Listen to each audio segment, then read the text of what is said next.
All right.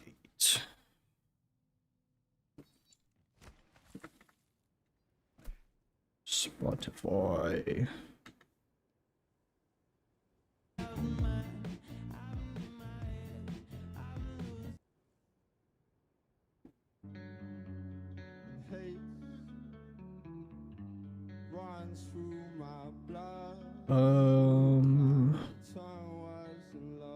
Chat. There we go.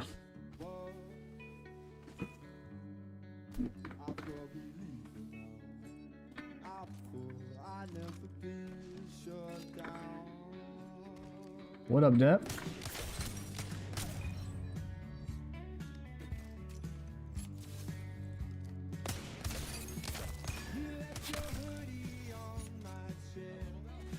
Oh, why? Alright, let's do that. How we doing today, gang? Today we got some Apex Legends coaching, some pubs, and some ranked gameplay.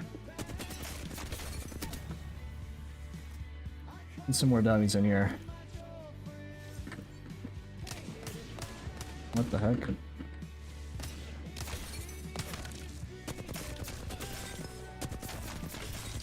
Ooh, damn. A little unstable. My tension control is a little off. What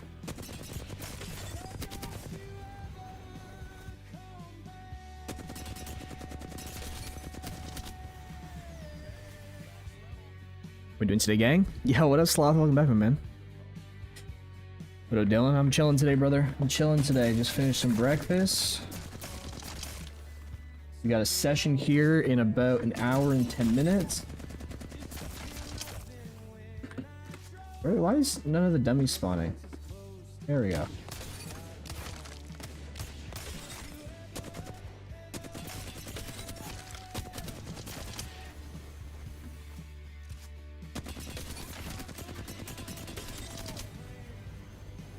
How come you need 1000 RP to rank out of plat? I think it's 1000 RP for every rank that you play, if I'm not mistaken. Like D4 to D3 is 1000. Like, I think every rank is 1000. I could be wrong about that, but I don't know. I don't think there's anything wrong with that. Yo, what up, Face Monkey? Yo, what up, Remy? We're vibing today, brother.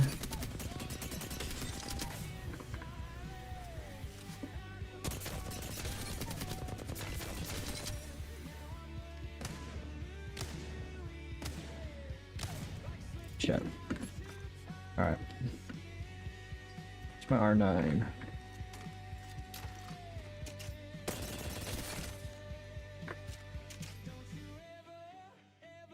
Yo, Scout, man, thank you so much. The follow. Much love.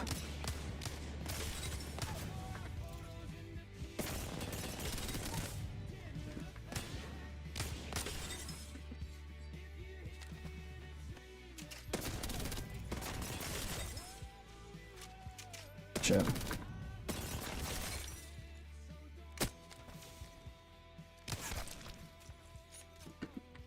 It's like 750 from plat 4 to plat 3 and then 200 from... Honestly, dude, I have no idea, but that, you know, 1000 RP, it's really not that much. Like, one win, if I'm not mistaken, is gonna land you anywhere from 200 to like 500 RP, depending on how much you're cooking and if you have a top 5 streak. So, I mean, you could easily be hitting, like, first, second, and third places with top 5 streaks. And, you'll rank up pretty quick. Like, you can get out of platinum in, like, 10 games.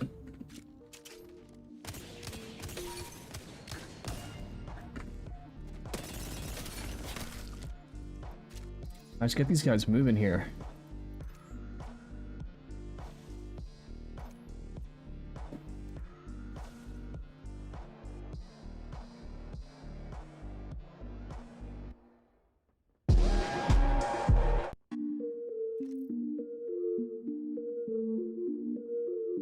Is that too loud? I'm gonna turn that down maybe just a smidge.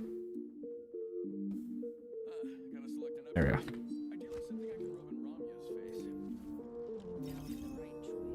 Oh, where's my chat? There it is.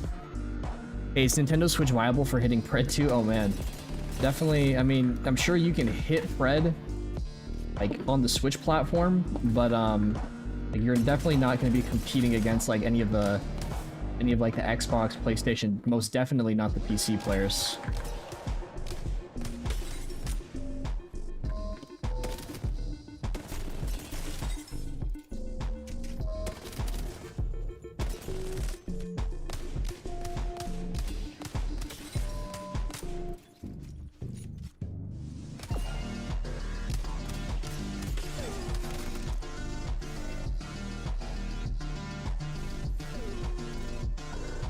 What the heck?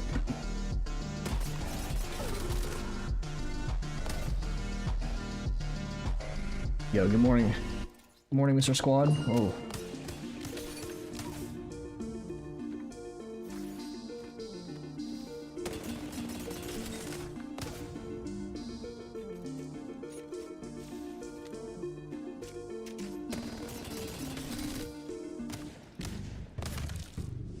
I think I'm gonna turn down my bit rate a little bit today.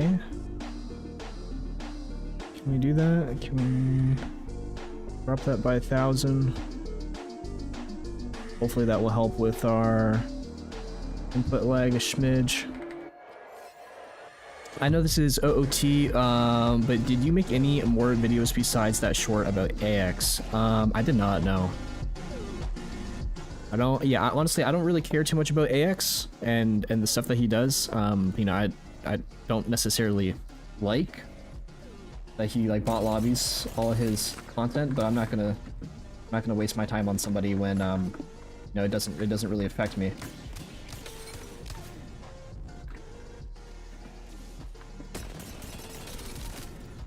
Let's get.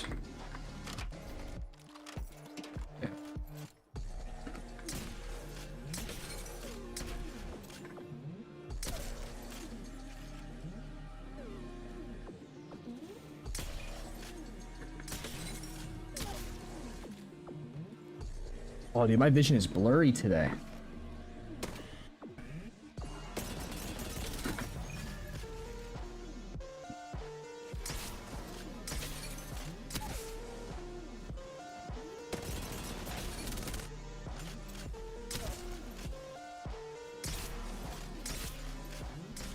Oh, shit.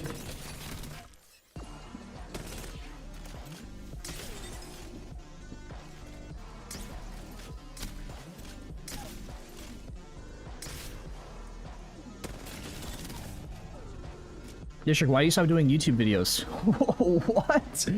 What do you mean, why did I stop doing YouTube videos? Dude, I've uploaded like... I think I uploaded like 10 long-form videos all of April. I've uploaded more than 2 videos a week this month.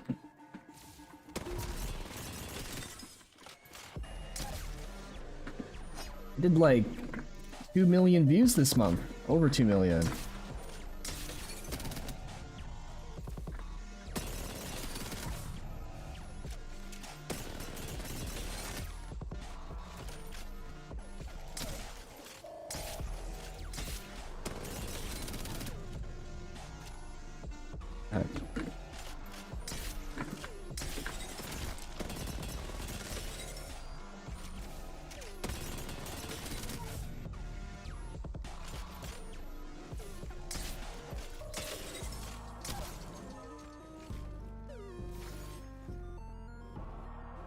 Yo, Deborah, thanks so much for the sub. Much love, homie. Appreciate the love and support, dog. Is keyboard and mouse worth learning if I can play for 1 to 1.5 hours per day? If I play for I'm not too sure what you mean by if you can play for 1 to 1.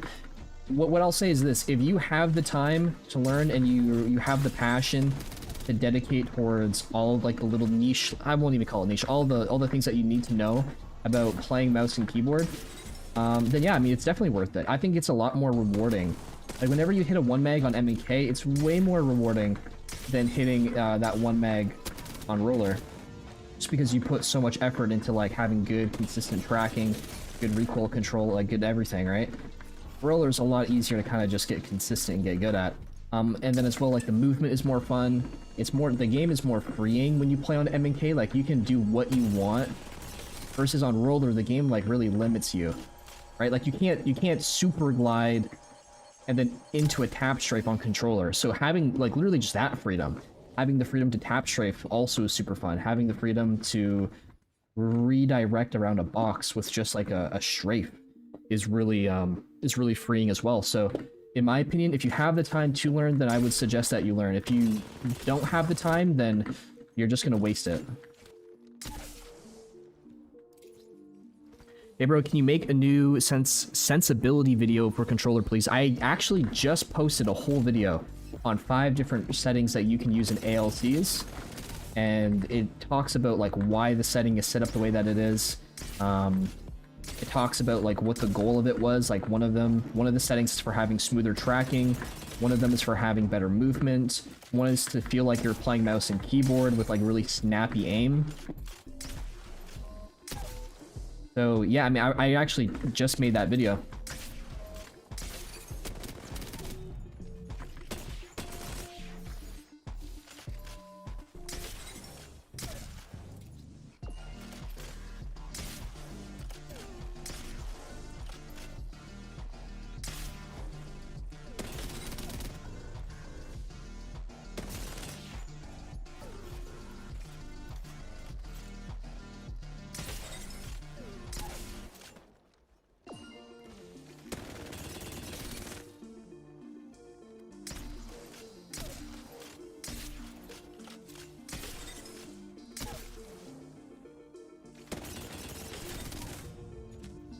Can you explain recoil tension and its pros versus cons?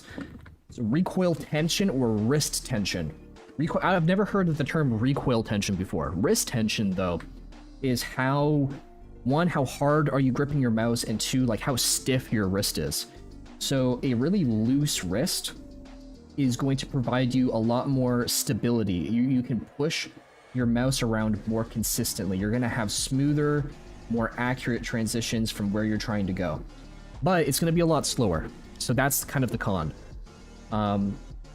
Tense tension, or like stiff tension, it's going to allow you to make harder and faster flicks. But you don't get as much accuracy unless you really put in good practice on what you're trying to do. So you want to tense yourself when you're trying to make fast flicks. Oh my god, that was really bad. And then you want to loosen the tension as you're easing on into your target. Especially when you're tracking. If you're tracking, you want to have smooth movements. And tensing yourself is what's going to give you like that shaky stutter.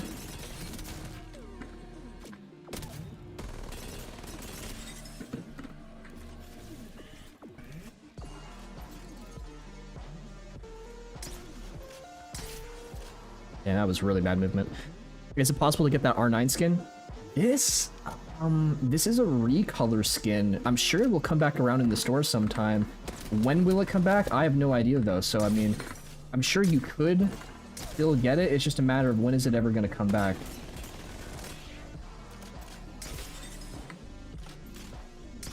Oh shit. Bad aim. My aim is getting really bad now that I'm reading chat.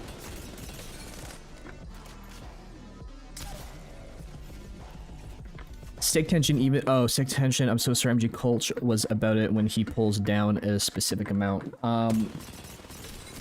Okay, so what it kind of just sounds like he's— stick tension, like how stiff your stick is.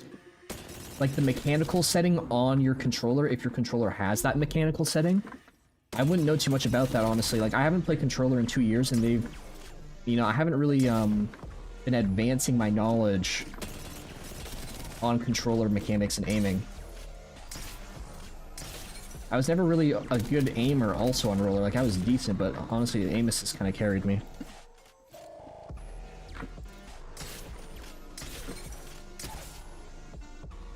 Brought one of your aim controllers, and now my game feels somewhat— dude, that's what I love to hear, man. How do you like the paddles on it? That's the one thing. I never really glazed the controller for having, like, any amazing features other than TMR sticks and the paddles. How you liking the paddles, man?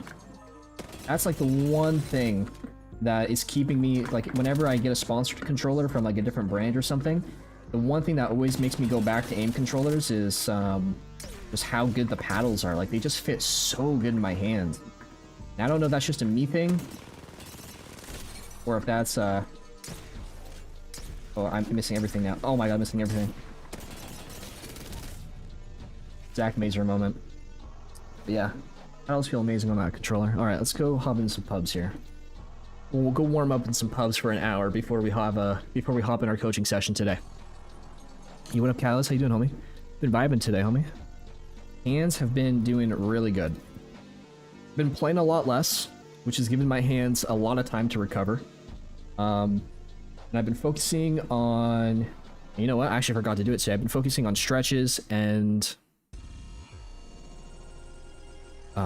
mobility drills with my hands to help them kind of work through all the pain and all the crap.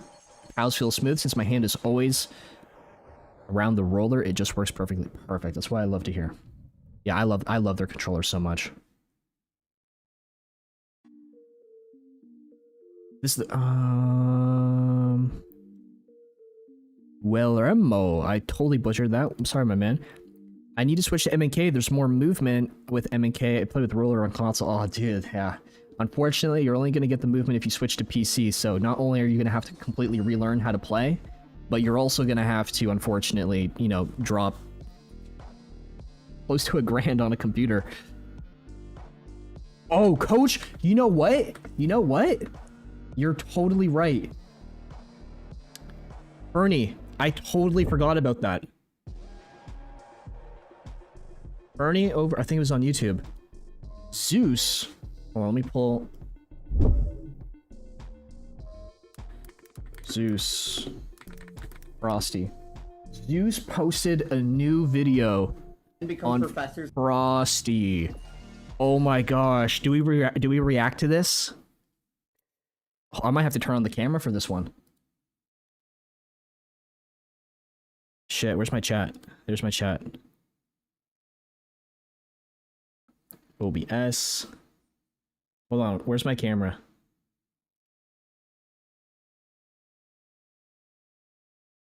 Why is my camera not popping up? There we go. Oh my god, I look like a homeless person. I look like a homeless person. Okay. So Frosty posted, guys, this not Frosty. Zeus made a video reacting or exposing Coach Frosty. And I've been waiting for this video for so long.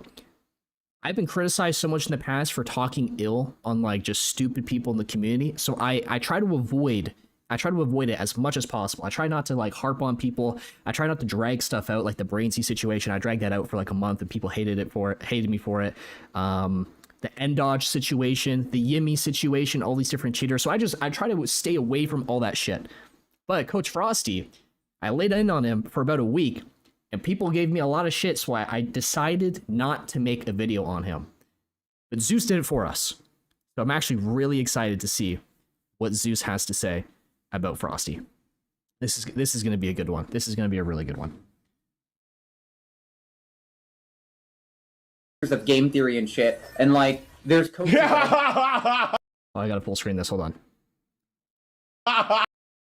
My dream is to see someone like It's Timmy or Hal or them get like degrees in teaching and then become professors of game theory and shit, and like there's coaches. Ladies and gentlemen, boys and girls, let me introduce you to Coach Frosty, the YMCA professor, king coach of Apex Legends, where you're not allowed to coach unless you have a degree, or in his case, have worked at the YMCA. Now, I know looks might be deceiving. He does look like a recovering addict. He looks like the type of person to borrow your mom's lawnmower just to take it to a pawn shop and she'll never see it again. But reality is, this guy is the greatest of all time Apex Legends coach. You guys are about to witness greatness.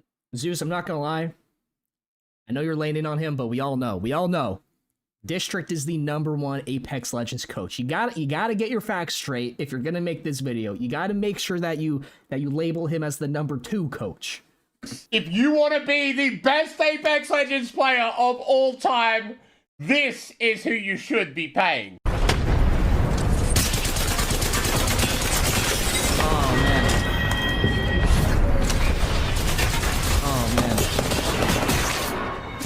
You gotta remember. Frosty only made it to the ALGS. All right, you can't expect him to play like a pro. He only made it to the ALGS. Bro, there's just no way. Oh, hold on, I gotta get rid of this extension thing. This motherfucker is real, man. Wait, just watch his aim again.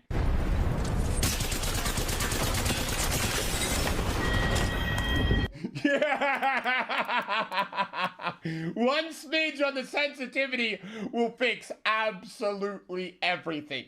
He's gonna go pro with that change. But the reality is, this guy is, as far as I'm concerned, a straight up scammer.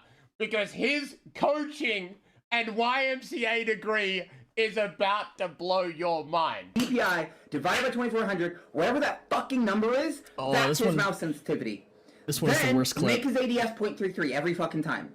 That's it. That is it. You don't need to fuck with anything else. Like, and that's why it's making me so mad. It's like, dude, why are you over... You just take one number and divide it by another. What is so complicated about that? You take the DPI and divide it by 2400. That's it. No more. No less. You don't have to know another number. Nothing. Just fucking divide one number by another and then shut up. Stop thinking for yourself. Stop overthinking. Just fucking... It's that simple. Like, and that's kind of infuriating me. For an hour straight, I've repeated this to you, and you go, oh, I'm still overthinking it. Oh, I'm still overthinking it. Oh, I'm so... Stop fucking thinking! You take the DPI, you divide it by the number 2400, and then you shut up! And whatever that number is, you just put it on the game.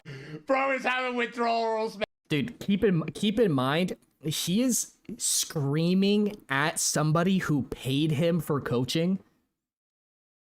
And he's doing this live on stream. He's like blasting. He's blasting his client who just paid him on stream, bro.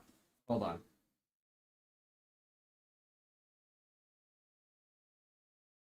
There we go. I gotta turn on my light. And you can just see it in his fucking eyes. Stop thinking. Stop thinking. Don't think.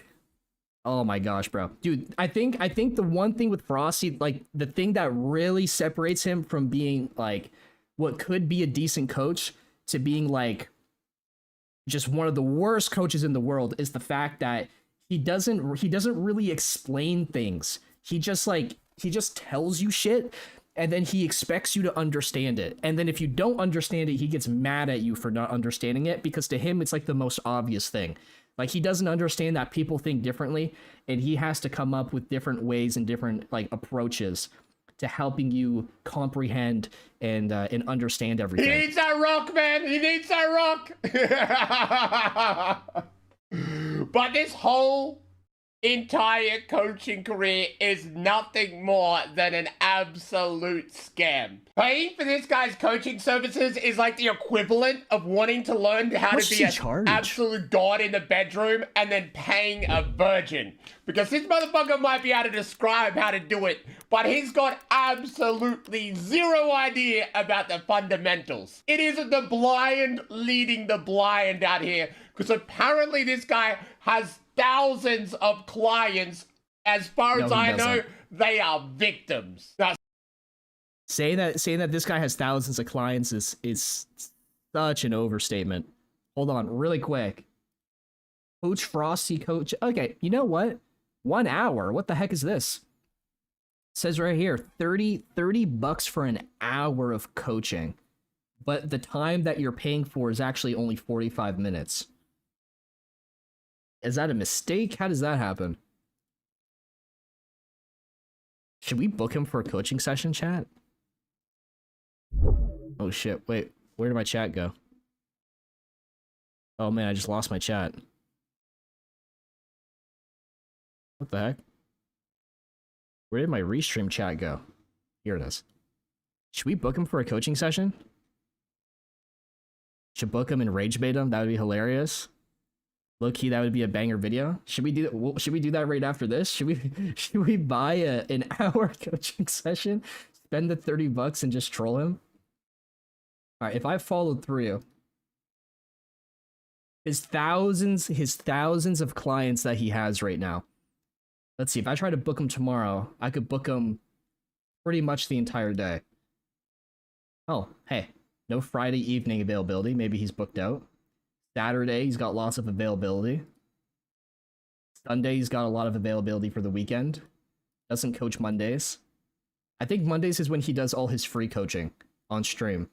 Tons on Tuesday, Wednesday, Thursday, Friday booked out. So I guess he just doesn't coach Friday evenings unless he does like free coaching on stream.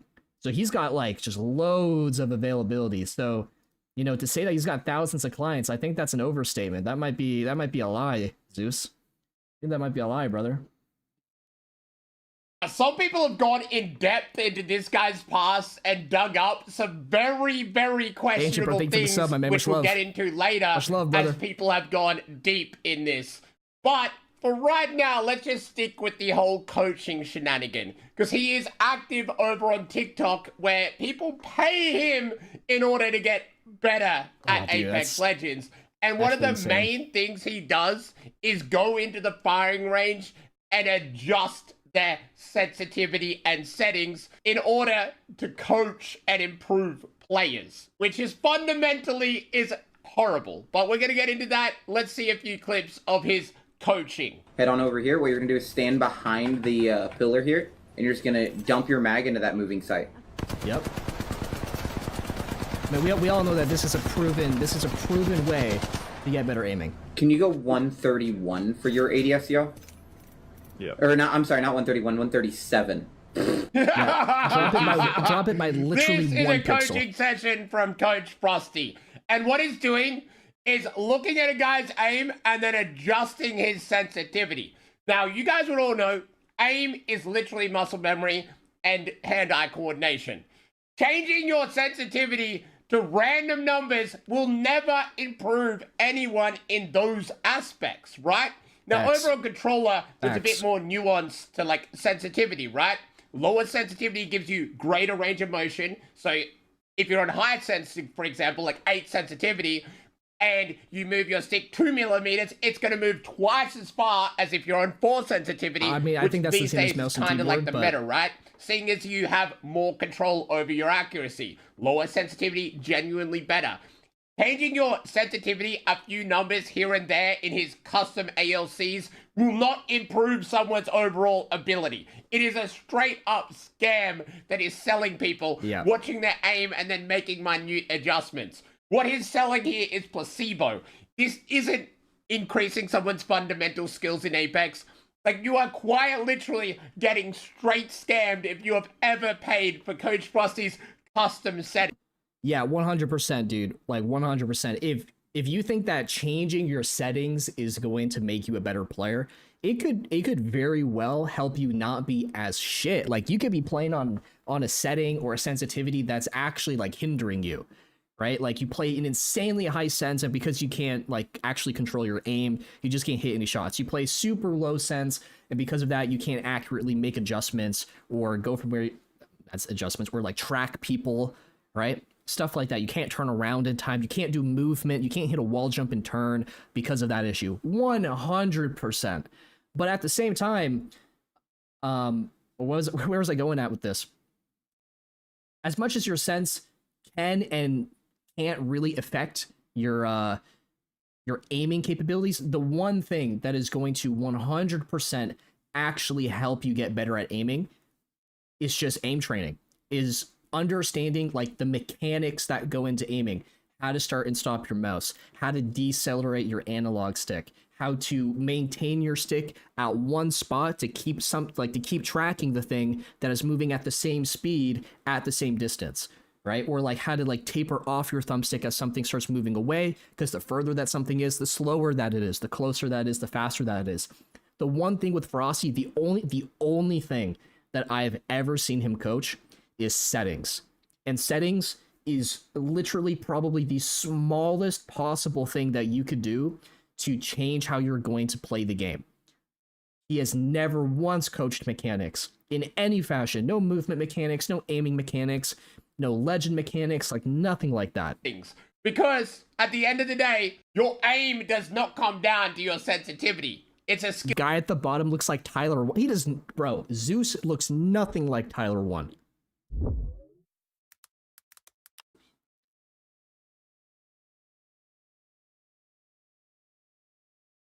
You're saying that this guy looks like, oh fuck, that's the wrong one. Looks like this guy?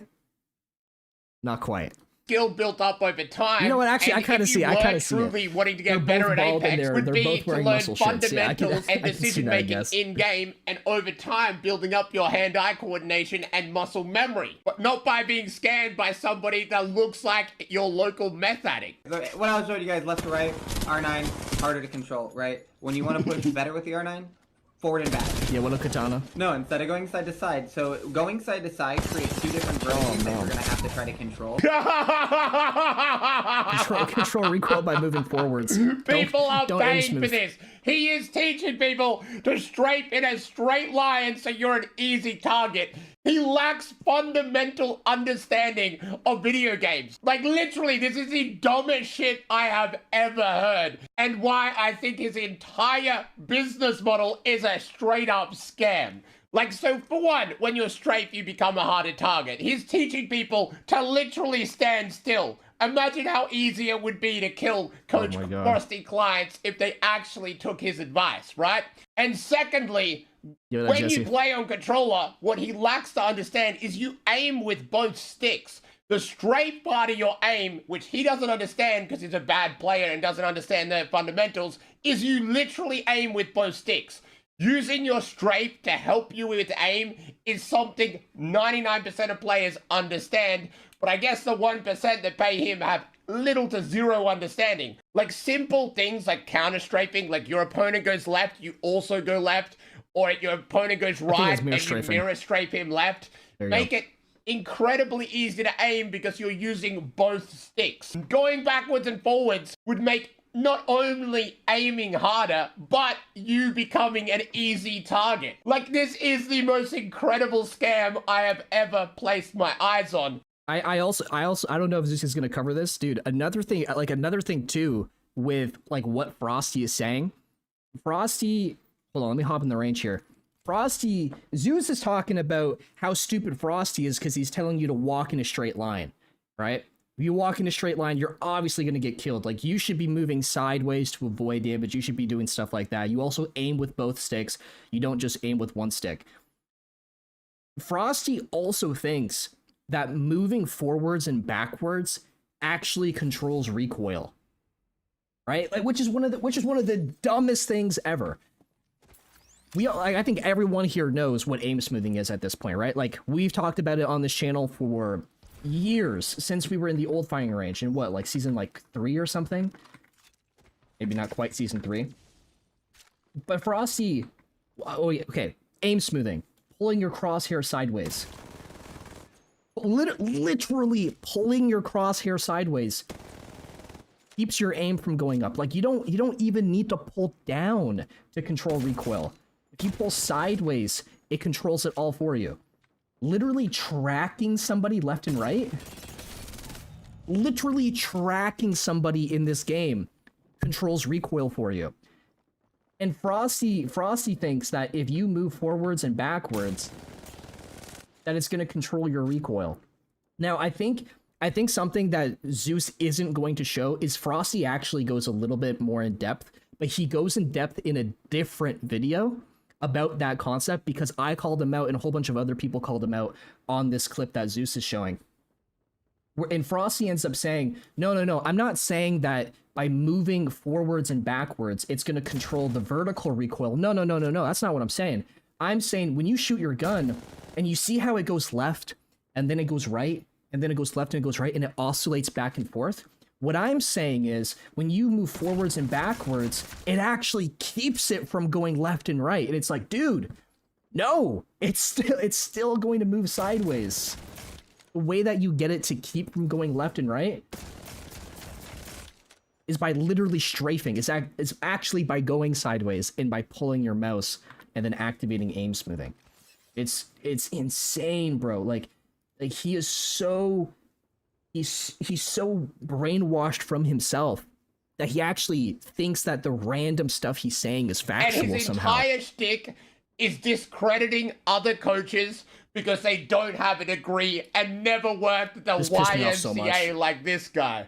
Holy shit. But enough about his coaching. You guys have probably seen enough. One, he's an awful Apex player. That is clearly evident. Let's get into the behind the scenes where some people have done some real digging on his claims. This is what I'm really excited to see. Because Solo444 over on TikTok did some real digging into his background. Let's have a look. Coach Frosty has built a presence around authority, coaching, credentials, and strong takes on what makes someone legitimate. But when those same credentials are put under a microscope, the story starts to shift. And you start to wonder, is he really who he claims to be, or is there more to the TikTok coach than what's on the surface? Everything you're about to hear is based on information I personally found that's publicly available online, compared directly to claims being made.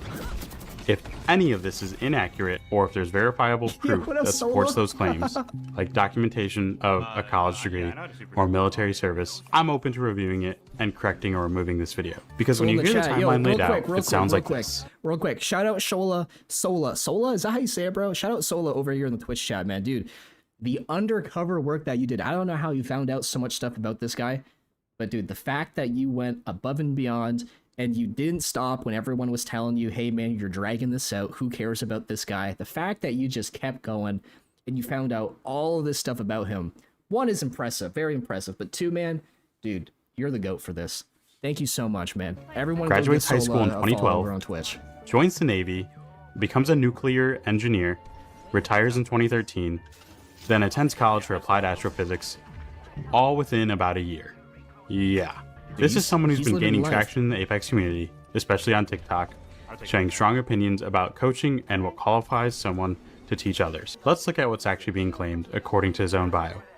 Coach Frosty, aka Max, joined the Navy at 18, became a nuclear engineer, retired in 2013, and attended Ball State for applied astrophysics, then became an instructor for the YMCA in 2014.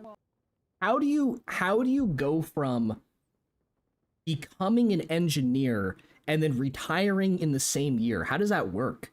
Right? Like, were you just so good and you just made a bag instantaneously, or like how do you put in all this work to become an engineer and then just instantly retire and then go back to school or like go hop into the military? At a glance, it sounds impressive, but once you slow it down, things start to not add up. Probably. First, retired from the Navy in 2013.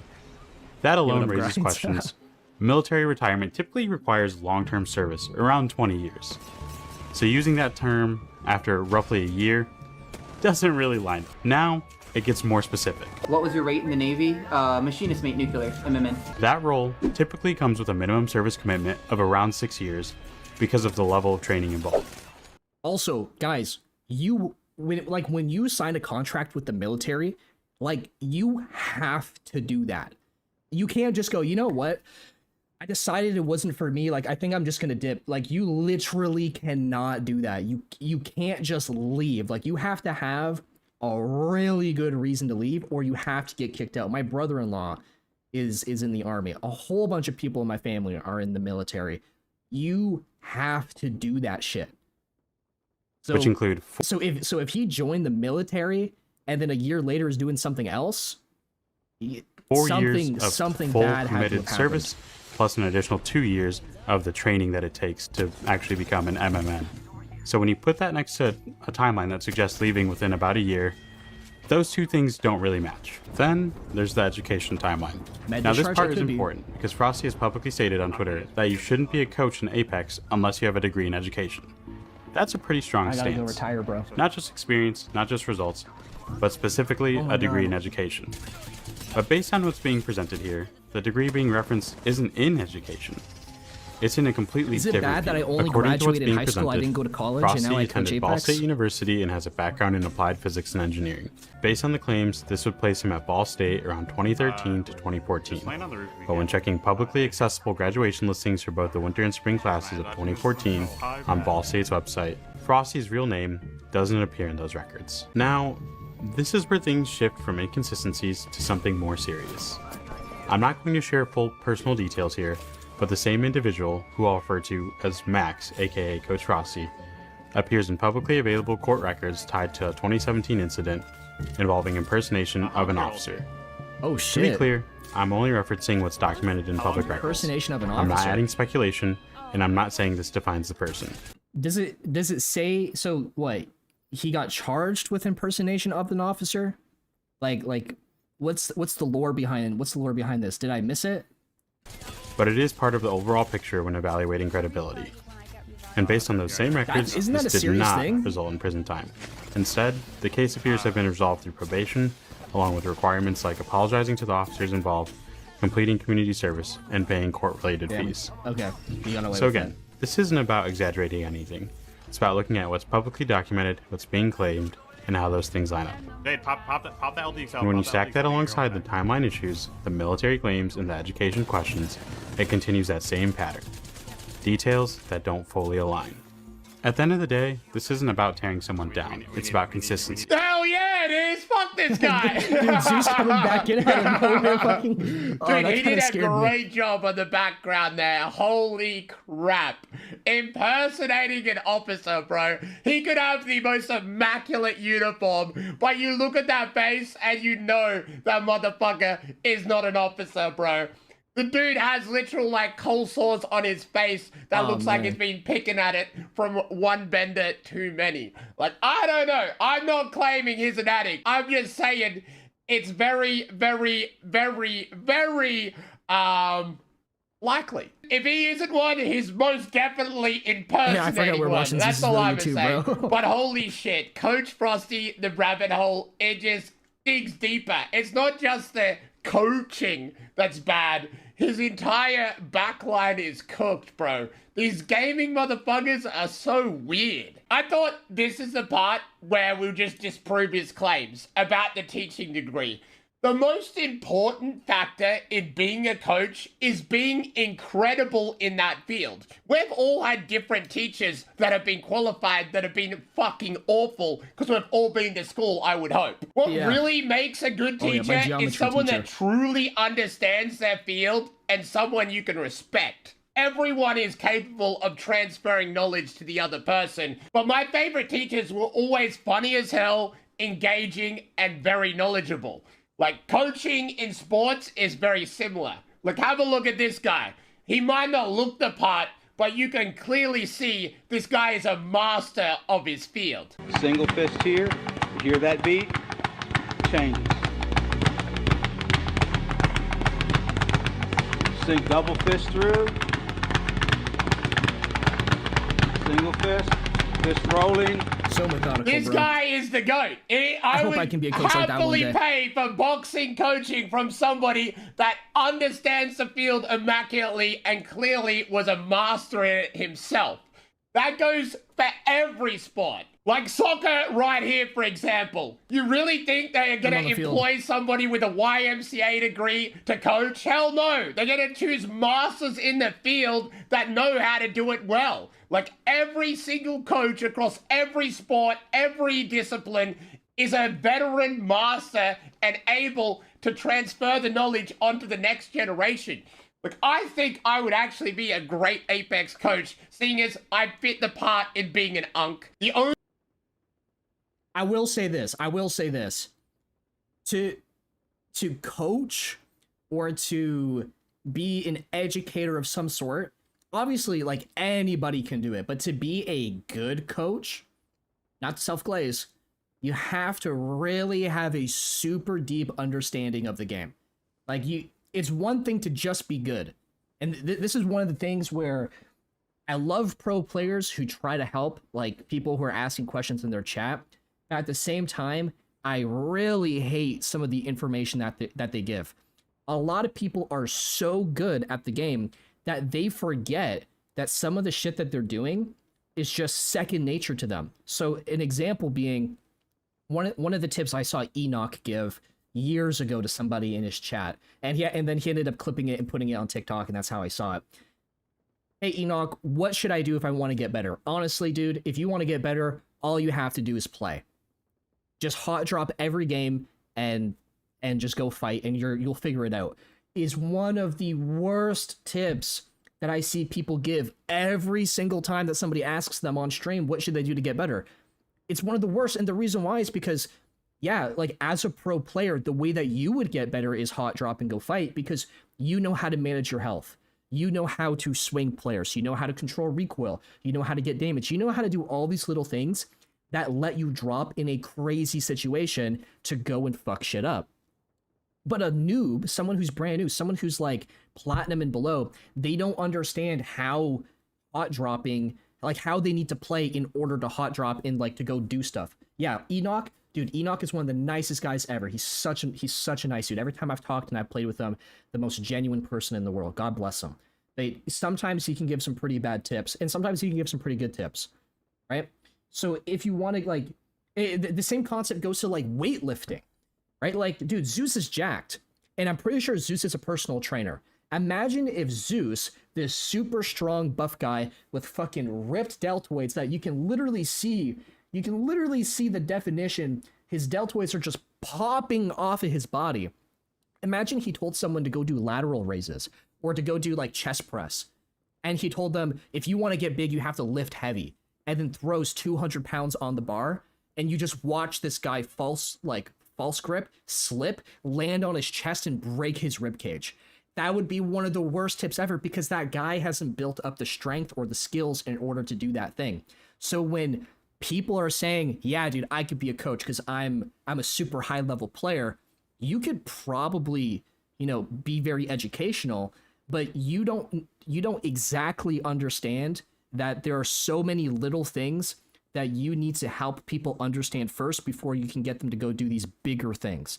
And that's where a lot of people go wrong with trying to give tips, is they give tips backwards. They start at the end, and then they work their way back into like the very small niche things. When instead you gotta start super niche. As boring and as slow pace as it is, those very basic skills that you master help you do all of that big shit, like hot drop to go take fights. Just go, like, no balls, swing somebody and go get into that situation. Go full send, right? Stuff like that. Hold a zone. Like, you can't hold a zone if you don't know how to get that position to begin with, if you don't know how to take a fight to steal that position from that team to begin with. All right, so the only reason I have subscribers on YouTube is I was number one in the world on Black Ops 3. I made terrible videos back then. Undeniably the best back then at Search and Destroy. I was number one for kills, I had the highest score per minute, and then coming onto Apex, I was doing crazy shit like breaking kill records back in Season 2. But unlike Black Ops 3, I don't think I was ever the best Apex Legends player. Jen Burton had me beat. He was the only person in my country to beat me to Apex Predator in my prime, So I've always been outdone. I would say I would be competent and knowledgeable enough to pass on information to somebody else, even though I don't have a teaching degree. I fundamentally understand gaming way more so than somebody like Coach Frosty. So even though I think the whole sensitivity and perfect settings is mainly a scam, I genuinely want to give this coaching shit a go. As much as I've flamed coaching being a scam, and it somewhat is, I've decided to dedicate 1 to 2 hours of my time for the next couple of weeks only to see if I actually like coaching. Just to piss Coach Frosty off, because I have zero documentation. I have never got a teaching degree, but I think I could transfer knowledge and improve some people in Apex Legends. And I know people have asked for it before, so shit, I'm gonna do it. No degree. I've already soloed to master this season, so even though I'm an unk, I've still got it. From a pure monetary perspective, I would make more money throwing a VPN sponsor on this video. But I think I'll charge $70 for a 1 hour session, with the catch that I will give you a full refund if you have proof of purchase of any kind.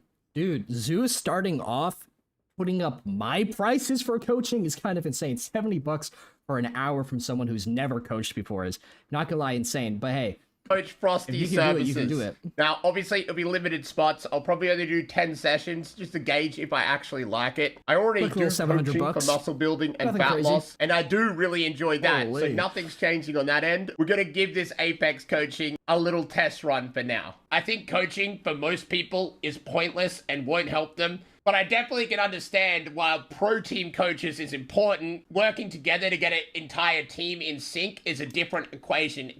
Oh shit, dude.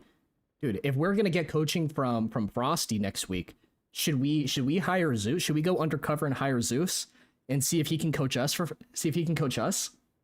And then we can compare the #1 Apex Legends coach Frosty to the brand new coach Zeus. Oh, that would be a diabolical video, bro. District, do you coach for 75 per month? I coach for about 70 an hour.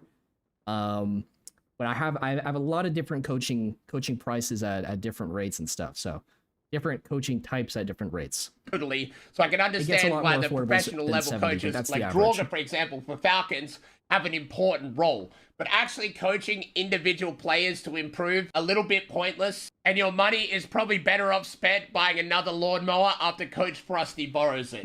Anyway, link down below if you're curious about coaching.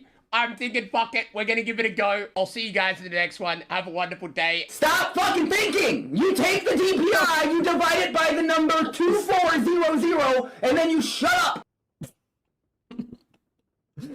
Stop thinking. Stop thinking, chat. Just play the fucking game, bro.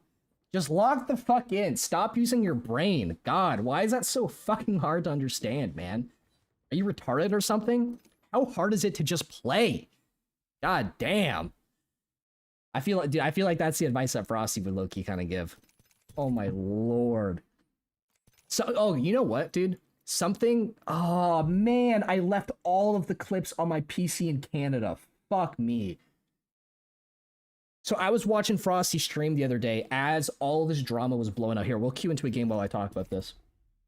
So I was watching his stream, and I went undercover. I made an alt account on TikTok, and I was asking him a whole bunch of questions in the chat. I was trying to be as respectful as possible. I was being nice. I wasn't being an asshole. I was just trying to get some information, and I was asking him, hey, Frosty, what qualifies you to be a coach? Like, what experience do you have as a player that I can trust that you'd be able to give me some good information? Do you know what this guy told me? He was a pro PUBG player, retired, switched to Warzone. He was a top 500 Warzone player in the world on PC, switched to Apex, and then he was a top 500 Apex pred on console. And I swear to God, I have a clip of him saying all of that in one clip. The most absurd thing in the world, man. Oh. So he genuinely thinks, he genuinely believes that he's one of the best players in the world, or he was at one point. Which is insane, because now he can barely hit diamond. I don't even think he can hit diamond. I think he's literally hard stuck platinum. I don't think I've ever seen him. I don't think I've ever seen him in diamond. Maybe he hit masters in like season 17 when you could like get 0 kills a game and you could hit Fred. Maybe, but I have no idea. And then I asked him, like, who have you ever coached to consider yourself being pro? Or like how many people have you coached? And he said, oh, I coached the ALGS. He's like, I played in the ALGS. You played in Pro League? You played against the best players in the world? So I corrected him. I said, Coach, do you mean that you played in Challenger Circuit? I'm just doing challenges or in the ALG? Wait, carry my boy. Wait, what's up? You're in Challenger Circuit? No. What the hell? I don't know what that is. I'm just doing challenges. Oh, okay. Okay. My bad. Okay, that guy had me fucked up for a second. And then he was saying, yeah, dude, I played in Pro League.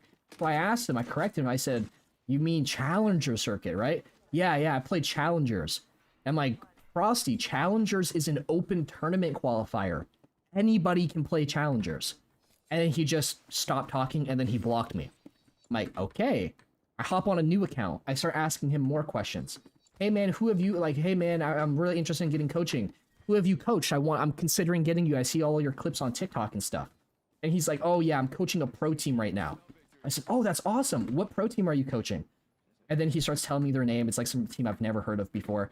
And he's like, yeah, we're about to play in this next pro league tournament. I'm like, oh, awesome. I didn't know that there was one. He was talking about a qualifier in open tournament that anybody can play. He is so unaware of what actually is pro and what's not, that he just thinks that any tournament is pro league. It can be a free tournament. Like, it can be like no money, just like for fun, and he'd be like, yeah, I'm a pro. Holy. Where's my crosshair? Oh, I have this black crosshair still. Being swung here.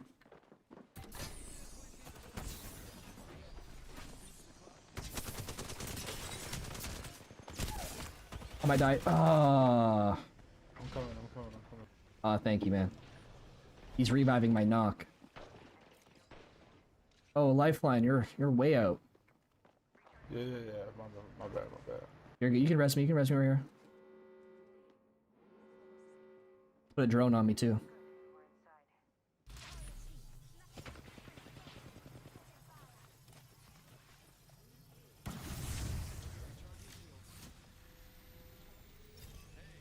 Not peeking.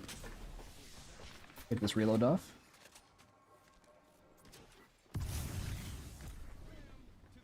He's gonna peek that guy.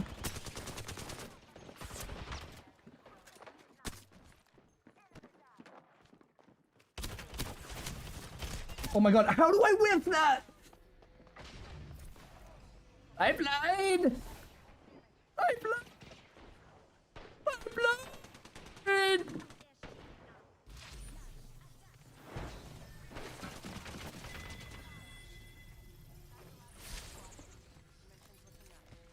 Wait, I'm gonna drop you a shield bat. Oh fuck, never mind. I need one bat for infinite. Yeah, really quick. Drop you a heal. You gotta use it for one of my challenges. My fault, man. Chat, where's the custom crosshair? Customize. There we go. There, that's way better than black. If it ain't blue, it's the wrong hue. Gotta lock in. Hey, it's my first game on, bro. Give me a break. Hey, break. I gotta warm up. I spent half an hour in the range warming up, and then I spent half an hour watching Zeus criticize Coach Frosty, man.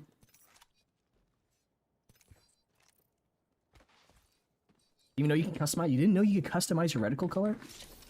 Guys, after every season update, go into your settings and look to see if there's any new settings that you don't recognize. A lot of the time, they'll add new settings and they just won't say anything.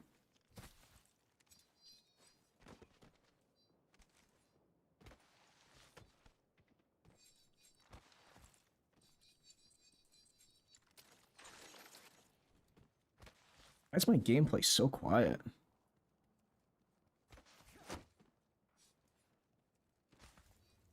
All right, back.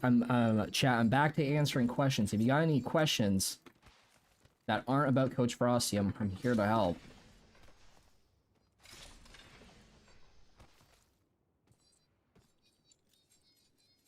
Best reticle color? Honestly, low key, I kind of think that blue is one of the easiest colors in this game to see. But in general, it's gonna be like something like red or yellow. This game doesn't have too many blue colors that are the same color as like a nice neon.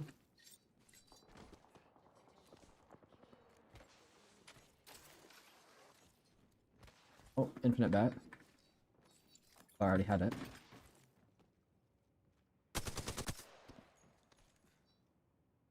Missed the super glide. Someone like right over here on the bridge. Blow that door down so that I can peek from this angle here. Oh, right here.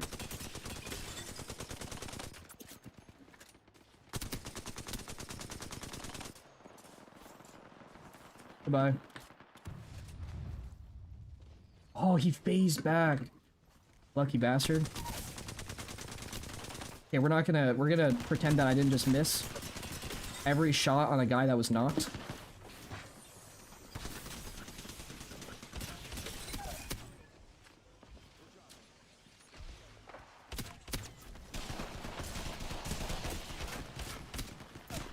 What was this caustic? Oh shit.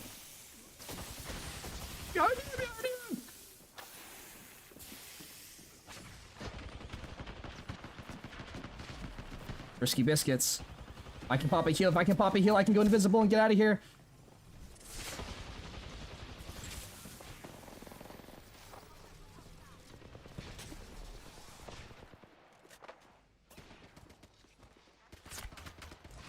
There we go. I'm gonna pop another bat here. Watch this. This is gonna give me a really long time to go invisible.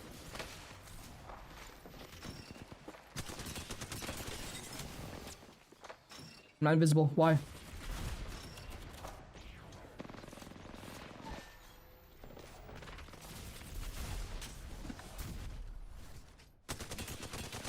Oh my god, my aim. Oh, I wasn't reloaded. I have one shot left. Yo, this is crazy. I should have left, low key. Dude, as soon as everybody started pulling on up, I should have just stepped back, get out of that fight.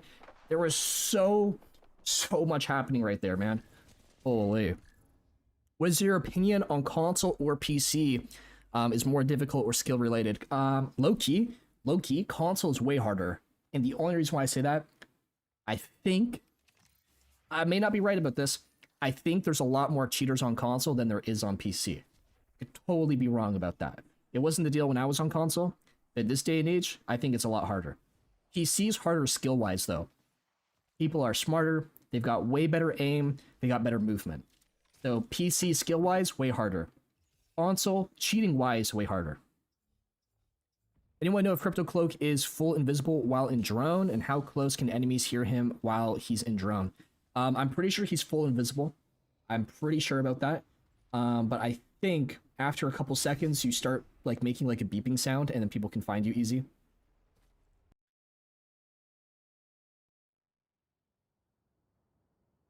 What is the best for playmakers? Like legend-wise, probably the Assault Legends. Assault and Skirmish are typically going to be the better ones. Assault Legends can take more control over fights, but Skirmish Legends can position better in fights.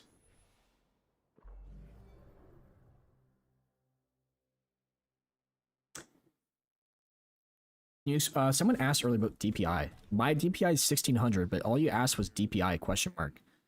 Yeah, I play 1600 DPI and 0.6 in-game sense. I think I play like 940 eDPI. District, what do you call a fat psychic? I got no idea. I wouldn't even know. A fortune teller. That's okay. That's actually a good one. I'm not gonna lie. I wasn't expecting that one.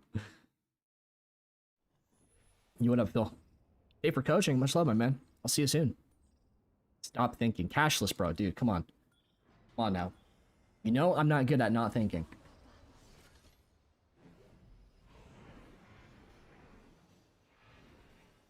Divide that by 2,400.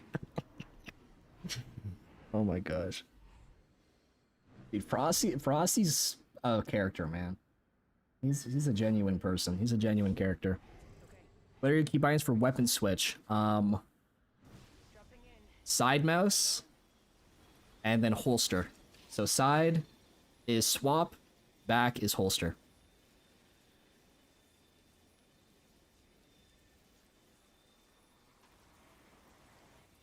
What's considered high sense? Anything like 35 cm and below, 35 centimeters and below to do a 360 on your mouse pad is considered high sense. In my opinion.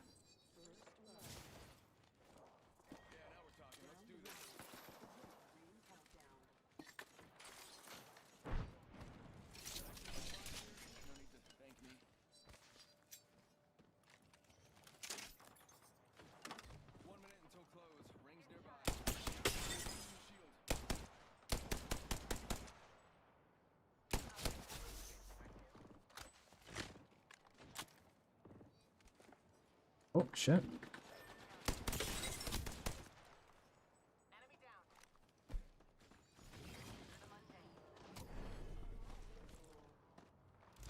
What the heck? It wouldn't let me revive this guy. I always rest my palm on the mouse pad, yes.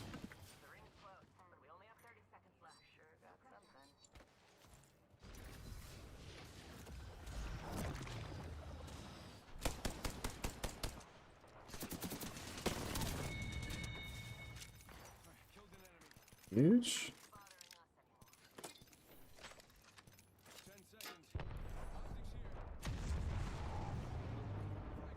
Okay. Above me on my right.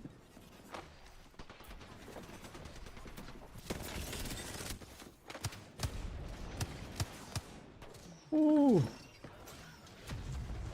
Oh, is that him? No.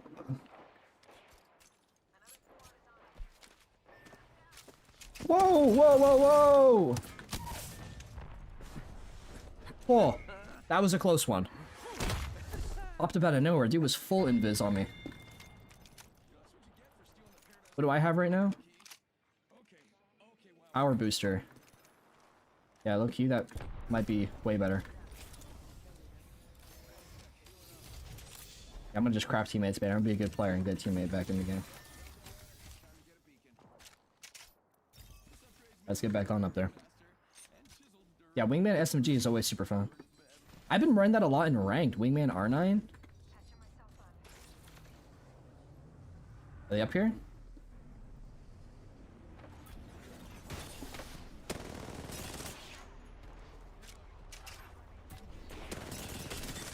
Oh, almost one megged.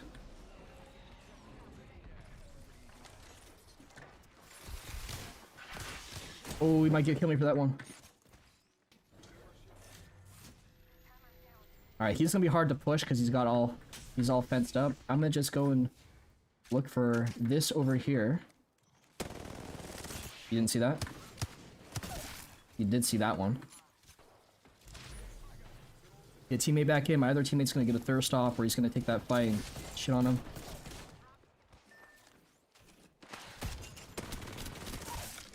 Last one is a Watson, who should be on height.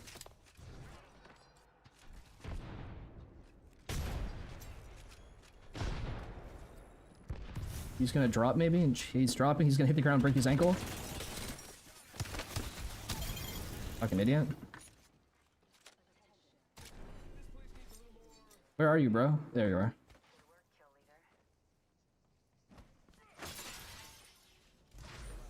Here we go.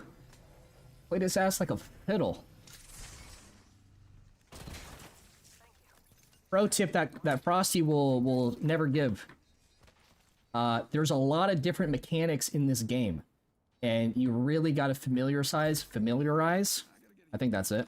You got to familiarize yourself with all the different mechanics. We don't have fall damage, but we definitely have ankle breaking. So if someone ever drops down on you, don't shoot them when they're in the air. Shoot them when they hit the ground. They're going to be stuck. They won't be able to move. And you basically just get free kills.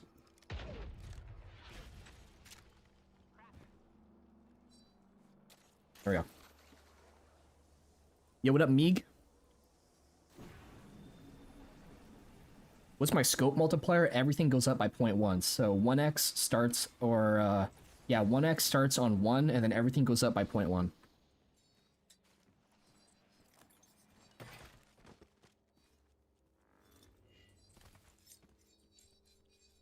Alright, gang, we got a coaching session starting here. Speaking of Coach Frosty, we actually have a coaching session of our own that we're about to start in 4 minutes. Go wrap up this match, and then we'll get on over to coaching. Unless it's Horizon, yeah, unless it's Horizon. You can also cancel the fall break or the fall stun by grabbing onto a wall as you're falling down.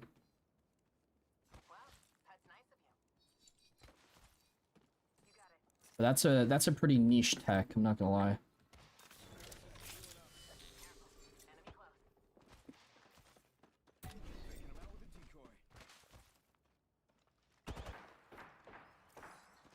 Happened.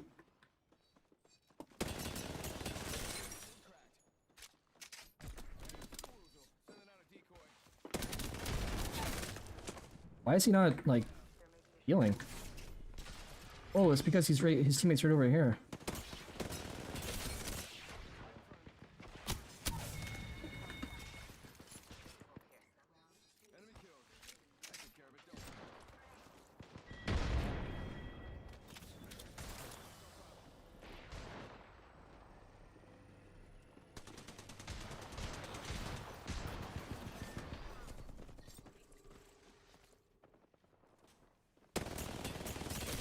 Broke. Wraith is phasing away. I'm gonna play height to look at everything. Oh, I had to reload too soon. I'm getting pushed up on by his teammate.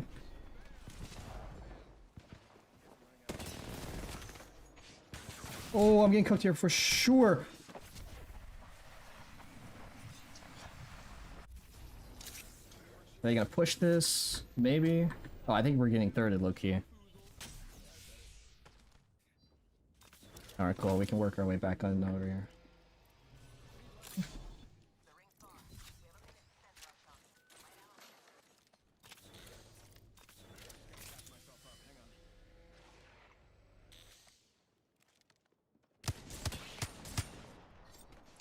Oh boy. Oh boy.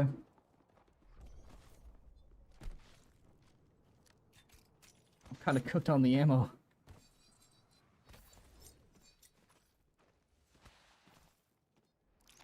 Maybe if I place this, they'll come and push. Woo! I don't think they're pushing.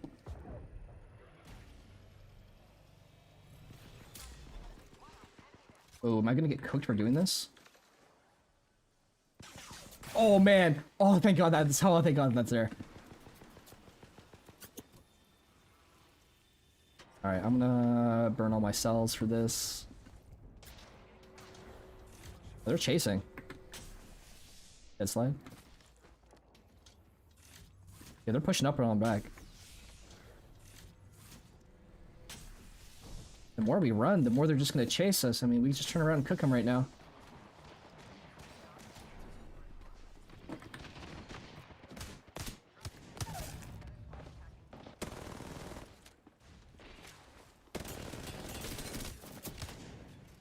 These guys got ammo for me. I gotta get a thirst off. Need that ammo, please. No ammo.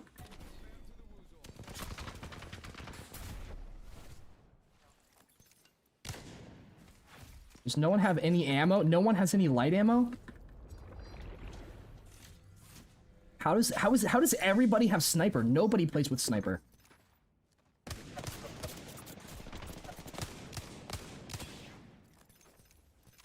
Huge.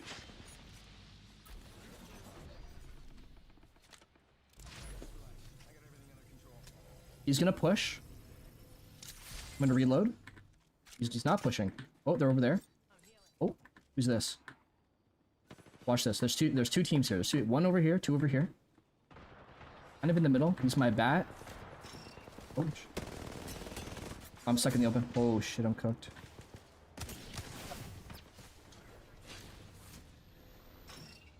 Get out. Super glide. Oh, new guy right in front of me. Round two. Oh, round two. I don't need to worry about damage. Zone damage. I'm actually chilling right now. Just focus on getting healthy. Carry myself to zone. Get past everyone. Dude, oh my god. Bit fire. Worsen it.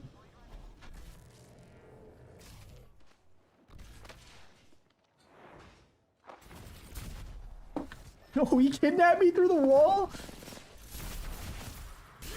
All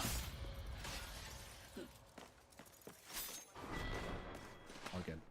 Alright, we've got a coaching session. Let's see if we can hit up our homie. Oh, it's actually my... Never mind. I lied. My session's at 1 PM. I actually have another hour. We're chilling. Are there benefits to having the minimap fixed like that? Yeah, 100%. It's a lot easier to maintain an understanding of where everything is on the map. So an example being, you see a ping on the north side, top side of the map. You understand that north, there's a team. You understand that to the left, west, there's a team. East, there's a team. You understand there's a respawn beacon to the south, right? Like you can better understand where things are directional wise. When your minimap is rotating and you keep looking at your minimap, you have to pay attention to what direction you're facing, and then you have to pay attention to where that thing is, and then look back at the center of your screen and like refigure all that shit back out. right? If you see a ping, like that ping keeps moving around in a circle, it can be hard to figure out exactly where it is. So playing with a fixed map, in my opinion, and you'll see a lot of pros, pretty much every single pro, all play with a fixed map. It makes it really easy to understand what's actually going on. Here's your quick question. I'm using one game sense with 16, one in-game 1600 DPI. You're playing an insanely high sense. You should really lower that. Yeah, you should definitely lower that. I would, honestly, dude, I would lower that down to, like, at least 0.7. Between 0.5 and 0.7 for the DPI that you're on is going to be the sweet spot. 0.5 if you're looking for a more arm-based style of aiming. 0.7 if you want to focus more on fingertips and on, like, flicking and just, like, you know, a higher sense. And then 0.6 if you want to have a more balanced feel. But yeah, one in-game on 1600 DPI is insanely fast.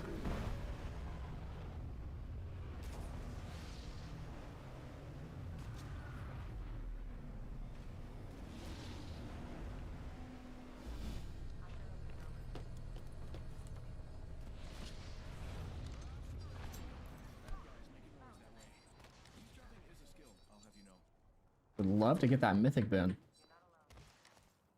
But a team just got it. I don't think there's any loot in this area. They might, low-key though, if that mythic bin's like right here, they might rotate towards my teammates.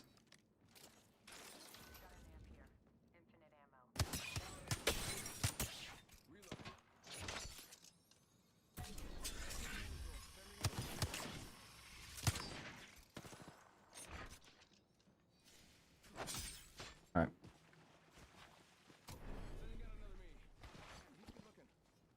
Rotate out of the open here. Ooh, huge back.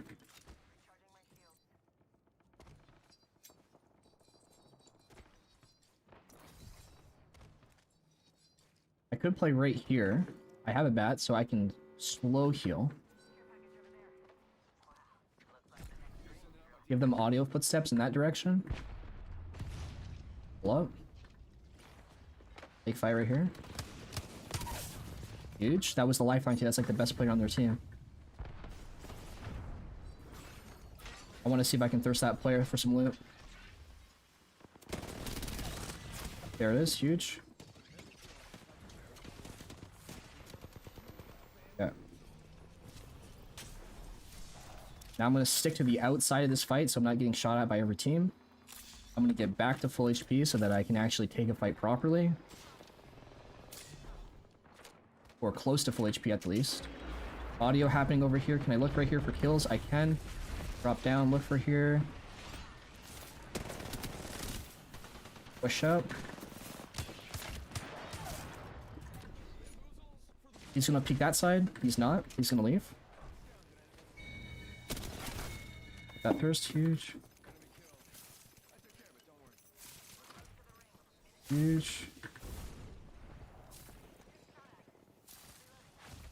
Fuck. I'm not gonna take that poor. I'm gonna be taking a 1v2 in their face. It's like right around the corner here.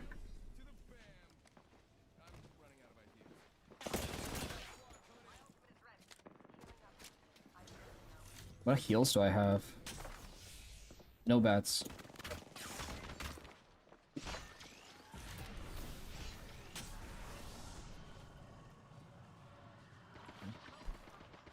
Sniper ammo would be dope. Some better heals would be dope. Huge, huge. Can't climb. I can't climb. They're pushing on up. I'm up for height. Make them work for this. That's gonna fuck him off. Oh my god. Dude. Aw, man. Didn't even hear that guy pull up. Shot him in the back. Is he gonna try and... Never mind. Yo, what up, Thunks? Any tips on Caustic?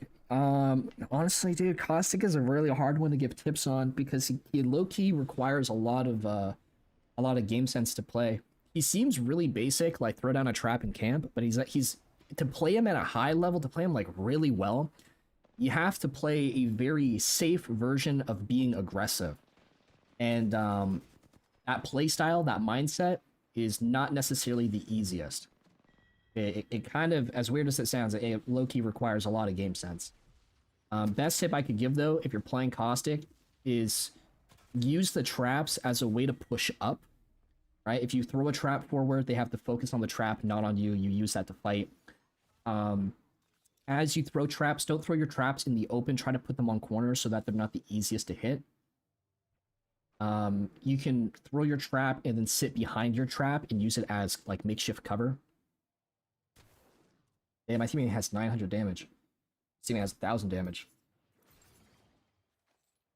What are the odds? I don't think they can get us back in this game, huh?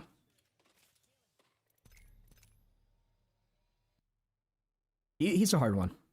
Any tips on how to get Huzz? Hey, Lex! Someone just asked any tips to get the Huzz. How did I get you? You got me? That's true. Just be a handsome fucking stud and then, you know, you don't have to do anything, I guess.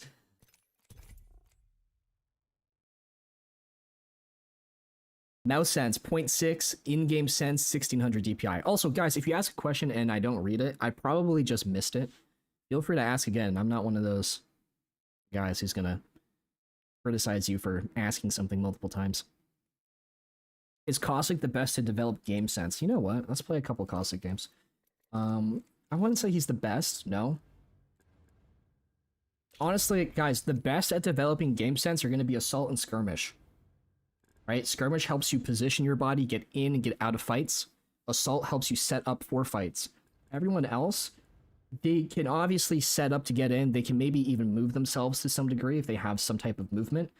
But it's not as effective as these guys. So you would have to work harder to develop that game sense. You play these guys to get a better feeling for it, to build a rhythm of it, to get a better understanding of it. And then you can switch to these guys here who are not as good. And you'll have a easier or a better understanding going into these more difficult legends to play.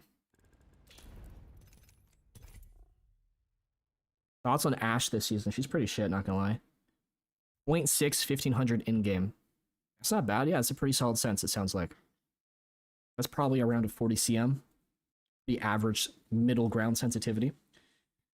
Are you going to stream your coaching session with Frosty? No, I'm definitely not. If I stream my session with Frosty, I'm going to have 100%, I'm going to have someone on TikTok or someone on like YouTube or Twitch go into his stream and be like, haha, you'll never guess who you're coaching, huh? And then they're going to clue in and they're going to come to that conclusion. He also hates me. He also hates me. Like, he's blocked me on everything. So I'm also going to have to like add a voice changer. You edit your videos? Could you please help me out? I wish I could help you out. I used to edit all my videos. I now hire editors to do that for me so that I can spend more time coaching and focusing on other stuff. Dunks says, I solo queued a diamond. Should I try to push for Masters in these last 6 days or wait until the new season? Push for Masters, bro. You got 6 days. You never know. You never, dude, you could go on a winning streak. And then you just rank up like half of that in one night. And now you have 5 days to play, right? So definitely go for it, 100%.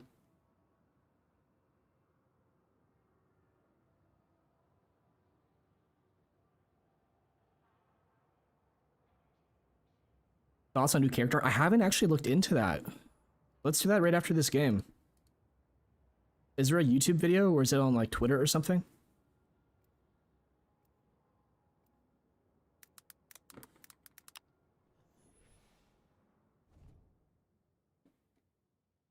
Ooh, they have a new trailer. Okay, cool. A new cinematic trailer. Yeah, we'll definitely take a look at that right now. Or we'll take a look at that right after this match.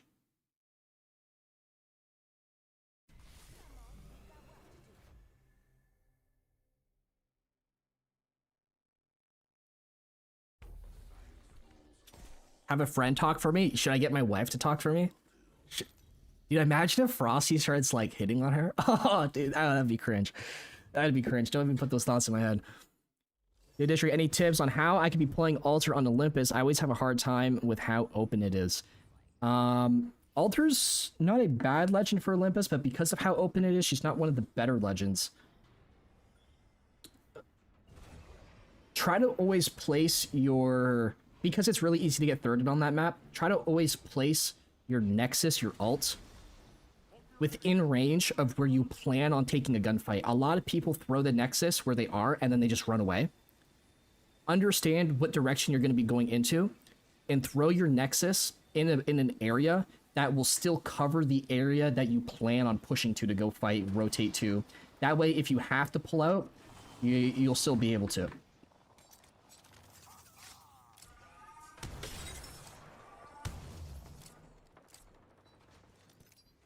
That gun sucks, bro.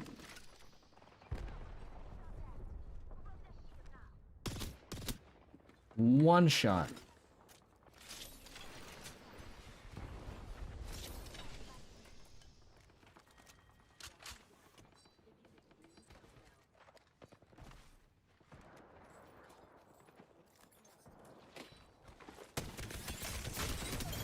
What are you even supposed to do if you get swung by a Devo, bro? Like... At that point, I feel like you just exit the game. Oh, did I grab those syringes? Or...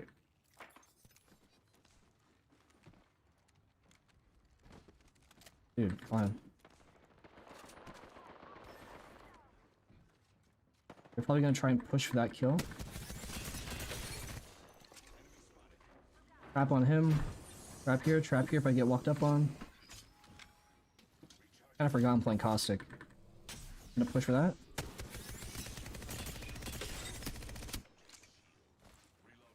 He's facing away. See if I can get to teammate. I don't want... I wish he didn't drop. Extra traps is clutch. Okay, there was a guy off to that right side, but he's got to heal.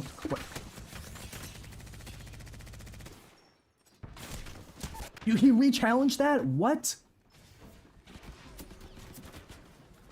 I might be cooked here, chat. Close this door, lock it with my trap.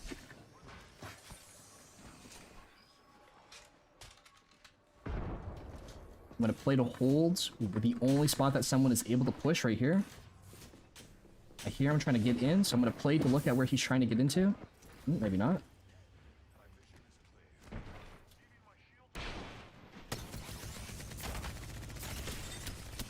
Literally micro penis HP. See if I can armor swap this guy. Now I don't have to heal.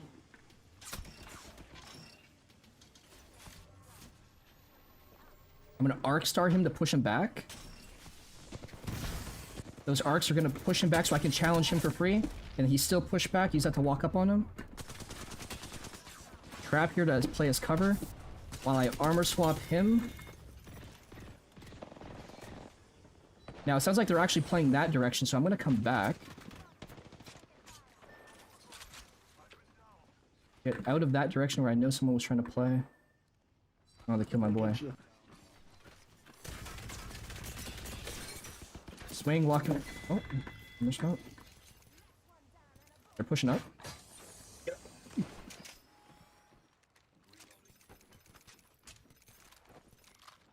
Pulling up on us right here.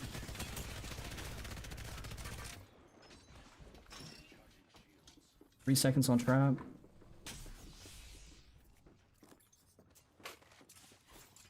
Thermite. Get healthy.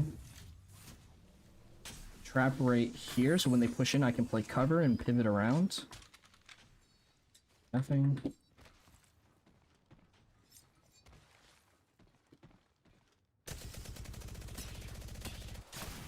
Whoa!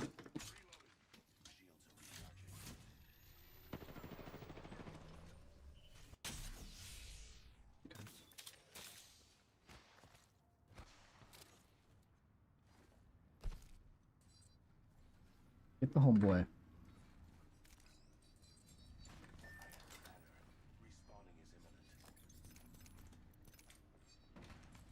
Picked up your heavy mag, I'll drop it for you when we plug you in.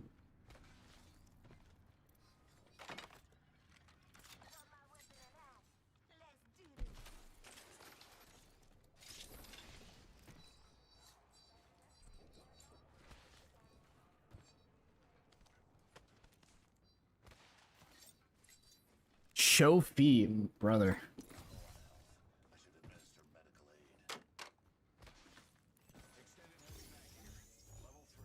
How do you use audio to tell where players are? I use this really weird technique.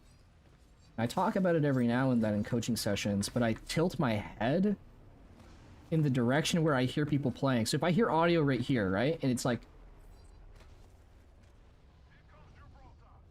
Okay, if I hear audio somewhere in front of me, like over here, it just sounds like it's in front of me. It's kind of hard to figure out exactly where it is. So I'll start tilting my head, tilt my head, tilt my head, and then the audio shifts between one ear and the other. And then I can better kind of like figure out exactly where that is.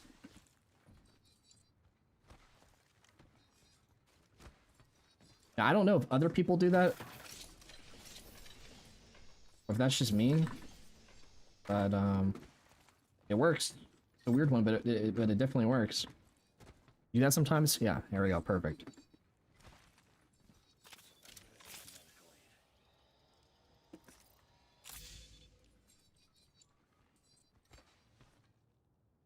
I'm kind of surprised that one team just fucked off, like, left.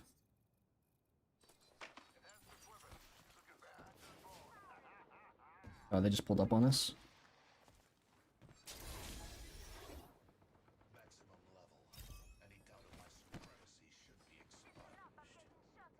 So they're fighting over here, I think. Cover myself to peek the direction. Oh.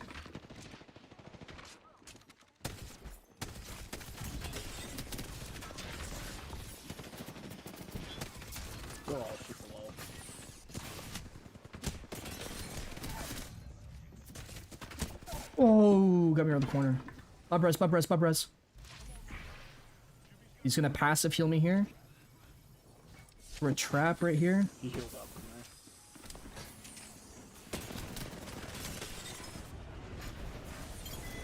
there. My trap just killed them all.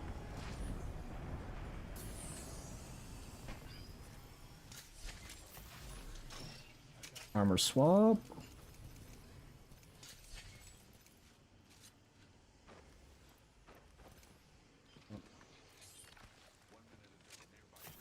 Energy here, huge, huge, huge. Thank you, thank you, thank you.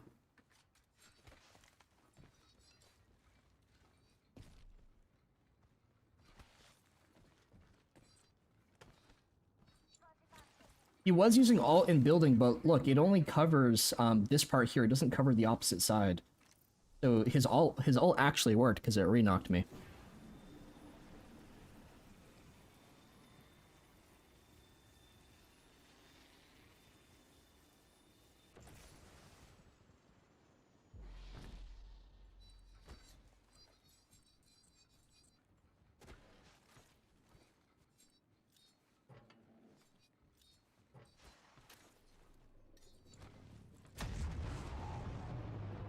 Alright. Why do I carry so many syringes? I'm not meaning to, I just happen to be carrying syringes. Go play with a prize later, my man.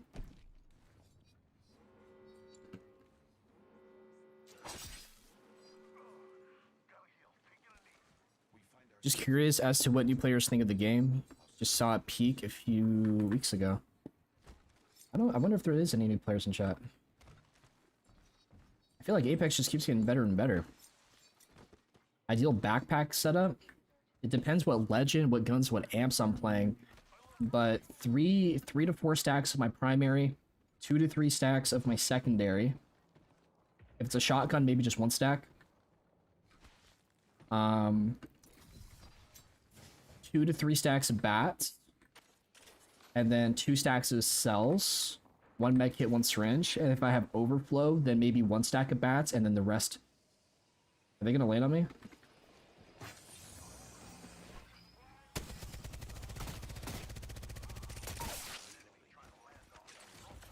I got a knock over there if you want to push that.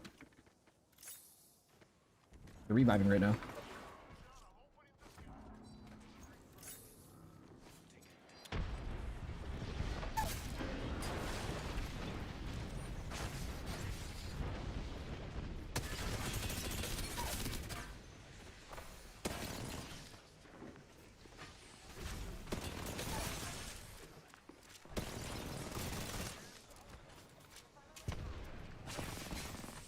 Island's a little annoying.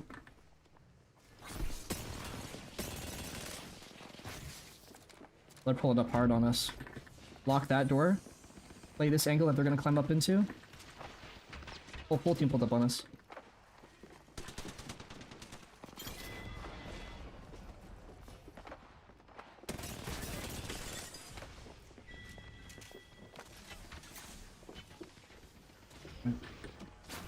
That hits it behind the wall? Fuck. That's a clutch-ass thing, man. We kind of need to get out of this. We're kind of in a really shitty building. Getting looked at by everybody. Okay, huge.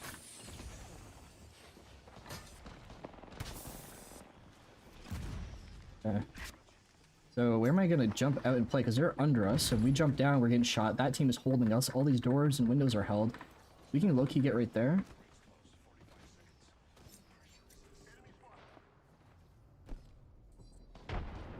Let's get out of the middle. Now we gotta go zone. Go back to... Hey, that team just evac to left. So if they're leaving, we can take this back.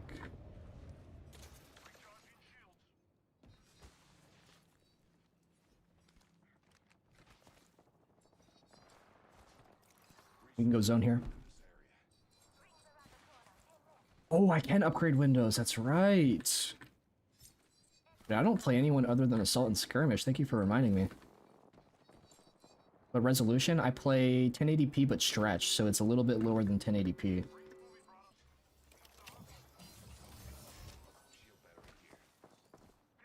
Oh, everyone has infinite bets.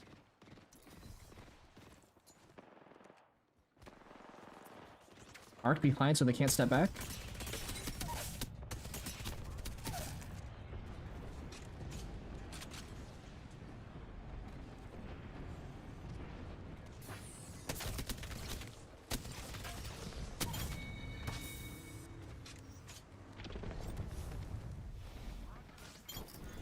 Yep. Round 3. Oh! We should be safe once we get around the corner here. Wall jump for extra speed. We're chilling, look at that.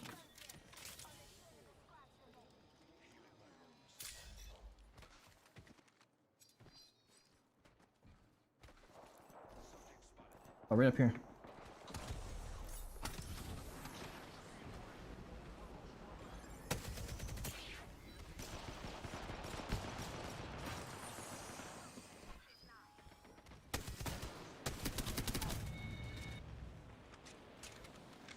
There's a crypto that... Oh.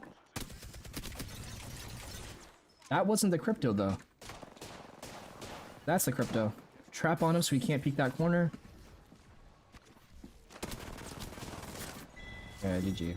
Hey, GG, guys. You guys held that shit down. Oh, I got carried. I don't know what you're talking about. Holy shit. No, man. You probably revived... You guys probably revived me like 50 times. Yeah. Teamwork makes the dream work, my man. Dude, Alistar's insanely good. Always been good. I just find it hard to control at long range, but like close to mid range, it's really good.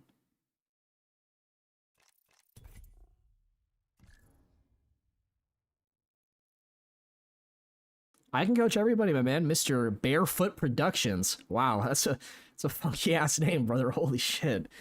Yeah, I mean, I coach anyone and everyone. You just gotta book a coaching session. Link in the description down below if you're watching on YouTube. Oh. All right. Ryzen, bro, thank you so much for the follow over on YouTube. Twitch, whoops. Baby Daddy, funky name also. Thank you for the follow over on Twitch. Will we ever see a CC run out of district? Probably not, Wookie. Probably not.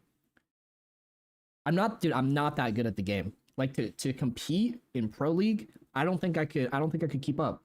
I know I couldn't keep up. Dude, like the difference between me and a controller pred or even like an M and K pred mechanics wise is night and day. Like they're gonna roll me. I can hold my own, right? Like I can roll a master 100% and I can hold my own against a pred. But the consistency difference that I would have to have or rather the consistency in general that I would have to have, mechanics-wise, is not there. I'm gonna insta-mute this guy. I can shoot straight, I can track sometimes, I can hit decent flicks, I got decent movement also, but it's not consistent. And once you go from master to pred, that's the main difference, is consistency, and pred to pro is the difference, consistency. I'm just not consistent.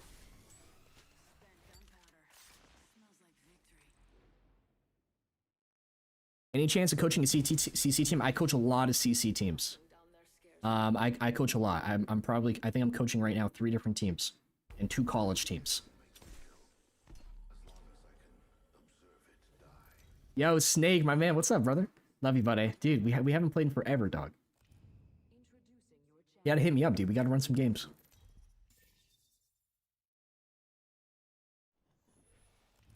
It's no Inferno. It's not even like a input difference in consistency. It's like even on like an M and K level. Like I'm not even remotely close to the consistency that like a pred M and K player who's been playing M and K for like the last 5 years. You know?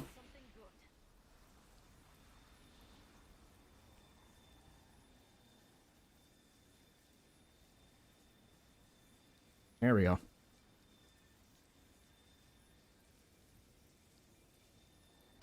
Difference between a CC coach and ALGS, they're the exact same. They're both playing for the exact same tournament. I guess the only difference is just one coach made it to the ALGS and the other coach is still stuck in CC. Ah, fuck, you got that.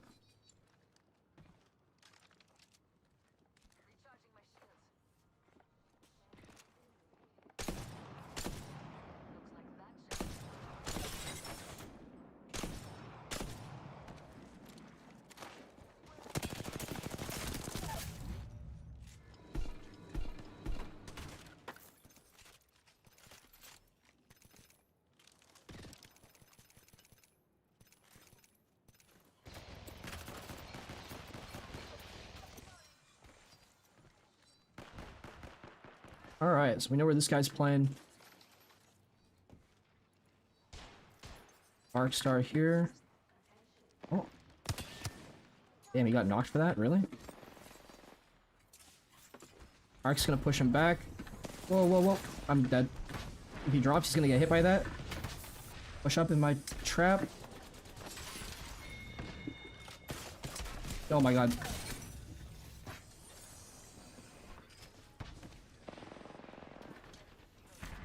Crap. Don't push this side.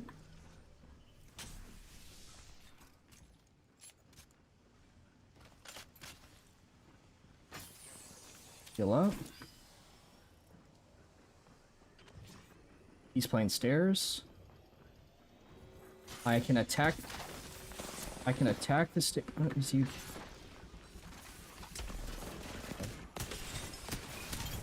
Brother.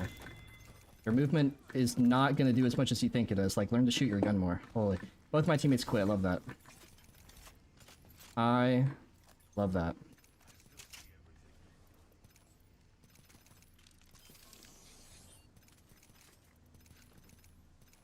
It always astounds me how, red paints. Always astounds me how much people rely on their movement instead of just shooting their gun.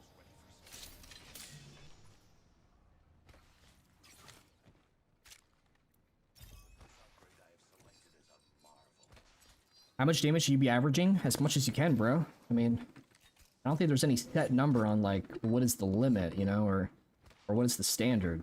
Whatever you can is whatever you can, and then always try to average a little bit more every game.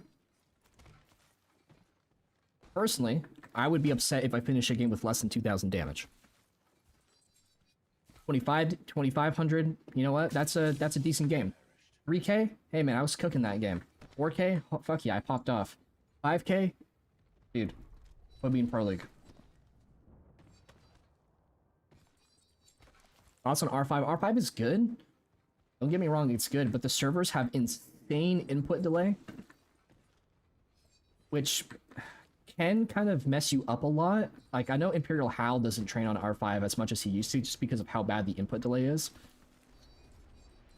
Dude, an R9 with no attachments, 2 bats, no medkits, no team to play with here.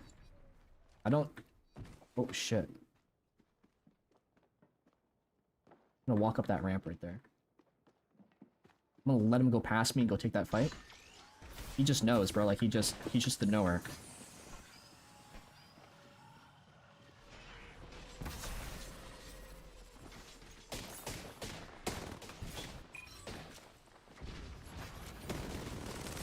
What is my aim? Brother. I don't know if I lagged or if that guy lagged. I feel like none of those shots connected. I would have still died, don't get me wrong. But it would have at least been nice to see 100 spray pop up on my screen before I get absolutely molested from every single direction.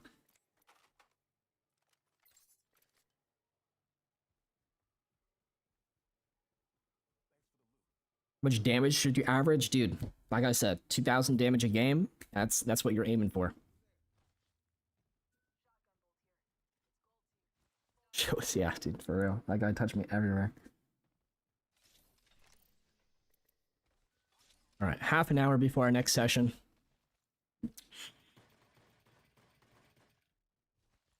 For our first session. I'm gonna go grab a drink real quick.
He's still in a game?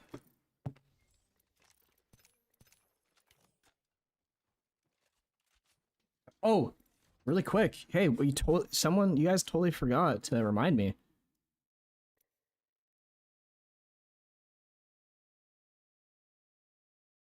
New Legend released, right? Or New Legend is coming out this season, this new season.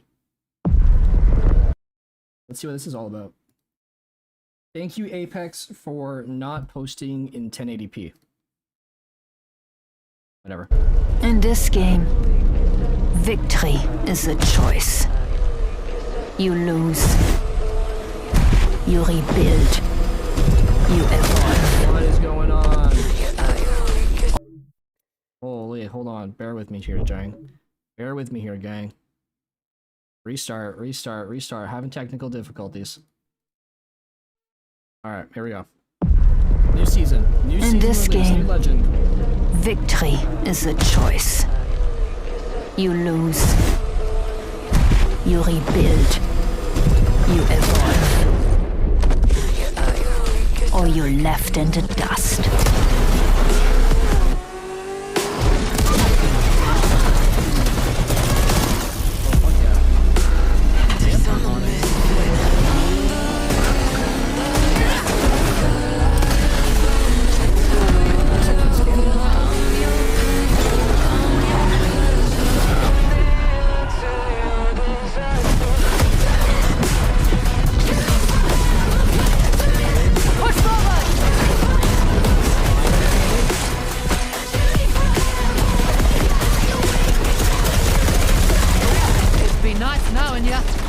No, we are not done yet.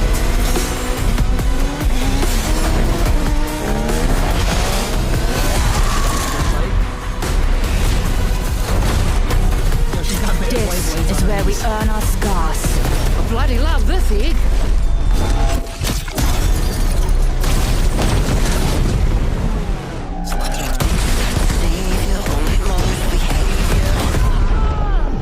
Every loss takes a piece of you. Until only the strongest parts remain.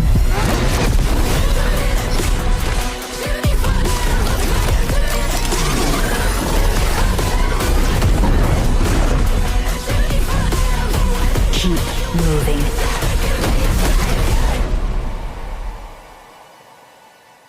Overclocked coming May 5th. You guys got ads? Aw, man, I'm so sorry. You guys gotta watch on YouTube. No ads on YouTube, or less ads, rather. Okay, so let's do a little rewatch breakdown here. It looks like we're getting another skirmish legend, and their skirmish abilities are based around sliding. That could be cool. Maybe. Maybe. In this game, victory is a choice. You lose. You rebuild. You evolve. I don't like how much they focused, like how they wasted like 50% of the trailer on her riding a dirt bike. Unless they're adding motorcycles as a new way to like maneuver around the map, that might be cool. I don't know why they put so much motorcycle in this trailer. Yo, dude, she's literally got fucking heelys on her feet, bro. She's got wheels on her heels. That sounds kind of cool, huh? Wheels on the heels. And she's got wheels on her knees. So, dude, when she gets down and dirty, she be zooming around. Look at this. She's got robotic legs. Or you're left in the dust.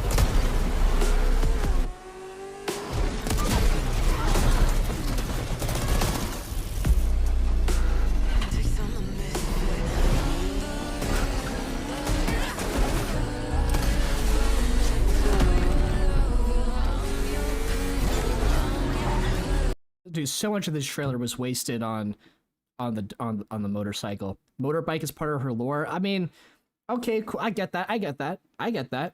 Right? But when they dropped Crypto's trailer was like 90% action, him using drones and like getting angles and EMPing, and it was like 10%, you know, him in Chinatown eating ramen and, you know, being Korean. You know what I'm saying? Like,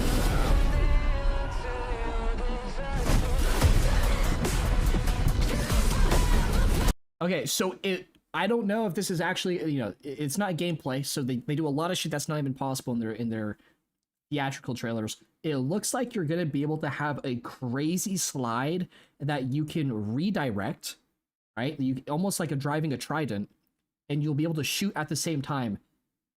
If this is similar to like being in an octane stim and then like landing in a super fast slide and being able to like power slide and shoot at the same time, that already is really strong. But imagine being able to do that while directing the area that you go. So the way that this kind of looks, it almost looks like Call of Duty Omni movement, how you can slide and move and sprint in different directions while looking straight and shooting. It kind of looks like you can slide sideways and move forwards while you're shooting. That would be really cool of an ability. I don't know how broken that would be though. And it looks like she's going insanely fast. Push forward!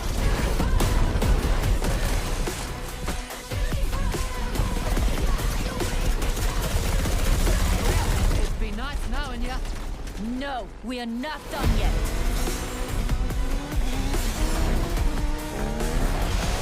So what's her tactical? And what's her ultimate? This is where we earn our scars. I bloody love this egg.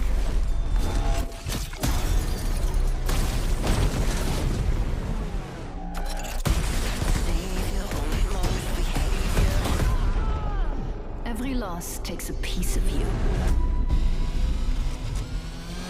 It almost looks like the ultimate is just a buffed version of the tactical, right? The first time she was zooming around, but she wasn't going super fast, but she was shooting.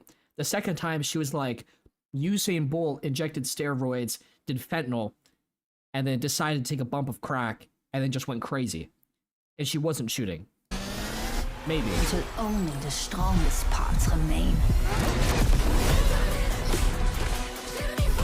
Yo, Debo, thank you for the bits. Much love, brother. Thank you for the support. Whoa. Hold on.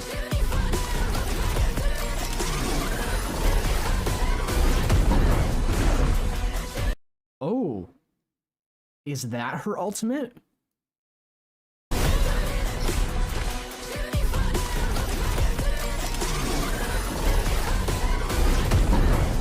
So something comes out of her knees, these drones that come out of her knees, and it creates an explosion? Is that a damage dealing explosion, or is it like a knockback explosion? Keep moving. Dude, I cannot get over the fact that she has fucking Heelys on, man. Like, it would have been so cool if they didn't make it realistic and they were like, yeah, bro, she just moves fast. Like, she can just run fast. And she just power slides on her, like, metallic legs. But instead they're like, no, this has to, like, actually make, like, sense. Like this has to be somewhat realistic. So what can we do to make her power slide? Got guy in the meeting room. Hold on. Where's my let's see. What moves fast? Wheels. Wheels move fast. What if we put wheels on her feet? What do you think of that, guys? And then someone else goes, yeah, but feet don't move fast. What moves faster than feet with wheels? Deborah. What do you think? Deborah goes, well, when my husband wears Jean-Paul Gaultier, Le Beau Paradise Garden, I can't help myself but drop down on my knees as quickly as possible. And then he goes, Deborah, you're a genius. Put wheels on her knees. And she's gonna go Audi 5,000. And they just decide to just put wheels all over her body, bro.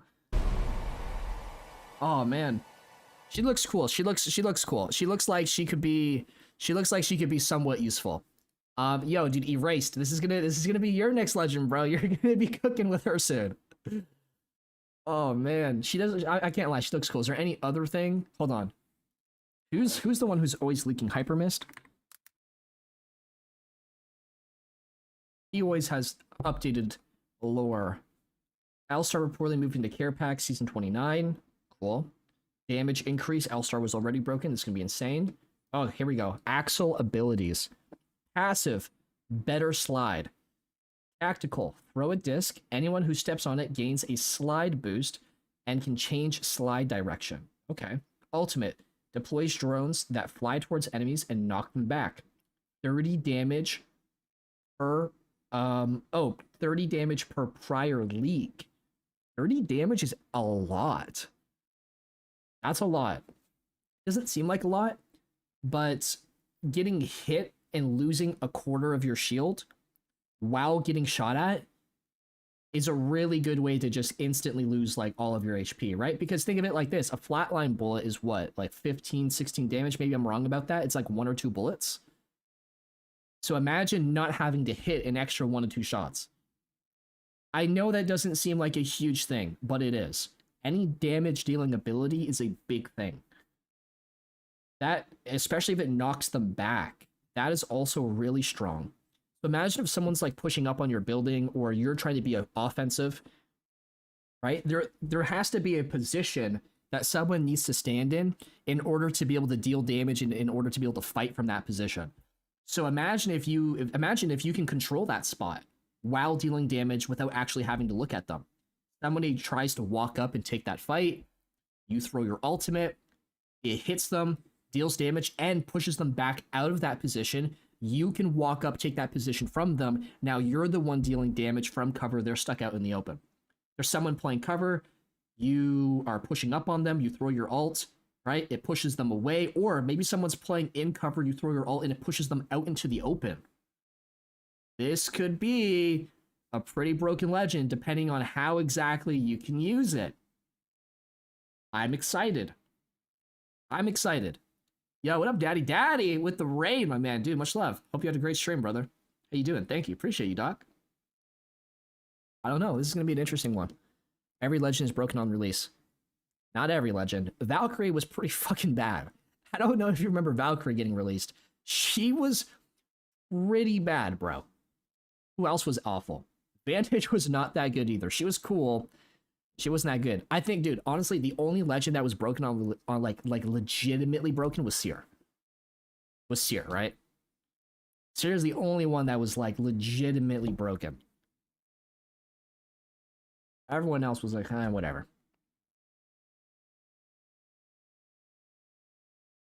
Daddy 20, head 25. Oh, body 20, head 25. Horizon 2 was Horizon. Oh, you know what? You're right. Horizon was broken. But Horizon was also broken in a time period in Apex where everybody was shit. And because everyone was shit, she wasn't that broken.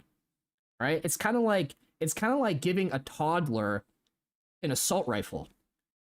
That thing can do crazy damage in a school. Oh, we seen what it's like in the US. But imagine giving a toddler an assault rifle at school.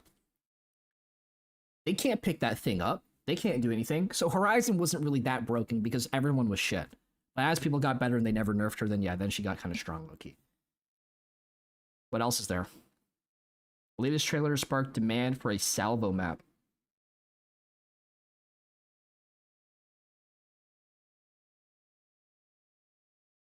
Next, Universal Heirlooms reported a Blade Tonfa. Dude, that would be so...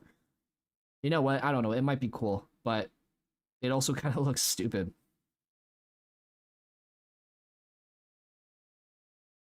Alright, let's go hop back into some pubs before our next coaching session. We got 10 minutes. We got like 1 or 2 games.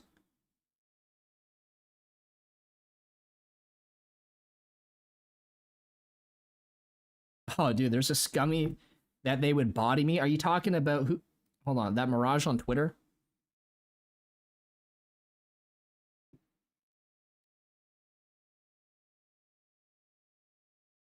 Or is it this guy?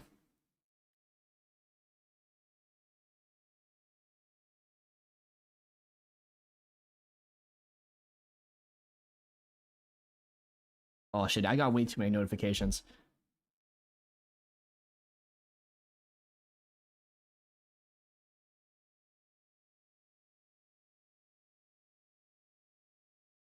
Who was talking shit? Now I'm curious. Who's that Mirage guy, bro? Not J Tool. J Baller. How do you spell it? It's like, it's a weird way, right? J Hall. What? Baller?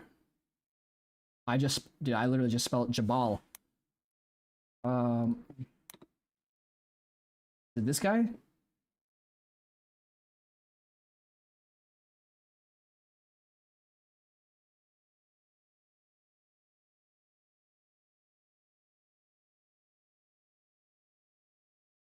I know I reposted his thing. Where is it?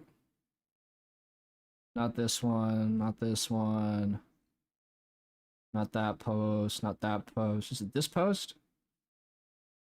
Did he say it on Twitter, or did he just say in general? Like on stream or some shit? Dude, J Baller would not. Dude, J Baller, I could 1v1 J Baller 100 out of 100 times. It would not beat me, bro. This guy has horrible aim on mouse and keyboard. If he could, dude, if he had literally just shot on that corner and not even moved his crosshair, he would have one-magged that rate. Damage. Check this out. Dude, J Baller's just a Mirage crutch. Like, I don't like hating on people. But if you're gonna crutch the most OP, easiest legend to crutch on to type of legend, and then like flex your clips, you know, like it's really not that crazy.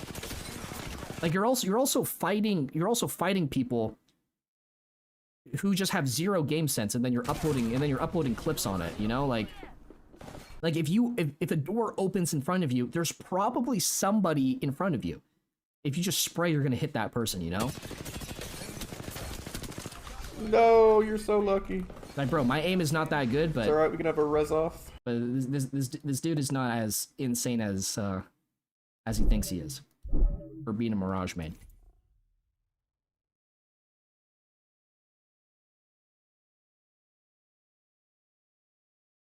He's decent. That's as far as I'll go with that. Hey Disher, I'm a big fan of your content. I'm currently D4, but chat moved. I can't see though.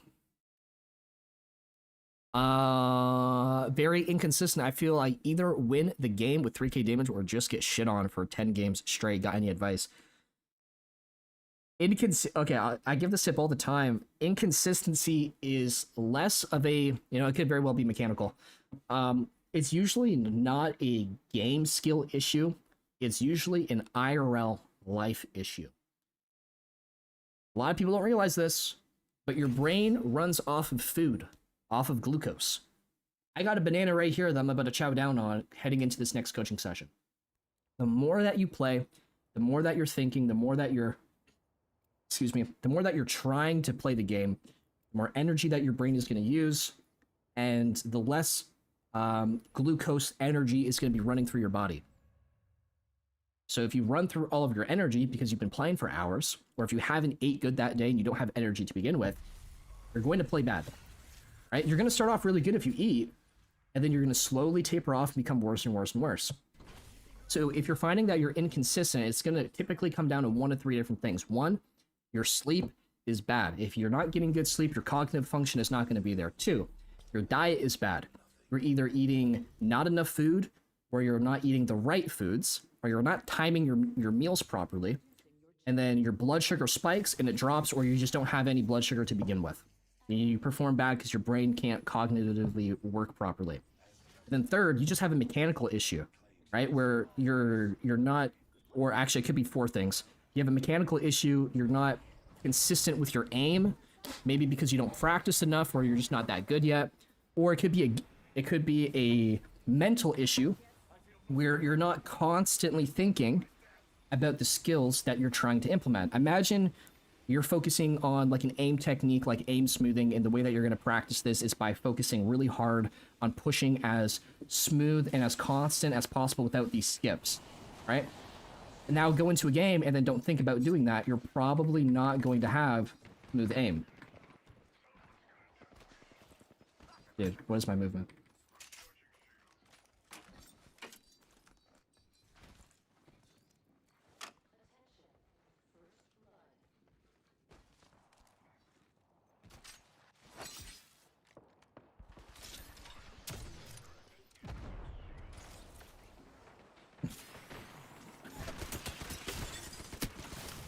You're alive?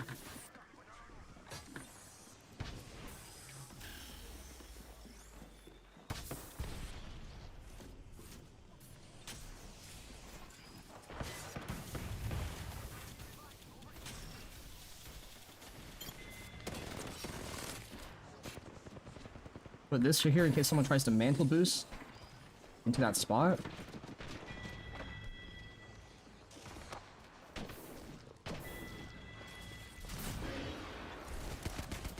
Holy sh...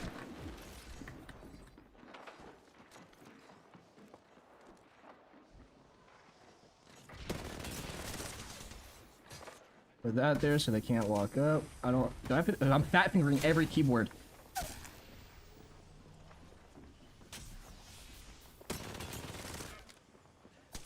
Oh man. Why is my gun just switching nonstop? Dude. There's fat fingering every key right now. Yeah. Low ammo.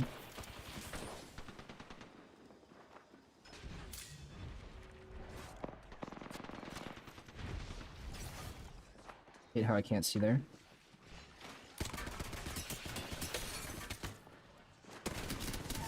Dude, your movement is not saving you out of that. Alright. Session is about to start. Let's hit up the homie. Fucking funny bone. Where's my phone?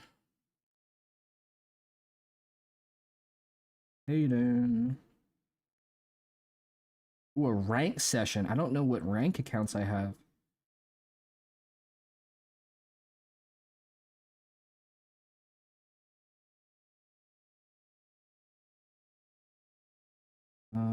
Can you hop in the range while we wait?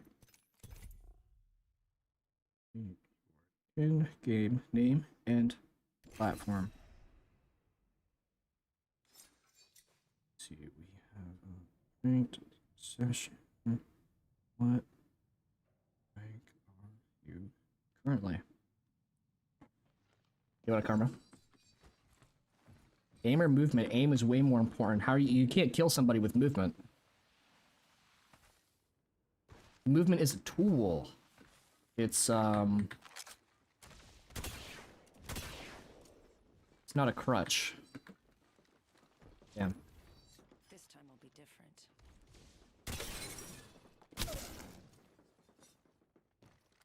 Just read my gamer tag. YMCA certified pro Apex coach. Yes, sir, man.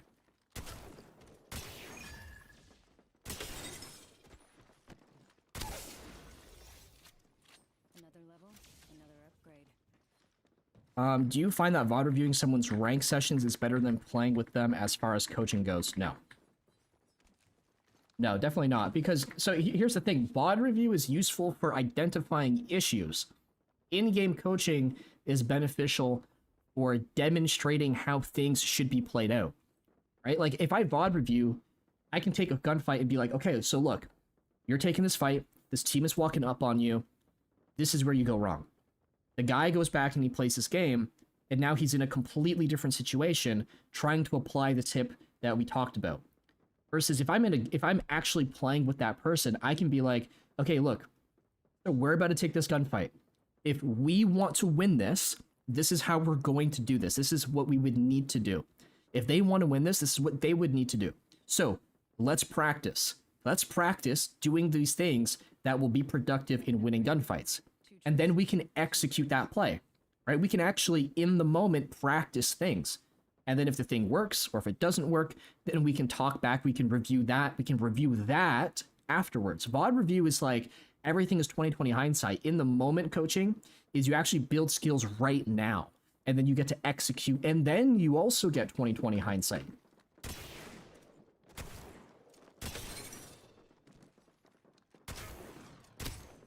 My movement, holy, is bad. Rather, my aim is bad. Yeah, just because I'm playing massive. Look, dude.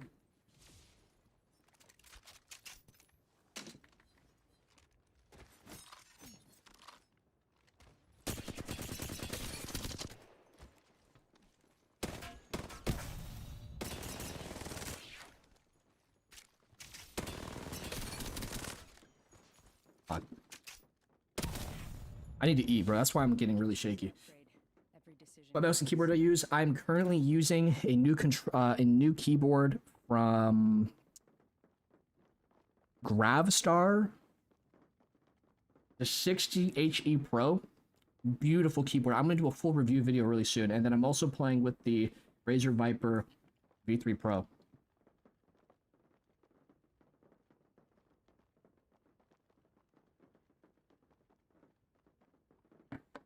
Perfect. D Hooper.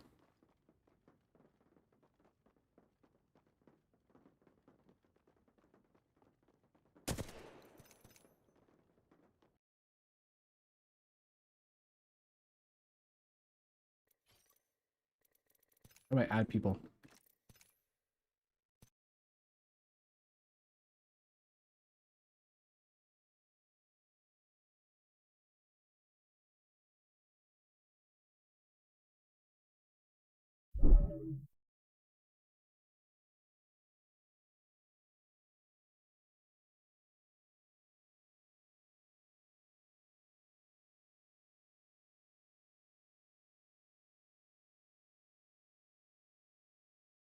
I do have an affiliate link for the keyboard. I don't have one for the Razer mouse, unfortunately. But I'm sure I could link them in a future video when I do my review on like the gear that I use and basically like a breakdown on everything. And then with that, I mean, you'll probably get a discount through that affiliate link. Are you Kobe? Someone says. I'm not too sure what that means. Who's Kobe? I am me. I'm District. I'm Mason.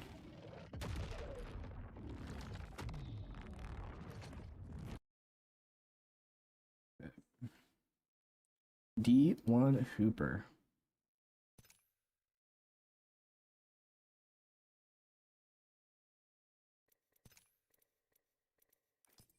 What do I think about the G Pro X2? I mean, it's whatever.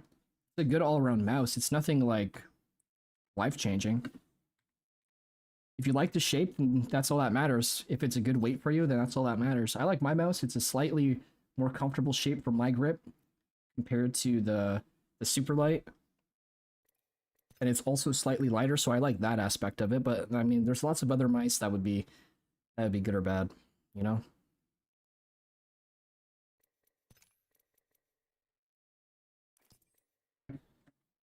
Oh, perfect. There he is.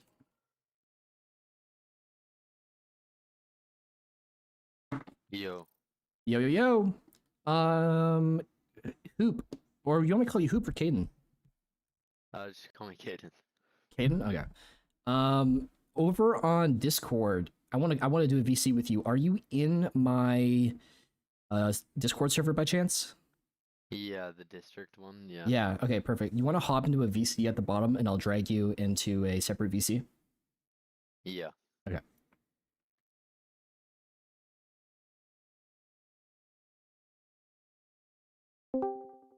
Boy Kisser has joined your lobby. Oh shit.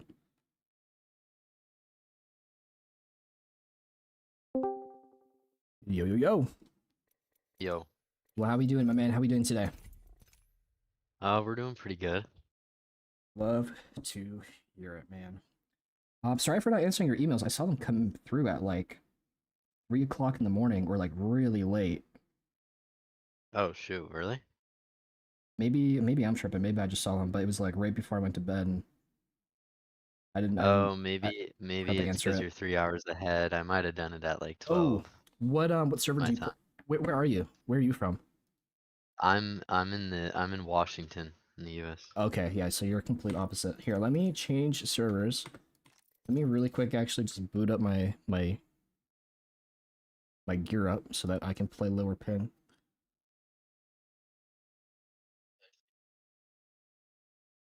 Okay, cool. Washington. Dude, I'm kind of upset, bro.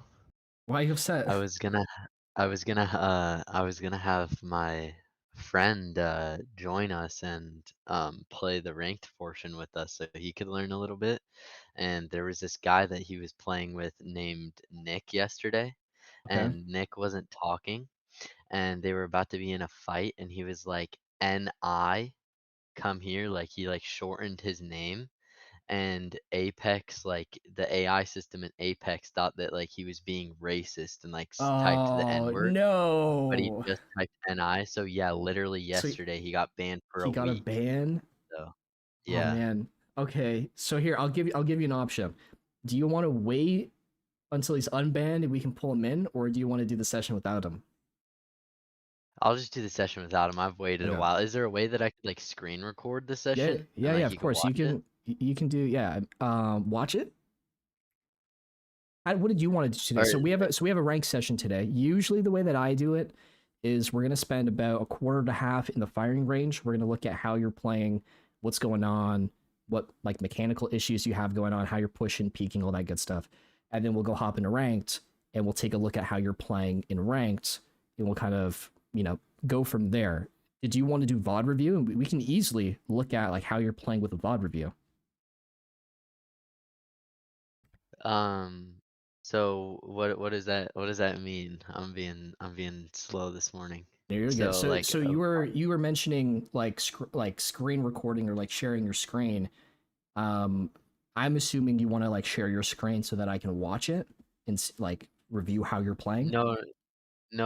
Like I'd love to like 1v1 you in the range. I'm just saying like, is there a way I could possibly get my friend in the Discord and he like won't talk and he'll just watch like my screen record? Yeah, and like be able to hear what you say to me. You know, that's fine. Because me and him like play off each other. So whatever tips you give me, he would be able to Have him join like the lounge or the AFK channel, and I'll drag him. Okay.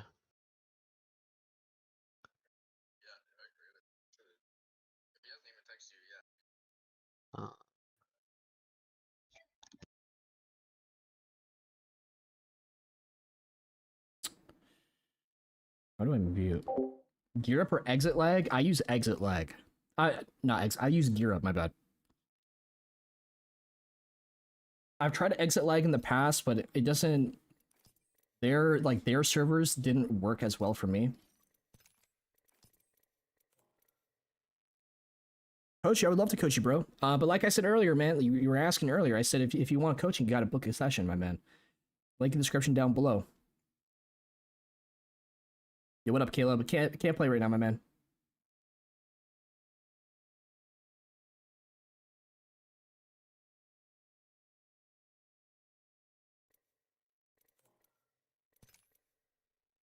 Chad, do you think I'll get banned for the name E. coli salad bar? You think that's a bannable name? Hold on, he's joining. Sorry. You're A-okay, brother.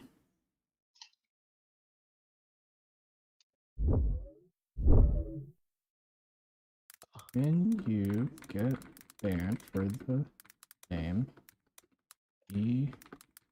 coli salad bar in Apex?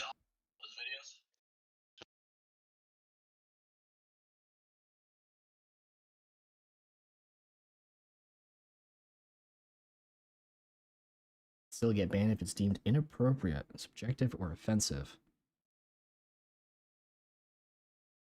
Reporting system bans are not often triggered when other player reports you. Direct bans. Okay. Is E. coli offensive?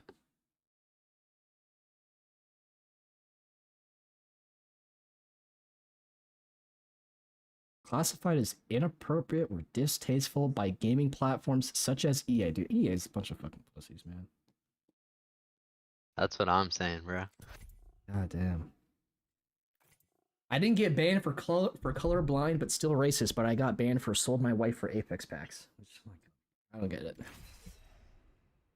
All right, let's hop on it. So, what brought you to book a session, my man? What are we struggling with? What do we want to focus on today? Okay. Hold on. Oh, I gotta Yeah, drag it him. should just be the district. Oh. Is he not in the server? No. Tell him he can join. He can join the server by going to Discord Discovery, the Discovery section, and then he said you can go to Discord Discovery, and then just type if district. you can't find the server. And okay, it says the invites are invalid. Tell him to go to Discord Discovery, or just send him an invite. Like you can just right click the server and then send him an invite. Oh, okay. Hold on. I'm gonna invite you. Oh, you think you're in the server? Yeah. Okay, now he said go to the bottom and join one of the AFK channels and he'll drag you in here.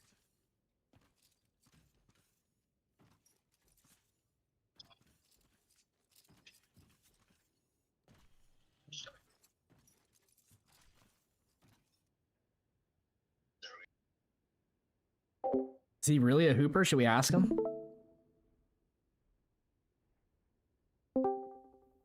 Oh, okay. Okay, perfect. Hello. All right, brother. So what are we doing today? What's the goal for today's session? Okay, so I feel like whenever me and my friend play together, I swear like we play pretty good off each other. Like we'll play close. I don't know if it's like the third is an issue, but I don't want to like blame it on a third, you know? Yeah. But I just feel like every time like we push something, like we can never seem to like, even if we win the fight and we do good, we always seem to like get thirded and not make it out of the fight safe. and I feel like our rotation is kind of bad. And I just feel like I need to learn how to manage like my health more and position myself in fights to where I like stay alive, because I feel like in a lot of situations when I fight, I'll like go in and I will get like a knock or two, but I always feel like I tend to go down. Yeah. Okay. It kind of already starts to sound like if you're able to pick up 1 or 2 knocks, it sounds like you're already doing a decent job of managing your health. Typically, where people start to have issues, and I see this a lot even with like masters and preds who I play with or who I'm coaching, they are really good at picking up knocks. They're good at getting kills. It sounds like if you're able to like go and get those kills, you're probably doing a good job also of like setting yourself up to go and take that fight.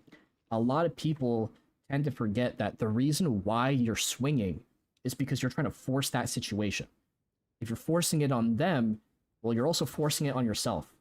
So what I'm assuming what we're going to see as we hop into 1v1s and as we go hop into some matches today is going to be you're tending to swing and make plays, but you're tending to commit to those plays, even if you're getting knocks, and because you're staying, you're continuously taking more and more damage, you get knocked, that makes the fight slightly easier for your enemy, they might recover, get the next knock, now it's a fair 1v1, and it kind of just goes south from there. So let's start off with having you grab whatever 2 guns you like, all blue attachments, whatever sight. I think you have R9 flatline, All right? blue attachments. Yeah, all blue. Yeah. All blue. Purple shields here, and then we'll go hop into the pit. Whoops. Who do you main? Bro, I am everywhere. Like, you can ask my friend, dude. Like, it's pretty bad. I've in the last like yeah, in the last like month, like I like pressure fighters, and then I also like skirmishers, but for some reason I recently got onto Watson. I think she's pretty fun. But like, You play more for fun than anything else? I mean, I am really competitive, but like I swear I don't know. I like have to like switch something up to, you know, not get extreme. I feel like if I play one character for too long, I kind of get too bored. I mean, I definitely feel like I've played a lot of Octane, a lot of Maggie, and like Bang. Okay. Okay, so basically a lot of play making legends. Cool. Okay, well here, let's start off, let's just do some 1v1s. Let's just kind of see how you're playing. Oh, go grab purple shields, by the way. Make sure to grab the Evo cache, so it doesn't, yeah. Purple shields, Evo cache, so it doesn't fall off of you. Yeah, we'll start off with some 1v1s. I'm going to start really slow and passive. We're just going to kind of slowly, you know, increase the pace of the fight, I guess. And we'll see where do you start to have issues. I probably won't say that much for the first couple 1v1s. Once we start to see some issues, we'll start slowing things down again, talking more, and kind of discussing what's going on. Let's start you. I don't know if you see me do 1v1s. I use the whole pit. I'm gonna put you back over here. We'll both ping to say I'm all ready to go. No abilities, and we'll see what happens. Actually, sorry. Give me 1 second. 1 second. All right, I'm ready. All right, chat. Let's see what happens here. How does homie play? All the way out in the middle of the open. So he's gonna have possibly a hard time managing his health here. A lot of good damage. Holding really hard. Lots of peeking. Really good damage. Good peek. Wide swinging out in the open. Fuck. So yeah, health management for sure. He said that. I didn't believe him, but that's actually an issue. He's overextending a lot.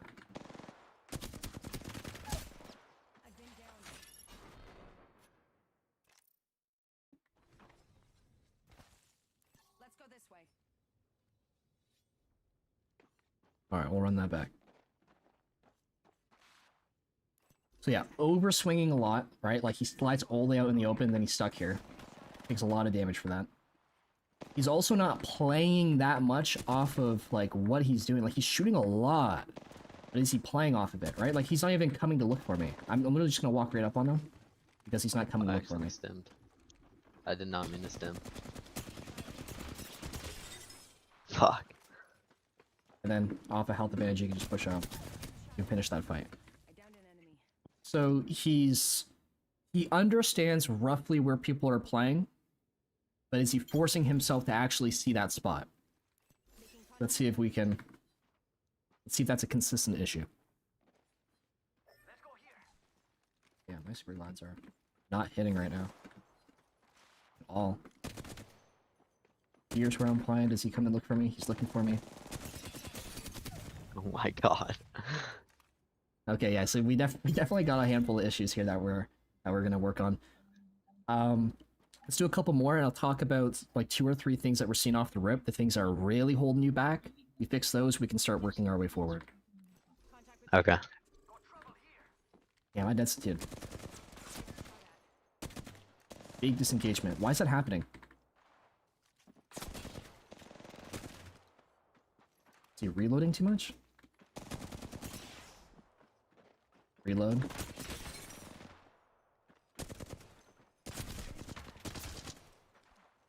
Slide. I downed an enemy.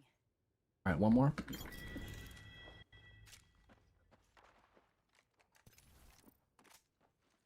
We should go here. Dude, what is going on with the super glides? Good pre-fire. Steps up a little bit. Good pre-fire, huge. Huge disengagement. Another reload. Another huge disengagement. Another reload. Another huge disengagement. Damn, whiff.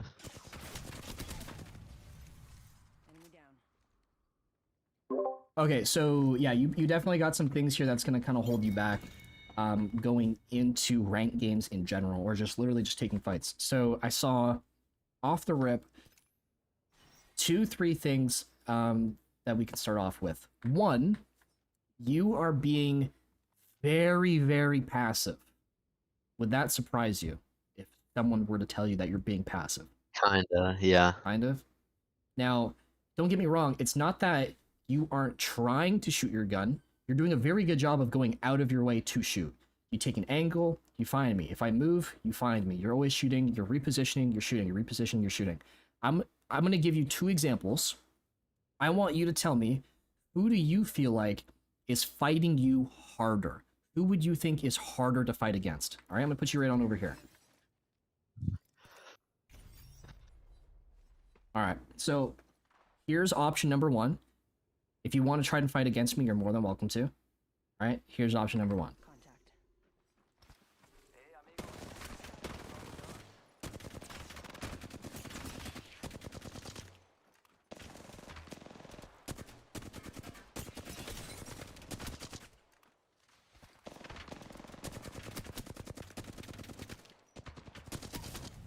All right.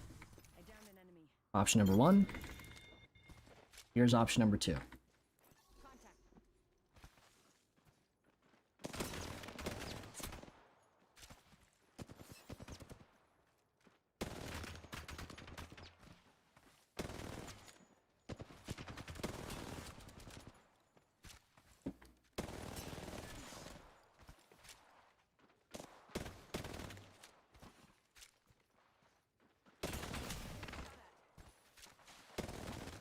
Oh.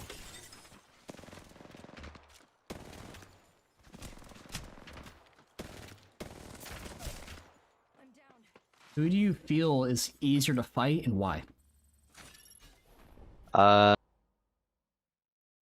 feel like I get exactly where you're going with that. The Where am I first going? one was way harder to fight because in the second one, when you were playing like me, you were constantly changing angle, which took off pressure from the fight.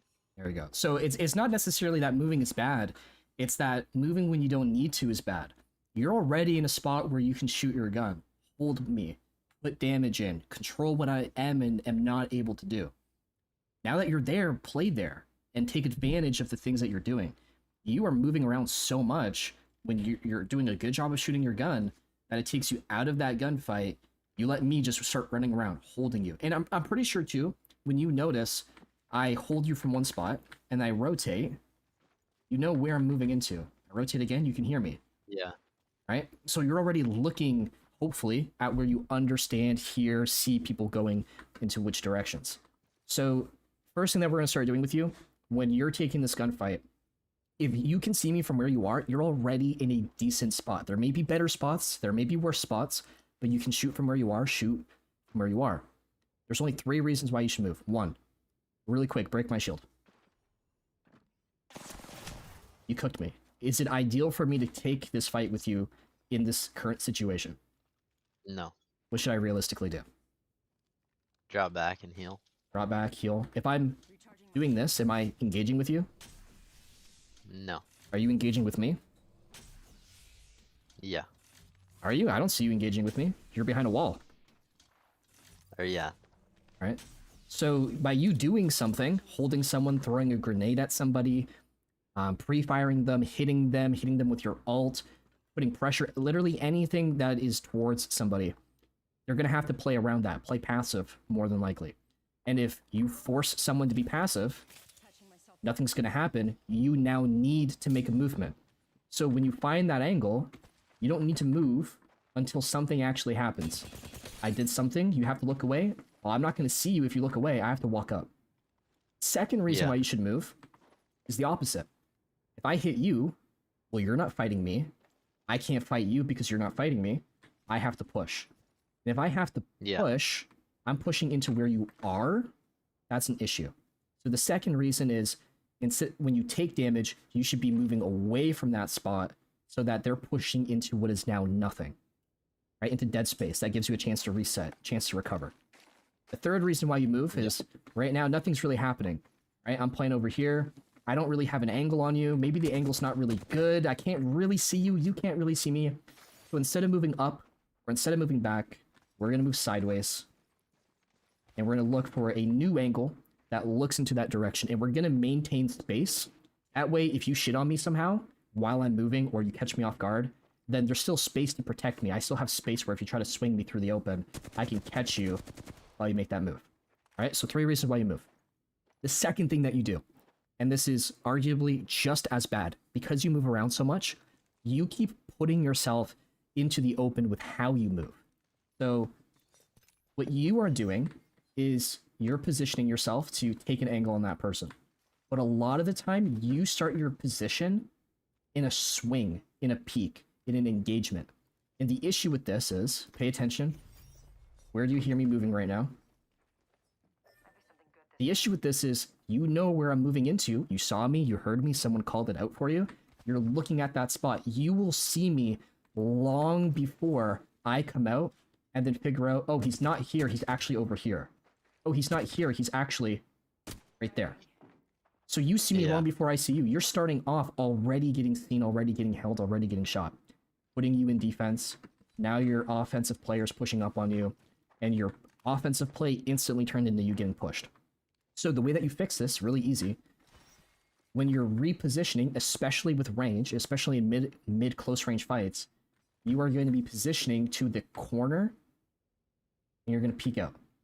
Stop in the cover, and then peek from here. And then if you can, if that person's already looking at you, or if you're not exactly sure what's going on, what you can do is your first peek, I'm going to share my screen here with you.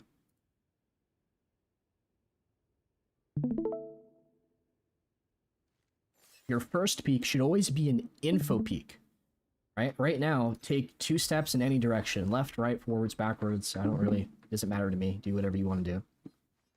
All right, let me know when you took your 2 steps. All right, I don't know where you are, so if I swing out, I'm shooting in the wrong spot, you held me first. So instead what I'm going to do is I'm going to get an info peek. Peek, oh, there you are. When I step out, my crosshair should hopefully, oh, there you are, be already where you are. I'm going to position into my cover right here. I step out, oh, he's right there, step out, oh, crosshair placement, step out, refiring that spot. You're playing that corner right there. I'm going to step out, oh, he's right there on that corner. Crosshair placement, step out, crosshair's on that spot.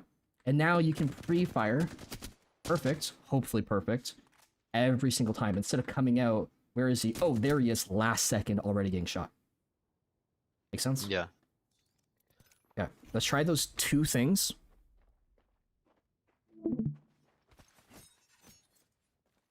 Let's start slow, we'll pick our way back up. Let's explore this way.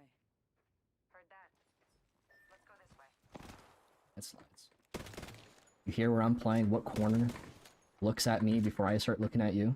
You are? Get pretty fire. Now if you're hitting me, you're holding me, I can't look. That's you stepping up. Oh, you're not stepping up, I'm gonna hold you.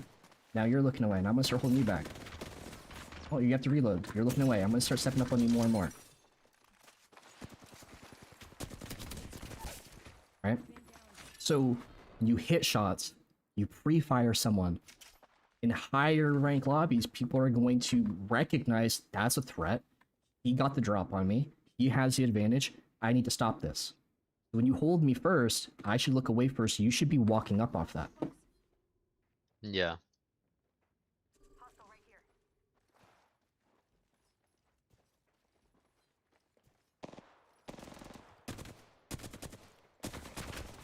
Beautiful. It's you stepping up. Perfect. Oh, I don't want to get pushed. I need to step back, otherwise you swing me. Good damage. Hold me so I don't walk up on you. Hold me so I can't move away.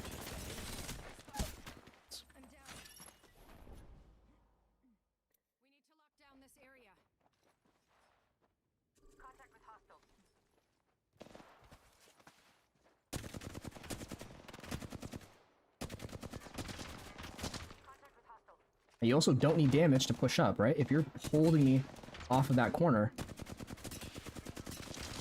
you can take that as a chance to walk up and force that fight.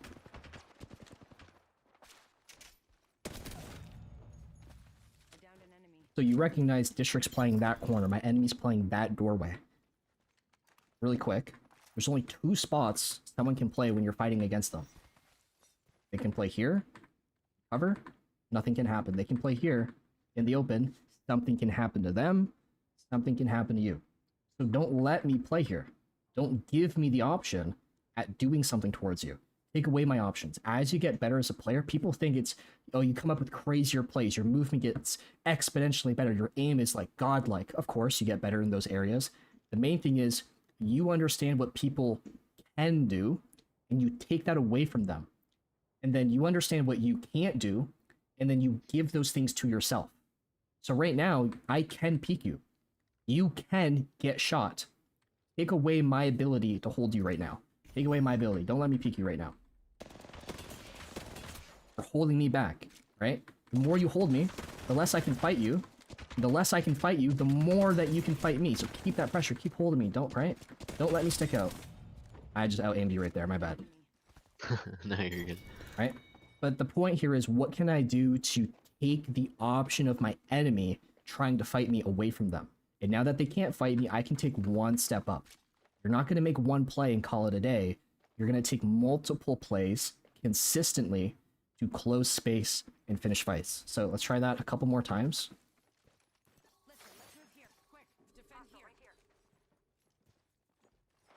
My super guys are not hitting right now.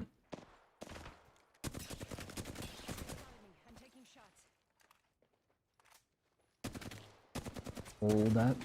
Good hold. That's you walking up. Perfect. You walking up. Now, you're one move away from me. Can you hold and follow through? You're doing a lot of holding. But you're not pushing, so I'm going to push you. Fuck.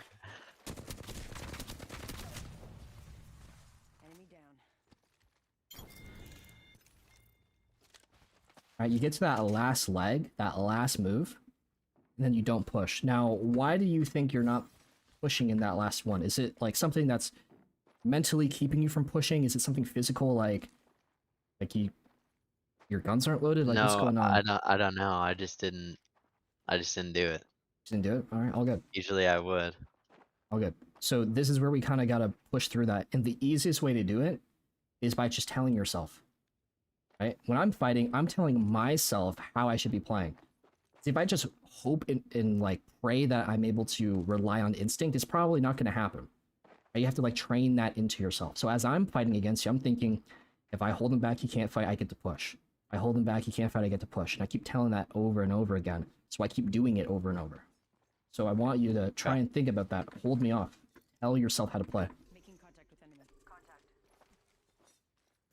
Maybe I change angles. Maybe I come in a different spot. Where do you hear me playing? Find an angle that looks at this corner over here. What position looks right here? There you go, perfect. Hold me back. Don't let me stick out. The more you hold, the more you walk up.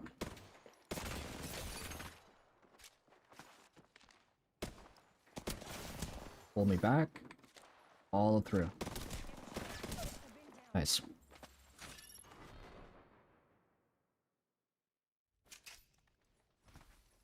Let's go this way. Hostile right here. Here I'm playing. What's a corner that looks at this spot right here? Cool, you're not letting me stick out. Beautiful. Really good hold. That's you walking up. Perfect, I can't look. It's you walking up. Lock me in, lock me in. There you go. A lot better. Now you're doing two things here that's kind of keeping you from consistently walking up. You're doing, and another thing that is keeping you from doing it quick enough. So, first thing that you're doing, or rather, yeah, okay. I worded that wrong, so just ignore me. First thing that we're gonna try and fix here is you're using your weapons completely wrong. You're going from, I'm holding my opponent with my primary weapon, and then I'm holding him with my secondary, and then I'm pushing up, unable to fight. And that's holding you back and keeping you from taking that engagement properly, right away, aggressive enough. Right? You can't play off of what you just did soon enough. An issue. Think of your weapons like tools. Your abilities are tools. Everything in your backpack is a tool. Your primary gun, typically the best at shooting straight. Typically has the bigger mag. Typically can do better damage in general. Right? Has more control. So this is your setter-upper. This is your controlling weapon. I'm going to control that my enemy can and can't fight me. Alright, and now that I'm controlling that, I'm going to start moving my way on up. I'm going to control, I'm going to hold that angle. I'm going to keep him from doing what he needs to do. And now that I've set myself up, I'm going to follow through with my finishing weapon. Secondary typically has better up-close damage, better up-close accuracy, better hip fire, better mobility, right? Better reload speeds. So you're setting yourself up with your primary, you're following through with your secondary, your finisher. You're doing it backwards sometimes. That's keeping you from being able to fight. Second thing that you do is you reload either before or during your push. And here's how you do that. You shoot. Why are we shooting even to begin with? Like, why don't you just push me? Push me. Come and push me right now. Come and push me right now. Why are you trying to shoot at me to begin with? What does shooting do for you? Makes it to where I can push you without you being able to hold the angle. Yeah, you're going to make it a lot harder for me to hold you off. Yeah. So when you make that move and it exposes you, it's going to be a lot safer. 100%. You're right. So why are you shooting, holding me off, and then reloading? Why are you not playing off of the thing that you just set yourself out to do? Right? You're missing an opportunity to follow through off of what you intended. And then when you go to actually follow through, that moment's passed. It's done. It's over with. It's like seeing the hot girl at school. She says hi to you. You know, you smile back. She gets all flustered. And then you don't do anything. And then a week later, you're like, hey. And she's like, I don't know who you are. Right? You're missing your chance to make a move on your enemy right now.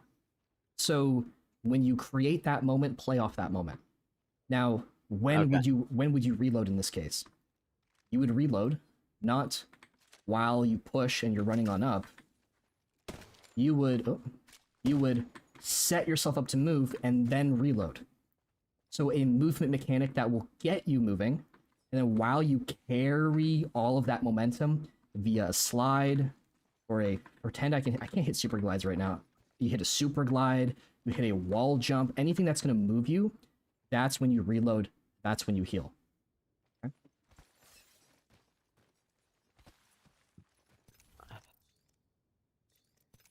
Let's go this way.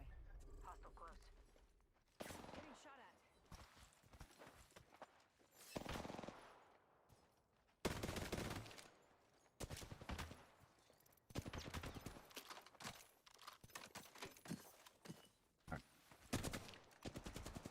Hold me back. That might have been a chance. Nice. That might have been a chance for you to step up. Hold me back. Perfect. We're one move away. Head up, follow through. Oh. It's like...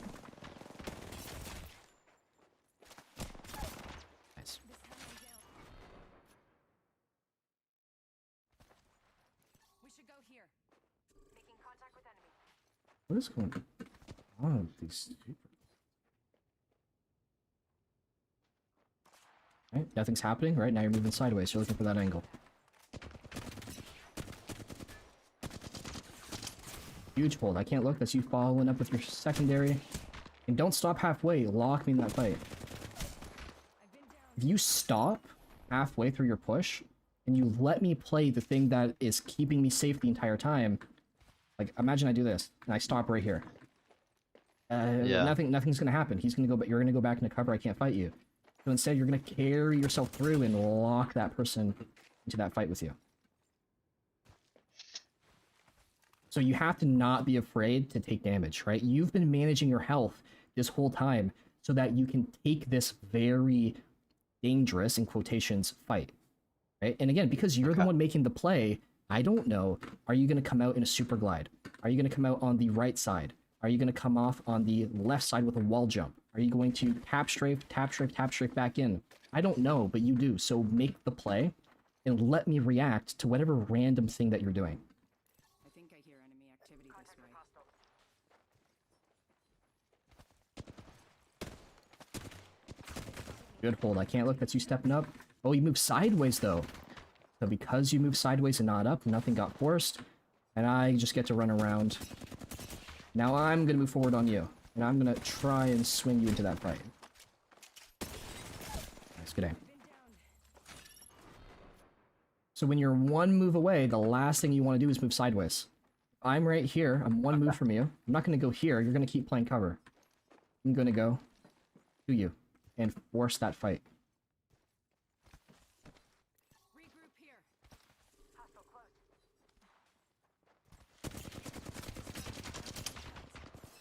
You're moving up on me. I don't want to get pushed. I need to step back. You gotta look away. You gotta reload. I'm gonna take that as a chance to step up on you. Oh shit. Get in. Now, remember, we're pushing off of people not being able to fight. Not being able to fight isn't just, oh, he has to heal. Oh, he's knocked. Oh, he took damage and he wants to look away. It's things that distract people or things that people have to do. I have to reload. So if you bait out my mag up close, I have to reload. You can push for free off of me reloading, right? You can tell me where to look, right? An example being like, if I start peeking you here, you're going to hold me here. So imagine I start peeking here, and then I swing right there. That's a free opportunity to get an angle on you, to get damage on you. So as you're fighting, how can I force my opponent to do something that would make him look in the wrong spot, make him passive for a brief moment, and then exploit me for that very brief moment that you created? It's not about big plays. It's about consistency. Are you consistently creating a very small advantage? When you do, it snowballs, you get big advantages.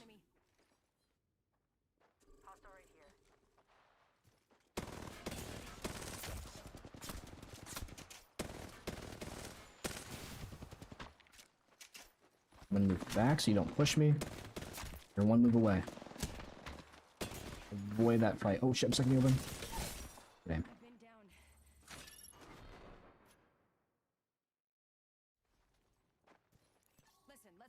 Alright. A couple more, we'll hop some matches here. Really good damage. Let's see you walking on up. Huge damage. Force that fight. Don't let me play cover. Perfect. Checking for loot here. Contact.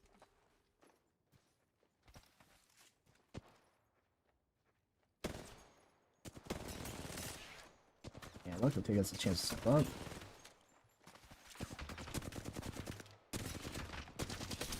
Yeah, look, take us a chance to step up. Enemy down. Alright. Ready to go hop some games? Yeah. Any questions before we do? I kind of forgot to ask you that. Honestly, not really. The way you're explaining everything makes sense. Agreed. Super good teacher. Do you notice him playing different in the end there? Yeah. Oh yeah, definitely. He's He's like actually like reloading while sliding. Like he's using his primary instead of secondary at range. Yeah, dude, so many people do that, man. Like, they don't even notice that they do it. It's so simple, but it pulls people back. Oh, and so the wide much. swinging thing. Like I was like we do that a lot. Like as soon as you're talking about that, like I was like, that's like one of our biggest things. Yeah, I'm not gonna lie, dude. You actually did a really good job of not doing that ever again. I don't think I ever noticed you wide swing again after I mentioned it. Yeah, Most no, most it people made struggle with sense. that. I feel like I kind of I don't know. I've played video games for a long time, so like right as you kind of mentioned how like that was dumb, I kind of instantly realized. Yeah, here, I'm gonna unready up real quick. I need to go hit the washroom. I'll pause the session so it doesn't come out of it. Okay. Have you ever did you see the video on angles that I uploaded to YouTube a couple days ago? Oh fuck, I didn't ready up. The thing that I didn't watch that, but the thing that actually helped me a lot was watching that one video you had with Bang.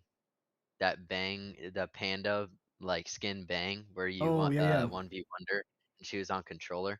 Yeah.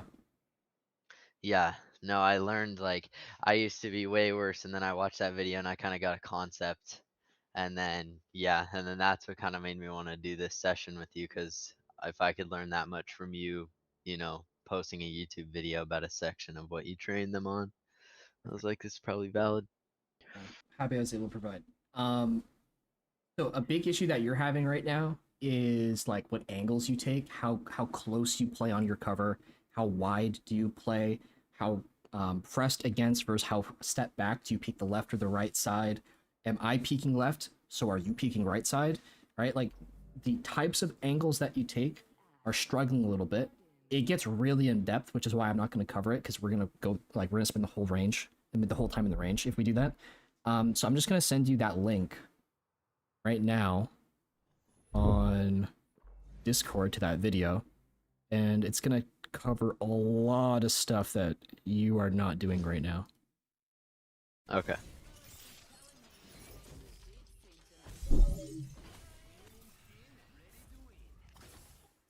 There you are. Fuck, who am I gonna play? I'm playing.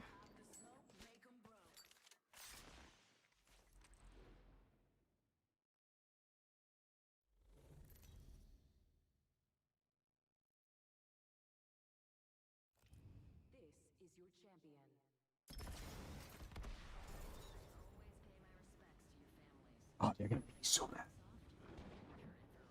Okay, Huge, we're dropping in. I'm gonna go pee real quick. Okay.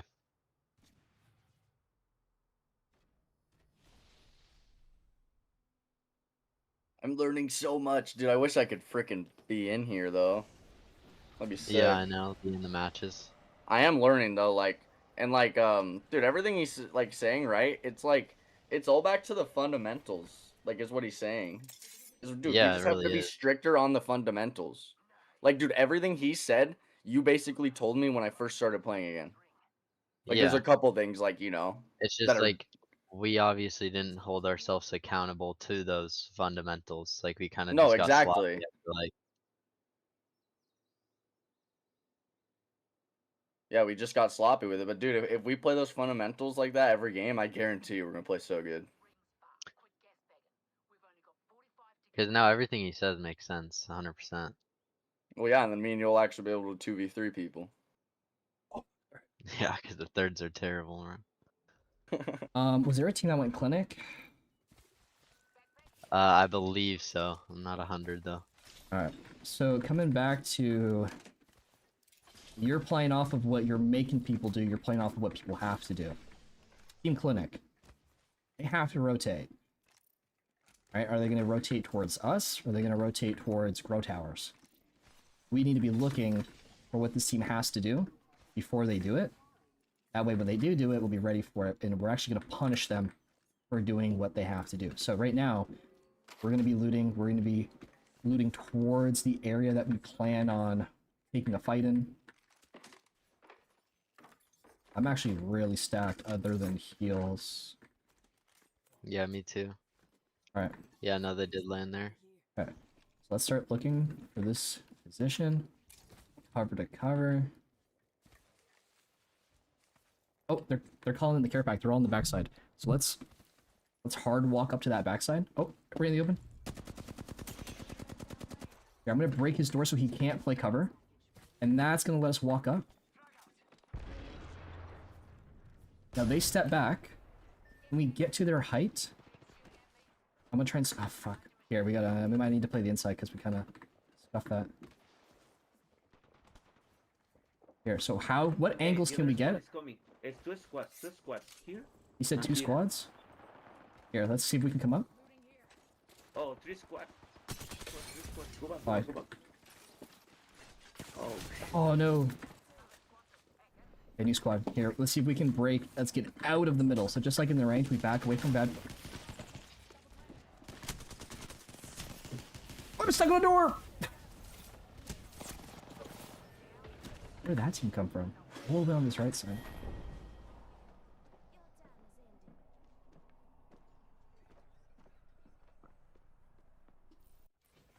wait, they might push. Wait, It's my bad, bro. Holy shit, I was fucking up my movement right there. wait, those lados nos vinieron.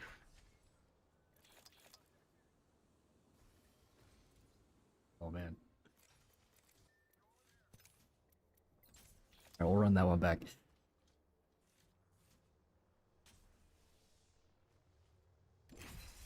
So yeah, as we're walking up, right? We understand that team is one playing the back, but okay, there's also this guy who's playing on that front door. If he can peek that front door, what can we do to keep him from peeking that? We can smoke, we can throw a nade, we can disengage him somehow. Whatever's in your backpack, whatever's in your utility. Now that we've pushed him back, right? Where is going to be the hardest spot to push? As we get closer and closer towards a fight, you want to play in the harder positions to push, not the easier ones. So it's always easier to drop from height than it is to climb up to height. Like right there, you and me were struggling. It's a lot harder. Yeah. So we want to make sure, okay, can we take the height? That way, it's easier for us to look down and drop down on them, as opposed to them looking down, dropping down on us. Now, right there, I thought you could climb that. Maybe I'm just retarded. But I don't know why it was so hard to climb that wall. We would have climbed up. I missed it too. Yeah, we would have climbed up. We would have played the next piece of cover. And if they're there, what can we do to hold them off so that we can make a move to swing? And when we take fights, a lot of people think you need to have this massive break. You need to have a knock. You need to have something huge to play off of. In the range, what we're practicing is, I just need to go from where I am to where you are. I need to put you into the open. Yes, someone might overpeak and you might shit on them. And that's a really good reason to move. As you get better and better, people don't make that mistake as often. You're not going to get that chance as often to push. So it's more about what can I do to get on him, as opposed to what is he letting me do to get on him. We could smoke at this point. We could pre-fire their box and stem up on them. We could throw a nade and put them into the open. But once we get close into those last couple swing positions, what are we going to do? Everything has been an effort to get here. Now that we're here, what's going to be that last thing that gets us onto that player? Cool. Team Gardens. Oh, they came from Elysium. I forgot that they put a POI there. Alright, so we really just need to look out for Gardens and Elysium.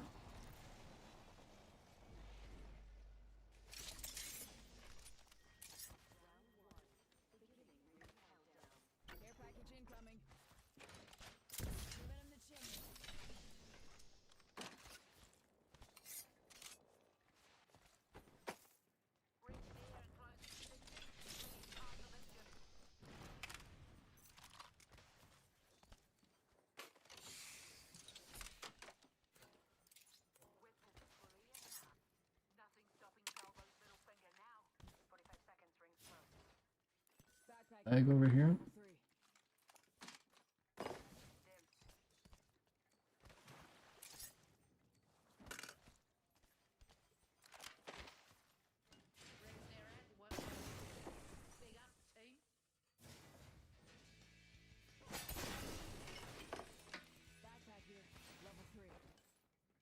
Alright.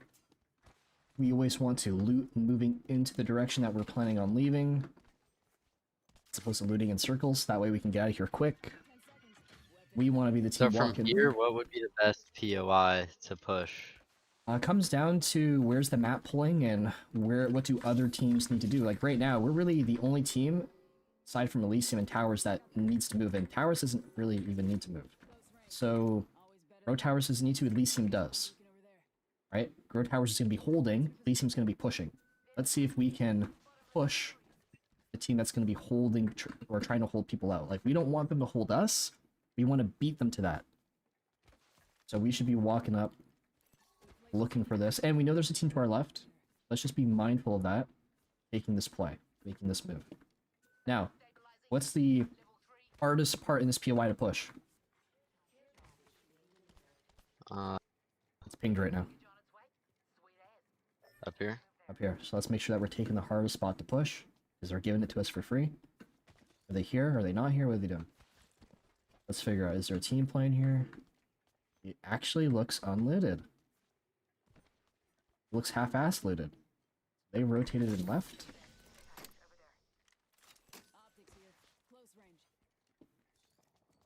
Oh, they're fighting Elysium. Alright. So let's go. Hold out everybody who's not in zone. See if we can make a play. What is our teammate doing, bro? Yo, what are you doing, Mexican? Maximo? My bad. Oh, I might get canceled for that one. Dude, you'll get banned like me, dude. Here, we hear them on that backside. What positions look at that backside?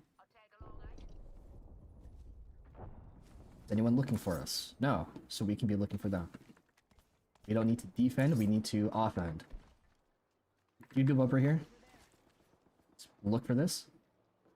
Over here. Nice. Close on me. Right side. Oh, let's look for him. He's not looking for us, right? Let's see, can we make a play on this? He's playing the low ground under us. One shot. Under us. Oh shit, on me. Dude, no sound on this guy. One on me. He got the revive, or there's two on me. This is a whole different team right here. Should I disengage from this? It depends, right? If this team wants to push, they have to move in the open. Can you catch them on this move? Right? Can you play in an area, in a spot, where they're going to have to push through the open?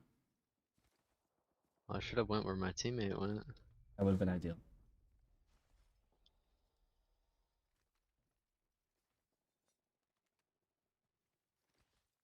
Now you're kind of walking up on them. The closer you play, the easier it is to swing. Right? So are you going to be able to swing in? Minimize the risk of you getting pushed? You might be able to grab banner if nothing's happening and then plug in.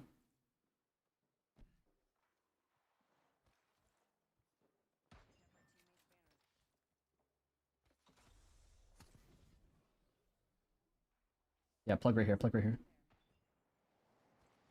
Oh, my bad, in Elysium. He may got me. Now this team's gonna want to walk up. If you don't have enough health to hold that zip... Oh. Fuck. He's you don't low have as enough health shit. to hold that zip, he's gonna take that for free on you. He's gonna hold you off of that for free. They're not pushing yet. They're one up, one up.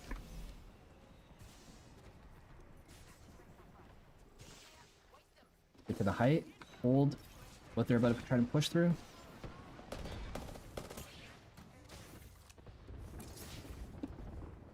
Alright. Now we might be able to take the redeploy. I don't think they're pushing. They kind of fucked up. We're up here. Oh. It's like up top. What? I didn't Yeah. even know there was a spot.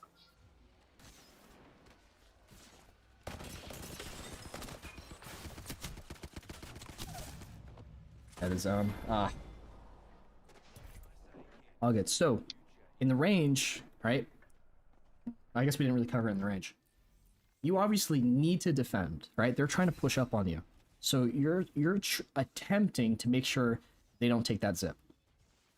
Yeah. And something that a lot of people don't really realize about when it comes to, oh, we got a break, let's push this. Oh, we got a knock, let's push this. They see an advantage at face value. The advantage is he's hurt, so he's easy to kill. The real advantage behind this is the fact that he has to hit twice as many shots as you do. He has to put in twice as much work. He has to expose himself twice as long to knock someone. Now, when you go to peek someone and you're hurt, you can't afford to expose yourself to that point, right? Yeah. And because of that, you go for that push, or rather you go for that peek, you get hit really hard, and now you're just instantly getting knocked. So you need to recognize that you're not going to peek and knock somebody, or you're not going to be able to peek as hard as you need to in order to fight back. You need to take multiple, very small, safe, calculated peeks. Otherwise, you're going to get cooked for this. He doesn't have to work as much as you.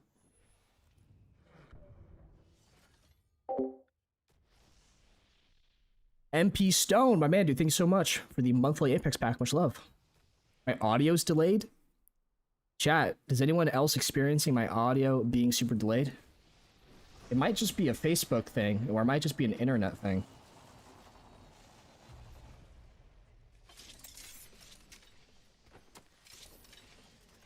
No? Alright, it's just a Facebook thing, brother.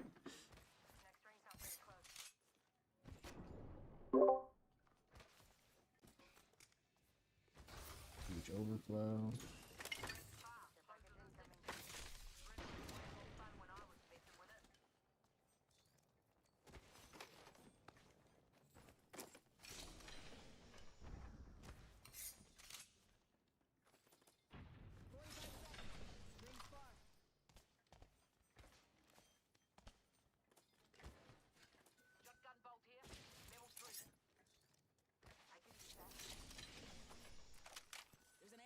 I'm gonna grab that actually. Here, take my overflow.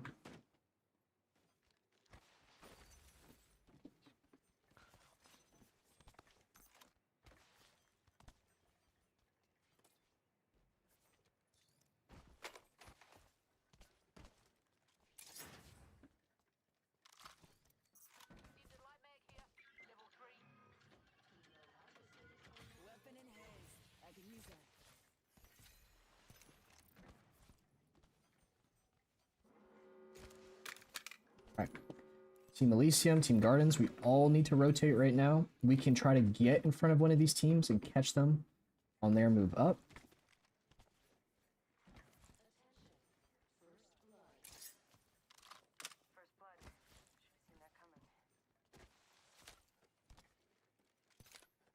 This team actually might try and come for that Evo Harvester.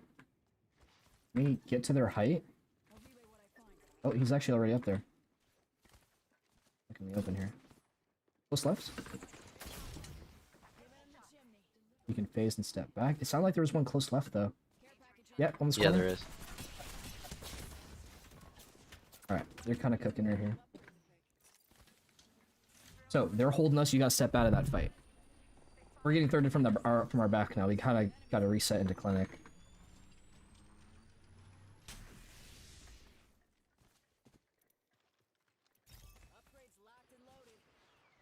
Now, are they stepping up more and more? If they are, and they're running in the open, right? We can catch them, punish them for doing what they're trying to do.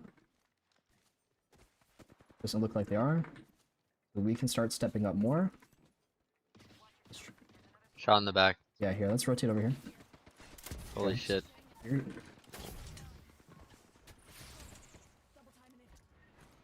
All up. I'm just... GG. So, something that you're doing, you're running around a lot. Think of our 1v1s, right? When I'm 1v1ing against you, I'm pushing up into you. I'm trying to. I'm pulling away from you. Yeah. Right? Or as you're pushing up, I'm pushing back. Pause. Right? Then I start holding you. I'm pushing back up into you. You back up. There's a pause. You start holding me. I have to go back. I have to move back. There's another pause. So when you're walking your way up, this team starts holding you, you stay there. They push, you die for that. When you move back and you pause, you stop. You don't keep looking for them. Now you're just running around. Nothing's happening to them. Yeah. They look for you. So you need to make sure that you're constantly looking for them. But if you're the one leading that fight, if you're the one putting pressure, you're the one pushing up. You're the one taking pressure, you're the one pulling back, but you're still looking no matter what. You're just kind of floating around the area, and they go, okay, well, this fucking Wraith is in the middle of the open running around. He's not even trying to look in this direction. He's not even assuming that we're looking for him, because he's not trying to stop us from looking for him. Walk up for free, catch you for free. You're knocked for free, right? So you should always be moving cover to cover to look for people. And then if you don't see them, you work up more. You do see them and they hold you off, you back up, but you're still always trying to look. Okay.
Team Rift.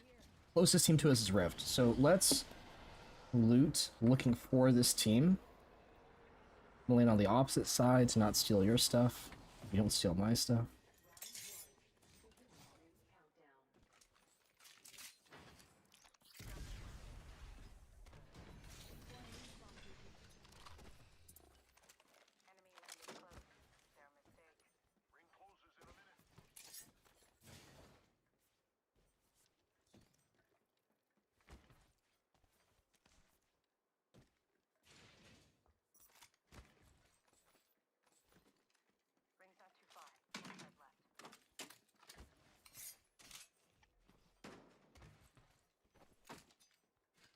I don't know about you, but I'm feeling pretty 22. I'm ready to go and take a fight.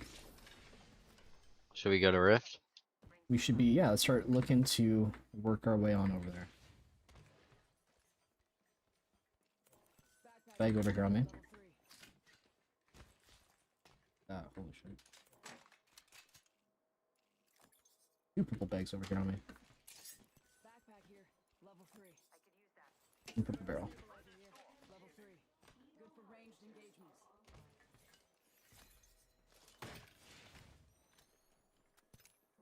Alright, so what position looks at where they are, where they should be? I feel like they should be around there. Start looking. Rotating in. Work my way up to this. I see one actually way back over here. He is playing on ping.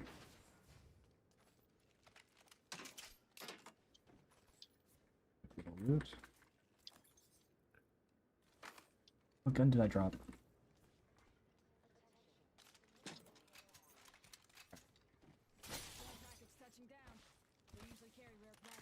I need some sniper ammo. Okay. Alright.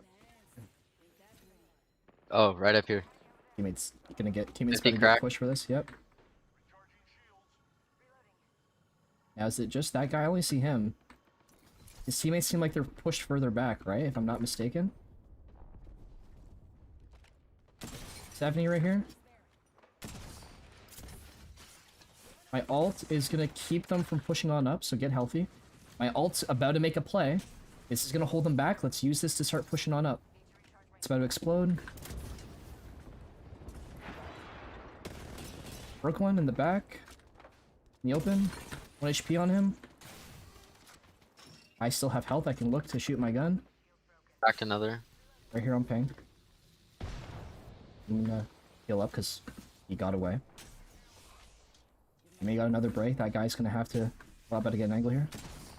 I'm gonna thermite that ping, that red ping off. Almost cracked another. Huge, huge, huge. Oh, one's still down there. Burning one on white. Almost cracked. Walk up here. Not fighting us. Let's make sure we're fighting them. Maggie won. Maggie dead. They just... They Run ash hard. ported. You don't have any Cracked. HP? Low as Oh. hell. I'm dead. Of course you're dead. Push that. Did you have any HP to take a 1v2? I had full HP. You didn't, no. But you were missing all your shield. You walked up no shield. Now maybe I'm looking at teammate, but I'm pretty sure that was you. Yeah, here, Gibby, come over here.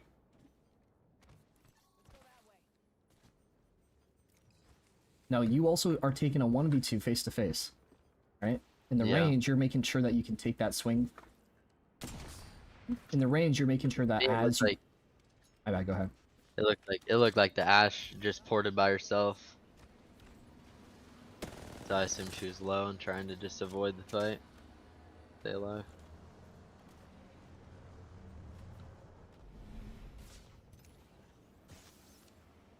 Where can we get you? We can go grow tower.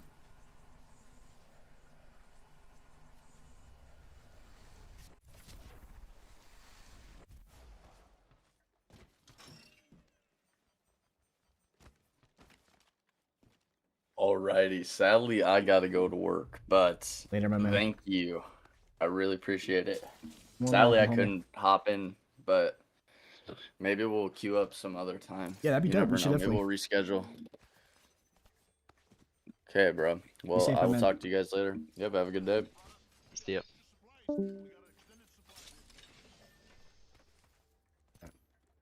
Craft you, plug you.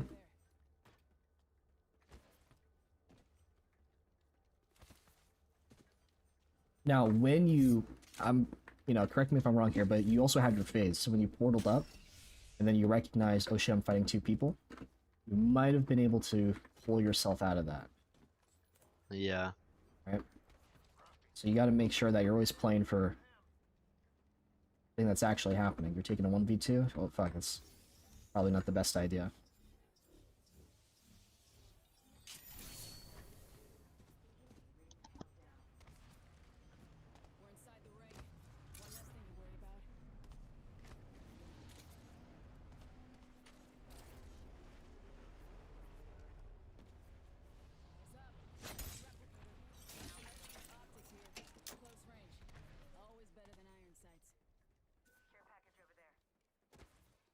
Oh, I totally love that.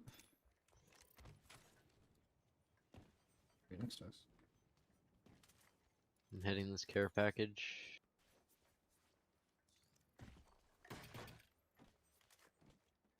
Are you taking the sentinel? No. Okay. Alright, we'll happily grab that.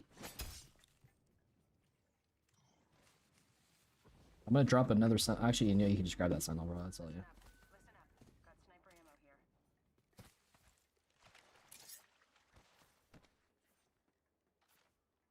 What do you have, a wingman? Yeah. So let's look at map. Labs has to rotate into the top of the map. Gravity engine has to rotate into the top of the map. Solar doesn't need to. Terminal has to rotate into solar. Bonsai has to rotate into solar. We don't really need to catch anybody, right? Like we already know that there's no one over here. So we should either be holding where everyone's going to be coming into and catching them for free kills, or we can sit here and camp in Summers, but we're not going to get any loot. We're not going to get any more attachments. We're not going to level up our shields. Right? So right now what we could do is, yeah, we can play super safe and just get placement, or we can look to set ourselves up so that come end game, we're actually going to have a lot more stuff to fight with, and when these people rotate into us, well, it's going to be a lot easier to take these fights. So I'm going to start rotating for grows and start looking.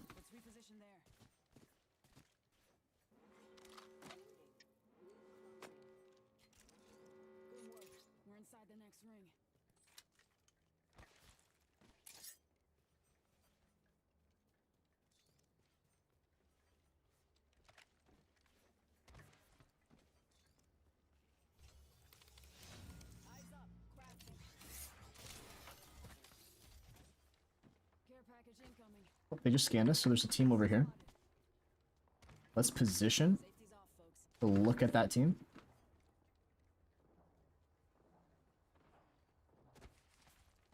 They're sniping at somebody else coming from yellow. Over here on red. I think that team actually just... Yeah, that team's walking up, so everything on our... audio here? Very good. I'm tripping. Alright, let's look for where we hear everyone. Oh, there is audio over here. Yeah, there's Bangler smoke over here. He's above me. On stairs. He might peek those stairs huge. Got nades on that. Okay, we can walk up more. Further up. My smoke is gonna cover us, we can walk up here safely. They are leaving, they dropped down. Running towards that yellow ping, I think. What? Nice.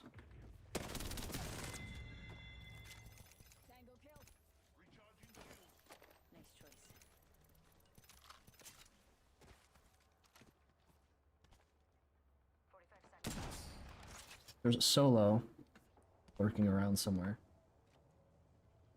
Everyone over here. So let's look at this next zone. Where does everyone need to move to?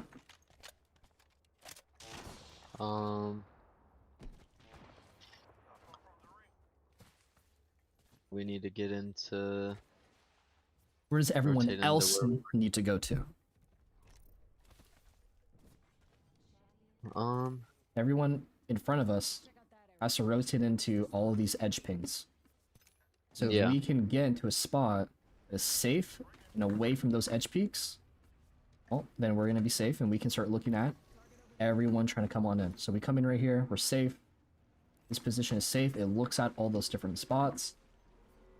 We can get damage from here. This is a double res that they just got off. Start maybe pushing on deeper in so we can look at where we know they just dropped into.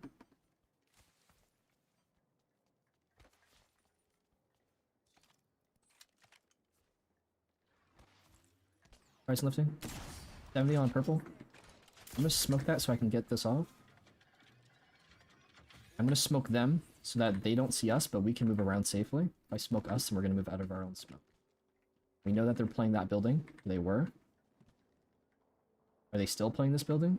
Let's walk up and let's keep finding out. We don't hear anything.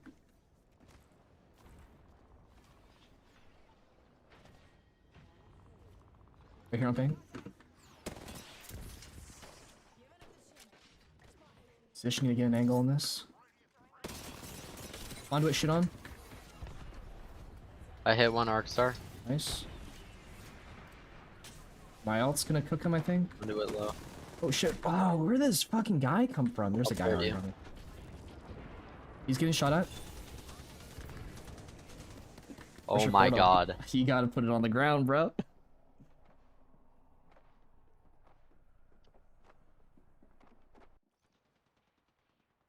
Huge. Gibby's plugging me in. Maybe you can play the height, play a position that looks at where you understand everything's happening, right? If you're playing behind a building, on the corner of a building, you can only see what's off that corner. Everything is to your, yep, huge, huge, huge. Guy right in front of you right there, break that guy, drop in on him, lock that guy into a fight. I damaged the fuck out of him. I'm dropping down then. Is he on us? I think Caustic's... I kill Caustic. I'm looting. Broke Maggie on me.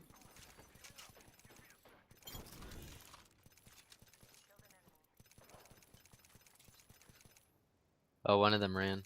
Did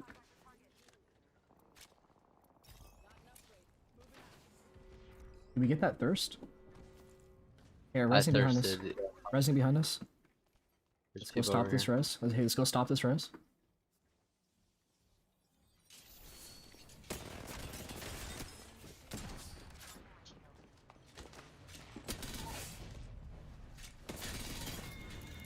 Now they're gonna be dropping in on that height. Let's make sure we're looking at this height. 2 dropping in. Nice, last.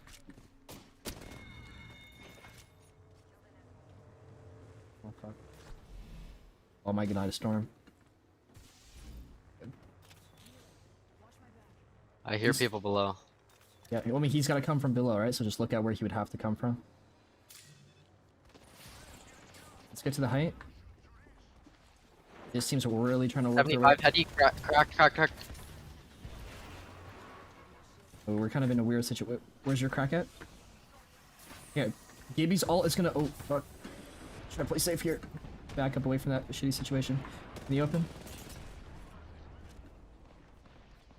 Okay, so we know where this fight's happening. Here, I'm gonna put something so that we can take that position.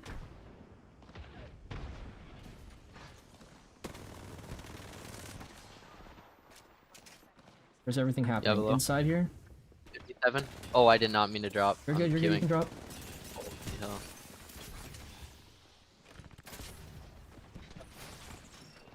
Dead, one dead. Nice, nice, nice. Reset, stay healthy. We can come back and we can finish that. Full step back, full step back.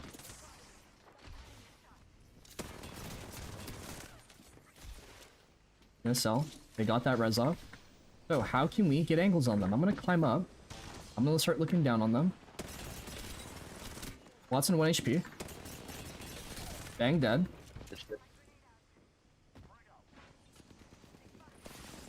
Hey, we're getting shot from the rooftop. Classic 1 shot. Holy, I'm beamed from height. Yeah, you're gonna keep getting beamed.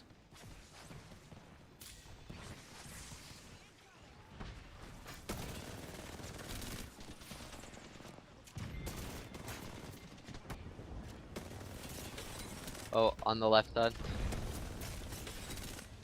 Fuck, bro, they just keep healing. Here, climb up the height, climb up the height, climb up the height. Watson's so low, so low. Yeah, teammate got him. On Gibby. So much caustic shit, bro. Like, Yeah. I fell by accident. Good shit. Okay. Up here. Is it safe here? I don't know. I'm ulting this team off ping. This ult's gonna push them back. They're smoked off, they can't see. I'm using that to cross up for free. Pushing you, headshot. Yep, nice. On rock right there, 45. I don't know where rock is.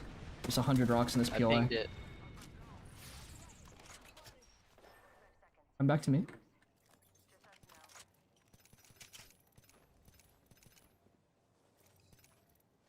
Okay. Need that 3x. Whoa. Okay. So what can we do to hold this team back so we can walk up and finish them? Last team, actually. I think it's solo. Yeah, I do too. He's not looking, right? This is us walking up on him. Going up. GG. Okay, if he doesn't want to hold, then sure, we'll just do that for free.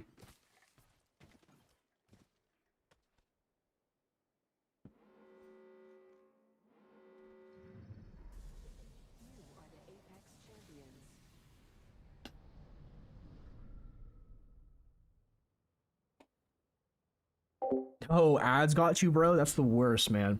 I'm so sorry. I'm so sorry. I hate ads. That's why I hate Twitch. YouTube has way less ads. Alright. Let's exit back lobby. Any questions to wrap up our session today? I don't really know what to ask. I feel like there's a lot. So with pressuring, I need to jiggle, peek instead of full swinging, and then I need to pressure up after I get that health advantage. No sideways angles when I have the health advantage in that way, and I'm pressuring up, and then in ranked, you always want to push the hardest spot to push first, or get the position that's hardest to push. And then you always want to rotate to where you can hold people that need to come in safely. And then instead of just pushing a random POI, you need to push an angle to where you think you might be able to get the third party advantage. Other than all that stuff, I don't think I had any questions. And I mean, is there anything that like you noticed while I was playing the game that like you could definitely like say I need to change?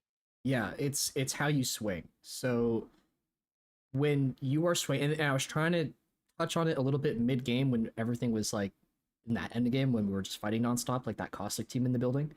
But obviously it's kind of hard. I can't just like pause the game and be like, hey, let's do this. When you are fighting, and when people in general, not even just you, whether you're a mobility legend, whether you're a Watson with no movement, whether you're the person with the most movement, or a Bangalore who can smoke, or a caustic who can stop people from pushing. When you swing, you're swinging with the intention of forcing damage to be done. You're forcing a fight to happen. If you don't swing, nothing will happen. He's going to play cover, right? So if I'm swinging to force a fight on him, I'm forcing that on me. What you do a lot, you notice how a lot of the times in that end game, you were swinging, but you were leaving on one shot. You were barely getting out a lot of the time. That means that you're overcommitting to every single push that happened on. Now, obviously, sometimes you miss shots and people will hit all theirs. Sometimes someone gets crazy aim, headshots you with the wingman. Holy shit, all your health is gone in 2 hits. Yeah. It's very rare though. So we can't really, touch too much on that. When you swing and you force that damage on someone, you're forcing it on you. So by staying, you keep it happening. You keep it happening. You keep taking damage. And when you're pushing into spots that people are holding, when you are the aggressor, what ends up happening is you push into where everyone is stuck together. So a lot of the times, and this happened a handful of times in that match, you're pushing not just in a one-on-one where it's a 50-50 chance, where, hey, if I make this one guy miss, I get to mag him for free. You're pushing in, and you're taking twice the damage that you're able to output. So what you struggle with is pushing, making a play, and staying pushed. When you go back and you watch this recording from my POV, what you're going to see is a lot of the time, I'm swinging, I'm taking an angle, I'm trying to lock one person into a fight, maybe two. I do a little bit of damage, back up, even if I shit on them. If I miss all my shots, it doesn't matter. I'm backing up no matter what. Back up, you have all this health still to play with. Re-swing, make the next first play, back up first. Make the next first play, back up first. Rinse, repeat, rinse, repeat, rinse, repeat. Before you know it, you would have made so many plays without needing to heal because you've managed your health that entire time. 50 damage here, 100 here, 50 here, 25 here, 50, another 100 here. The next time you go to peek someone's one shot, you pick them off, you back up again, pop a cell, not a Phoenix kit. Push back in, get the thirst, back up again, pop a cell, not a battery. Push back in, get another knock, back up. Pop a cell, not a Phoenix kit. Right? So you are playing so aggressive that when you have to finally leave, you can't play off of everything that you just did because you're wasting time healing, overhealing. So you got to make sure that you're pushing in and making one small play. Back up, one small play. Let me ask you this. How often do you one-clip players, and how often do they one-clip you back? Is it a very regular thing? One-off? No. Is it consistent? No. Right? One-clipping in this game is hard. This is literally the only game where it's actually impressive to one-mag someone. Whoa, you killed him in one mag? Call of Duty, it's like 4 bullets. CS, it's one shot. Valorant, it's one shot. This is the only game where it's actually hard to kill people. So, because it's hard, you're not going to swing in and knock somebody when you're taking twice the damage that you need to output. And when that one thing that you need to do is already hard as fuck. So, people think that you get kills by making one really big play. That is not true. You swing in, you make a small play, you back off, and depending on how good you were able to manage your health in that small play, when you come back, you can make another small play, another. So go back, rewatch. Well, I don't know if you recorded your POV. Compare how hard you commit in comparison to how hard I commit. And then go watch a pro player, right? You're going to notice that pros tend to commit a little bit harder, but that's because their aim can back it up. So until your aim is at that level where you can one clip, you cannot commit like hardcore. Okay. Okay. So that's all I have to say. If there's no questions, cool beans. Good last game. I love ending on a win. I'll send you the VOD from today. All right. All right. All right. Cool beans. On Discord. Yes, sir. All right. Well, thank you. That was fun. I feel like I learned a lot. So. Perfect. That's what I achieved to do. I'll talk to you soon. Tell your buddy that it was cool meeting him. And if you guys want to, you see me online on this account, feel free to shoot me an invite. Okay. All right. Heck yeah. All right. All right. Thank you. Later, man. Talk to you soon. See ya. Chat, give me 1 second. My beautiful wife is about to leave, and I want to. Yeah, look at that sexy ass. See the ass.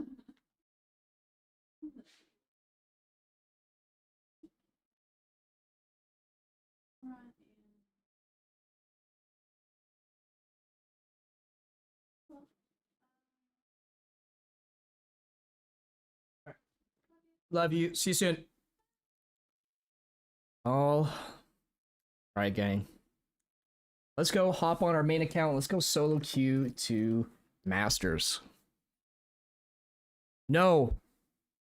No, I was on the E. coli account. Love you.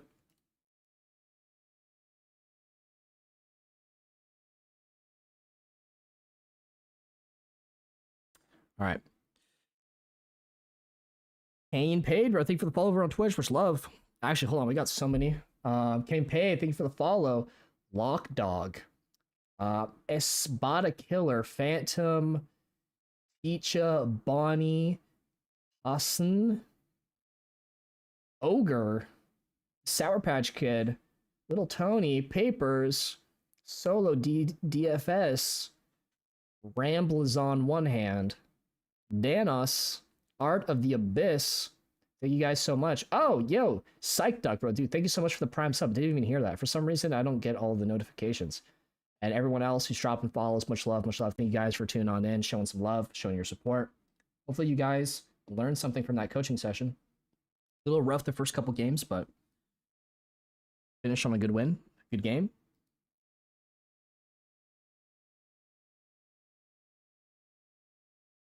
Certified YMCA Pro Apex coach.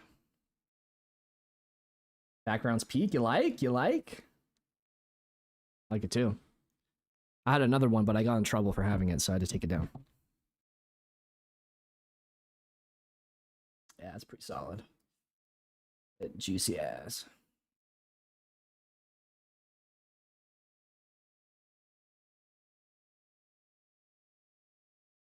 Are you streaming on Twitch? What's the Twitch? The Twitch is District FPS.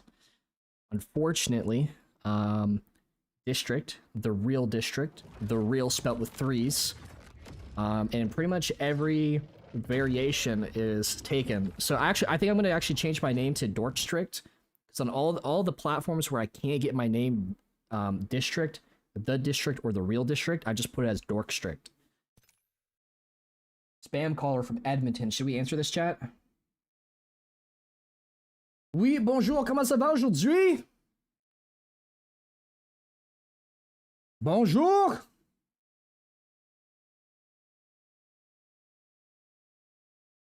Alright. Allsme doesn't even say anything. Type shit. I'm gonna go hit the little big man's room. Go take a leak real quick, and then we will get cooking.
Alright, players.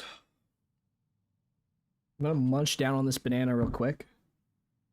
And then we're going to go play some ranked. And answer some questions in the meantime. What's my peak rank? My peak all-time high rank is top 20 Apex Pred.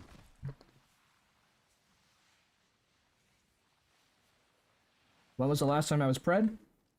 A very long time ago.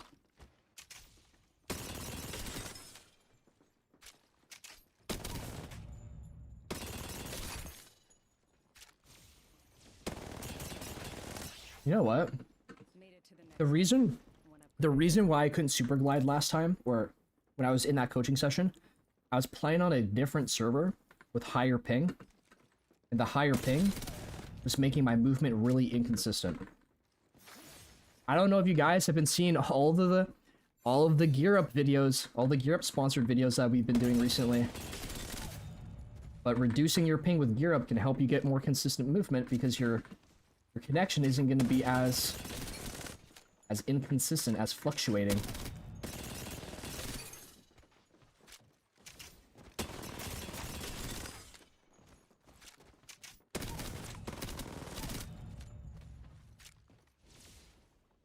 What would you say below said rank are just bad players? Honestly, dude, like, honestly, in my opinion, anything below Pred is a bad player. No, that's pretty rough. Anything below Masters is a bad player. And here's why I say bad. You can be good at something. Like a Diamond player. A Diamond player can be good at aiming. He can be good at movement. He can be really good at using legend abilities, positioning. But he's not going to be good at everything. And furthermore, he's not going to be consistent at the thing that he's good at. Right? Like, for example, me.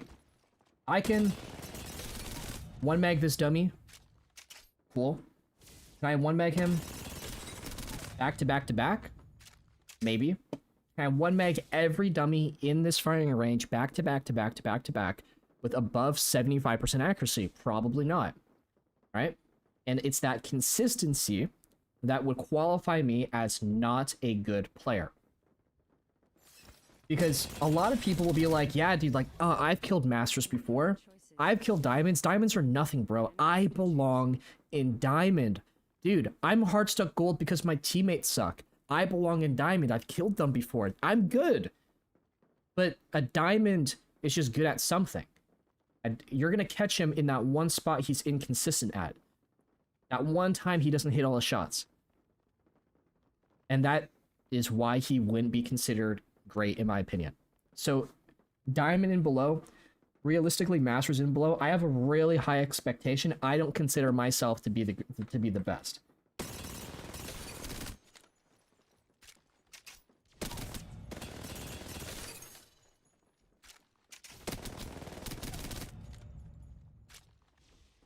So you're a bad player, I am a bad player. Exactly. But I am better than most.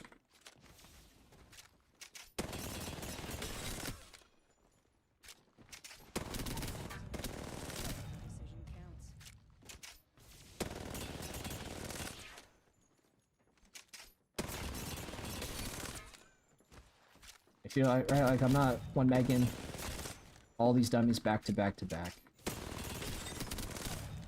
But hey, my aim is decent.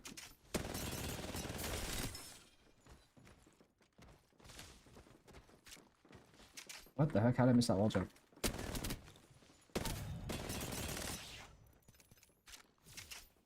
Coach, can you ask me something? You just did. You just used your one and only question, man. Very unfortunate. Should have asked a better question. I'm a diamond every season. I'm bad at committing to the mental stress of solo queue. What? I'm bad at committing to the mental stress of solo queue. You're bad at committing. I'm not gonna lie, I'm lost with that one. Dub bro, dude, honestly, you're more than welcome to just ask whatever you want. Do you still play controller sometimes? It's so rare, man. It's so rare. I might play controller if I'm bored or if I'm really drunk. and I don't have the mechanical capabilities to play mouse and keyboard.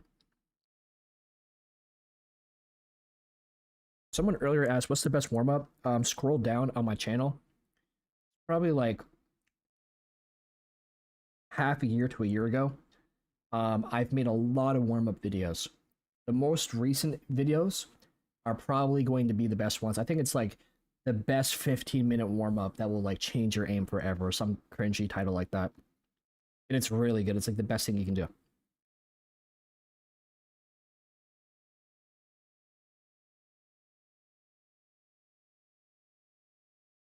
Where do you check your prices? On my website. Thedistrict.pro is where you can check my prices.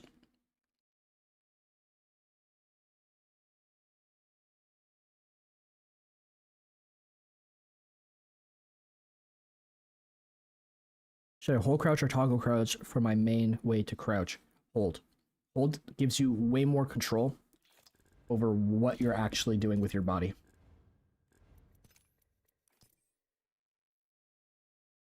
Damn, bro, no one's on.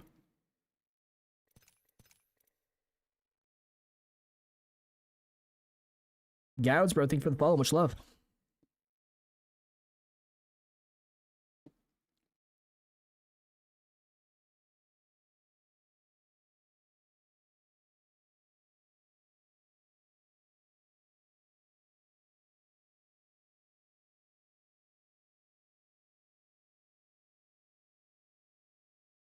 Cyberwolf, bro, thank you for the follow. Much love.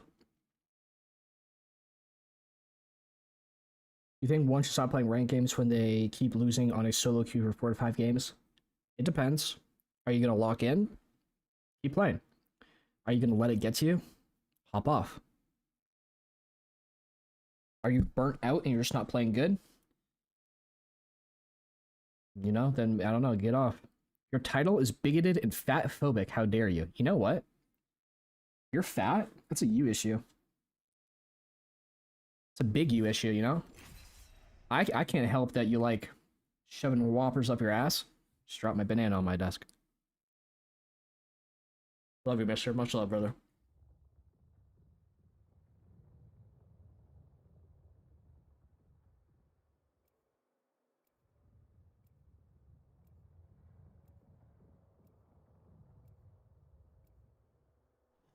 What does it mean when you drag fights out and take it your pace? Please explain. What does it mean when you drag fights out and take it your pace? I don't know what you mean by take it your pace. But what it means to drag fights out is you've been fighting for so long that nothing is happening. You're not trying to push. They're not trying to push you. Every time they push you, leave. You just drag it out. The fight doesn't end. And if the fight doesn't end, no one's going to die. People are going to come and third you.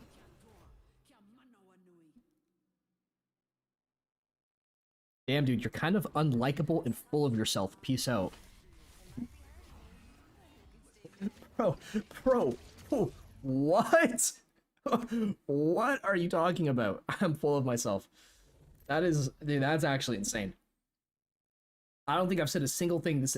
I think every single thing I've said about myself this entire stream has been, I'm not the best. Whoa! Alright, man.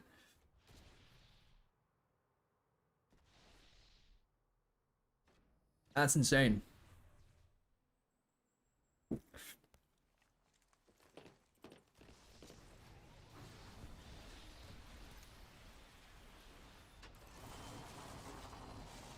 I'll land up here as well.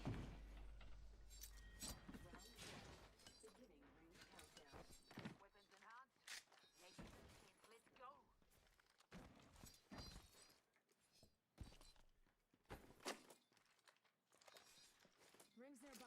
1 minute till close.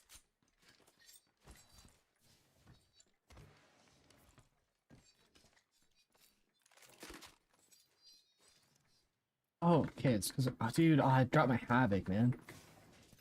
Whatever, doesn't matter. I'm just gonna pick up an R301.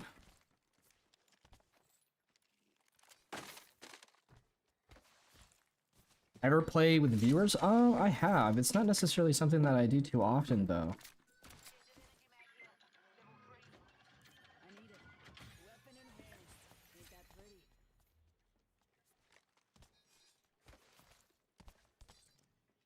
I don't play with viewers too often because I'm so full of myself, you know?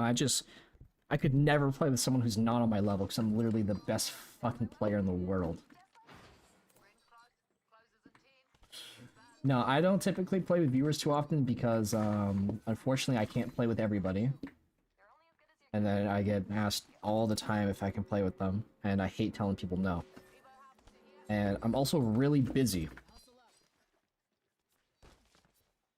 And honestly, dude, I'm not gonna lie, the main reason why I actually don't play with people, especially viewers, is because people play different when they play with me for some reason. Like, I'll meet people in, like, a Discord LFG server, and they'll be like, oh my god, District, I'm your biggest fan ever. And as much as I love it, as much as I appreciate it, people will be like, oh, I'm trying not to swing.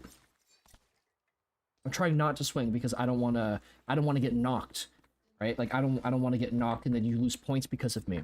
And it's them not trying to do stuff in fear of me criticizing that ends up losing us fights, and I just don't want to have to deal with that. I want people to just play the way that they play, and I just want to fight. I just want to do shit, you know?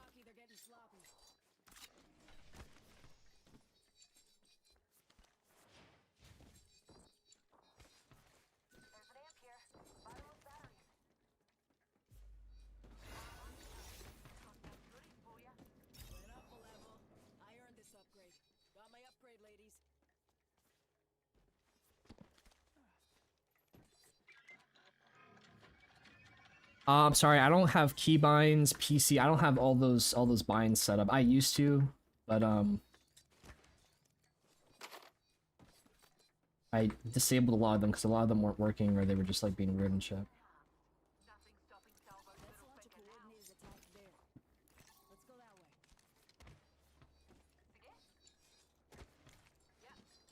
Movement videos also show keybinds, correct. I will do, you know what, maybe I should just do like a new, my last settings video I uploaded, show my keybinds, check that out.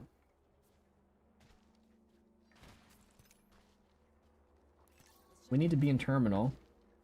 Where did this team rotate to? They didn't come this way. How do you strafe sideways in the air? Like that? It's called an air strafe, or rather it's called a lurch. So, if I were you, look up lurch mechanics on YouTube, and it will teach you how to do that.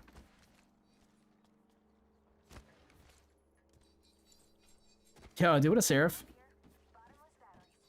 Yeah, man, dude, I'm certified on the CA now. I've been certified for a while. Streaming for a bit longer. I'll probably be streaming for another couple hours. I want to hit Masters before the season ends. You guys want to pull up over here? They're fighting over here. This might be some RP for us and some extra loot. How do you cover so much ground with Wraith Q? It's basically just timing your slides so that you get as many slides as possible while inside of your Q, because your Q helps you move faster.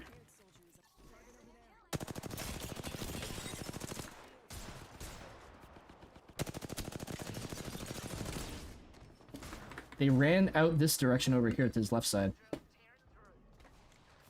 The portal's over here.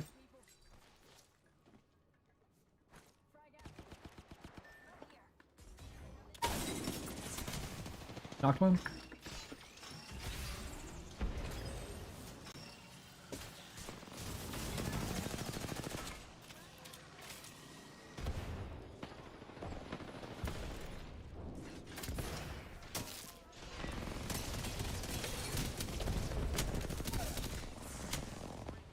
Last one. Conduit, you might be able to res.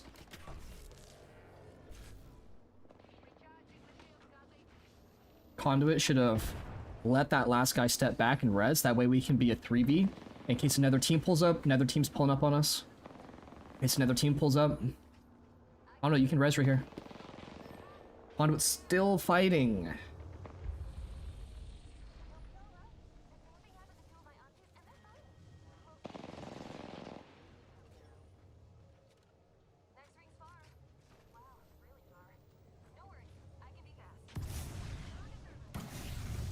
You can res, you can just trade reses here.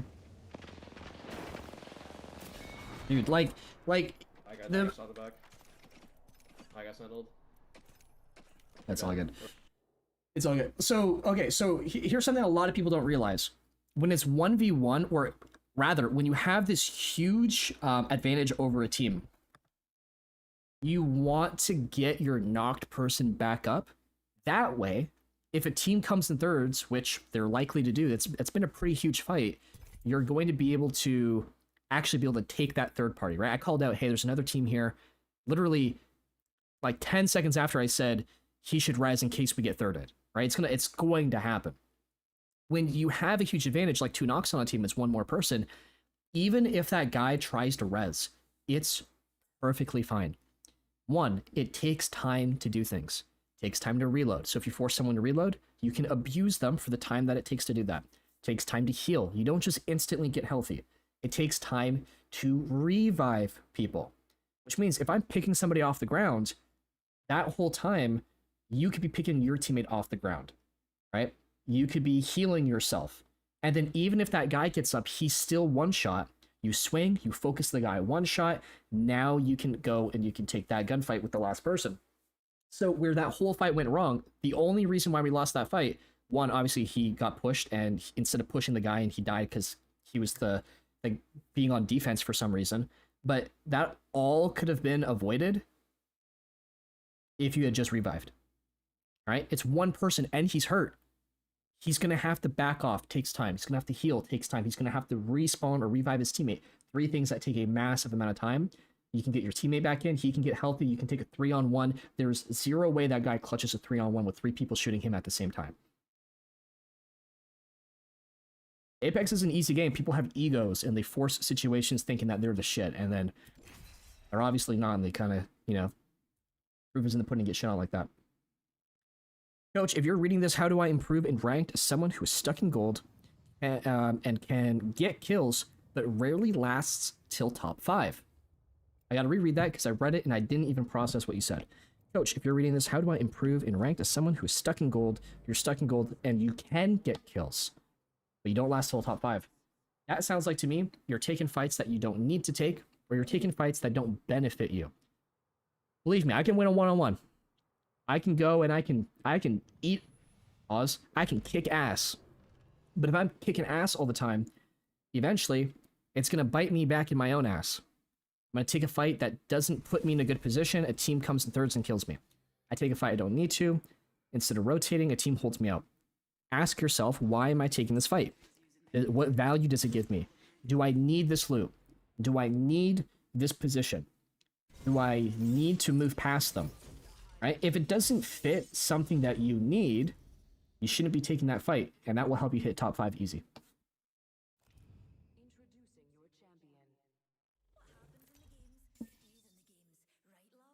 Yeah, you ever get your ass ate while you're eating an ass? In Apex, obviously. Come on now, let's be real. No one in chat here is probably able to get their ass ate. You guys play Apex.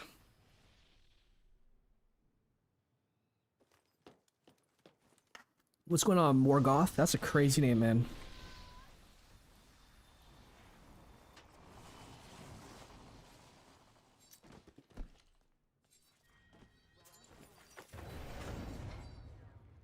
Yo, what is going on, Mr. Colin?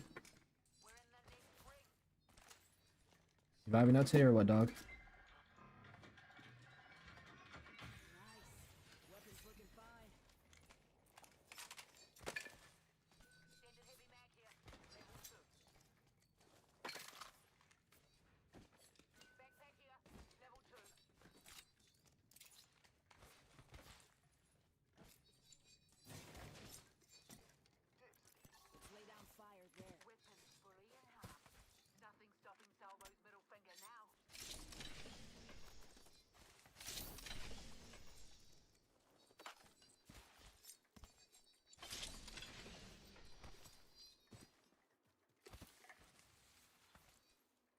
Amnesia confirmed at 100%.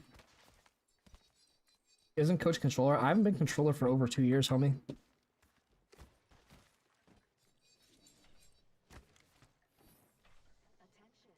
It's hard to take every fight when your favorite pros do it and win almost every time. It's hard not taking every fight. Oh, 100%, yeah. It is fun. It's fun fighting. And it's definitely fun winning fights, too.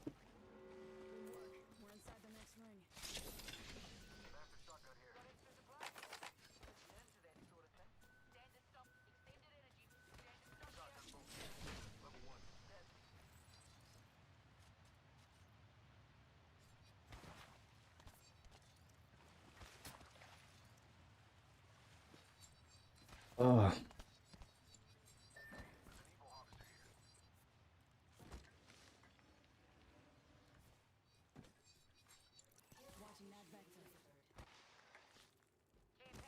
What's the new gun? Damn, I should re-download. This isn't. This is just the Hemlock, but they reworked the Hemlock to have like this like grenade launcher type shit on it. I think they're gonna revert it though in the next coming season. I'm not too sure. It's a rumor, I think.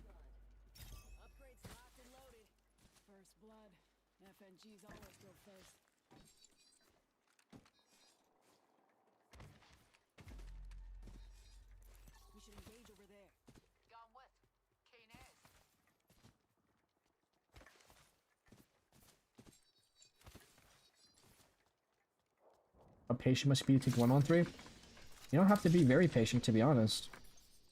It has less to do with patience and more to do with, more to do with just, your mindset and your positioning. And your aim. I mean, you're not gonna win a 1v3 if you can't hit your shots.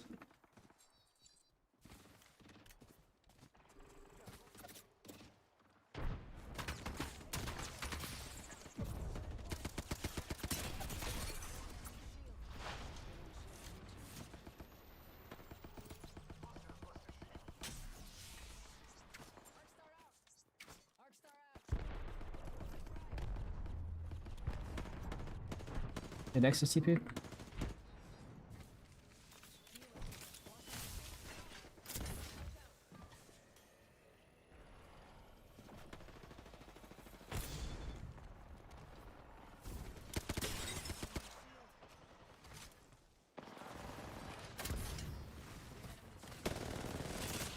I can hit shit right now.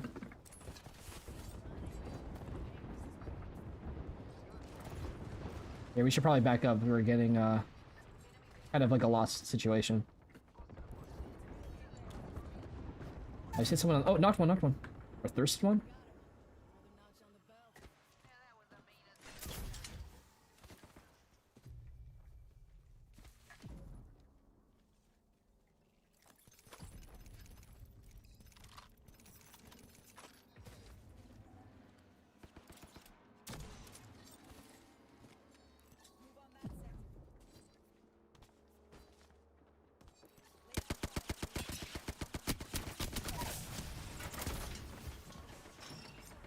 Out one.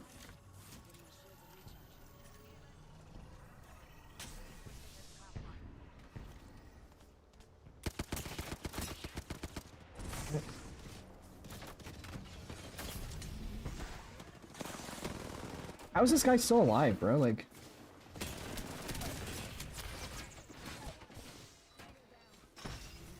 last one inside, classic.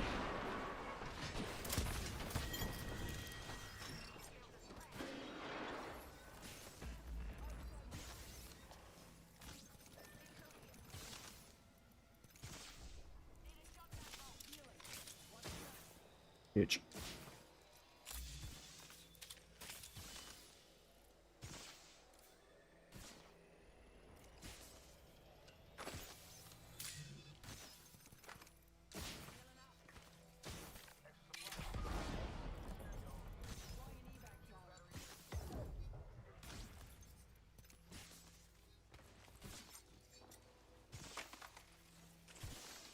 We gotta go zone.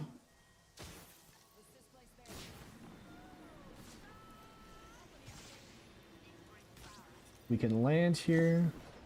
Look for these teams up in front of us.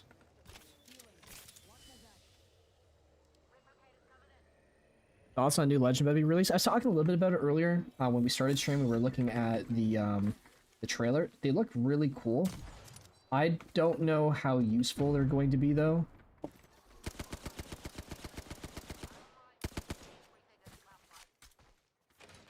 smoke that so they don't see if we walk up on them. They scan so they actually know exactly where we're going to be.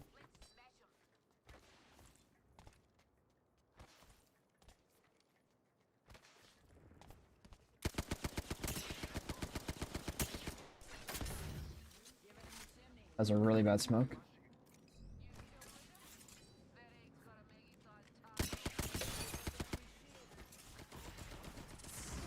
Pop a cell here, so that thermite's gonna push that guy back. If that's pushing him back, I'm gonna smoke. If he doesn't come up on that side, use this to hard swing this left side.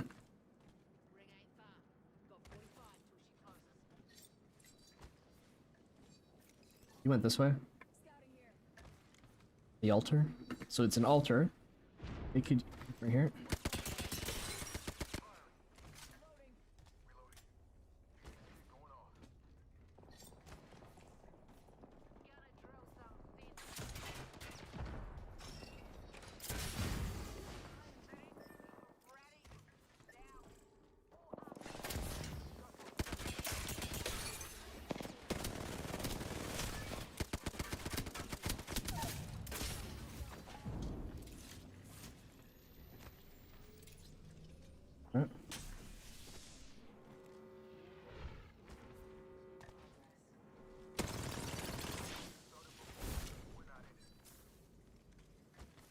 They're long gone, awesome.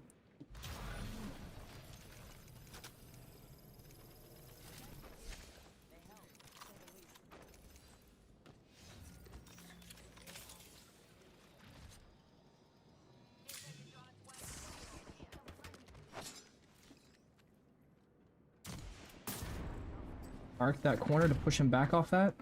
Use this to come wide. Going wide puts everything into the open for me. He hard backed off.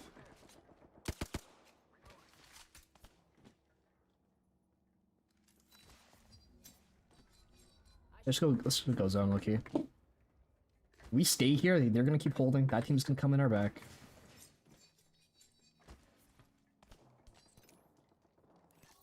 Check out power grid maybe.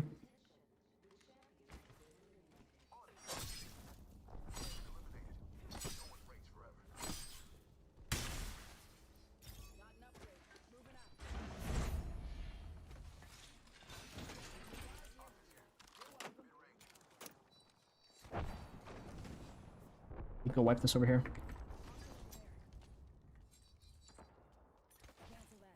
Take the height over here. The staircase, if I'm not mistaken, right here that goes to height. Oh shit.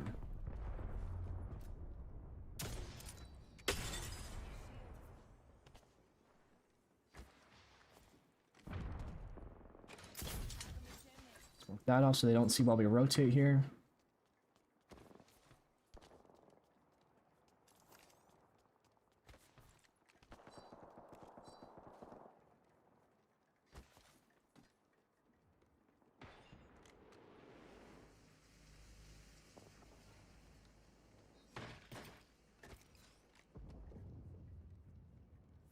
Where they at?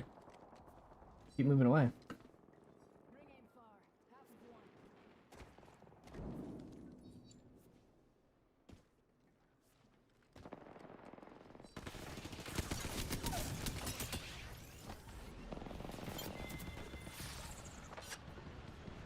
Under us.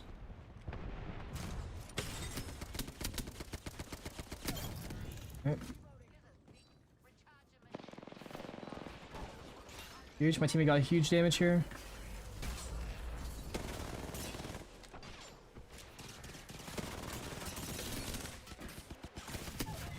Okay.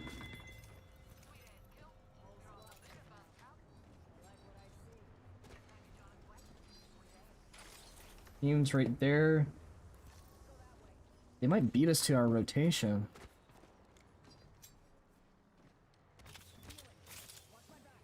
Any way to counter or react to third parties? Leave. Even hold them off. Fuck off, bro.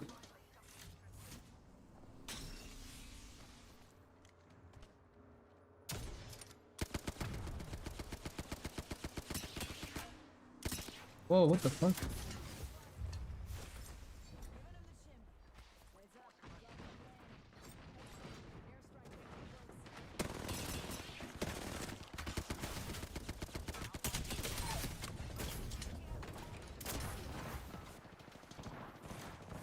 Holy shit, how am I alive? I got a knock over here.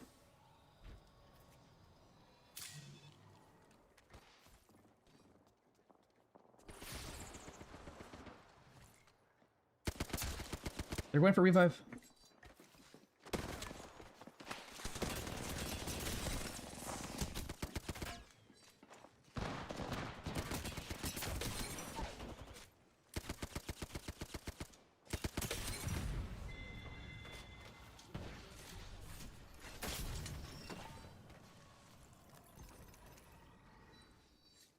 Oh, bad parrying everything.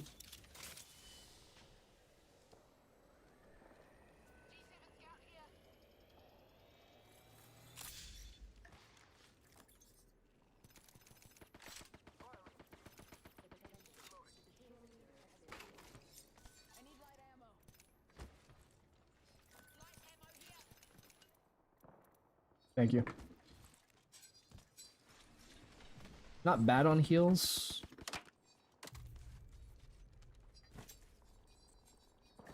We're in zone. We don't even need to push anyone. This is when a lot of people will start to push for no reason. When they don't, we just really need to hold where we are. Low key, we don't really need to swing anyone. We gotta hold this team out. They're not in zone. But they're gonna be in zone. Don't need to over peek and get knocked for it, and then they pad up. That misses. Smoke that. See if I can get this new angle, maybe.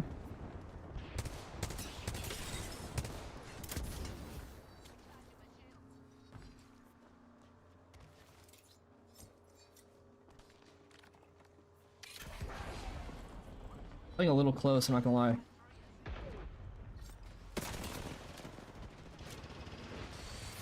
Oh fuck, you might swing off this.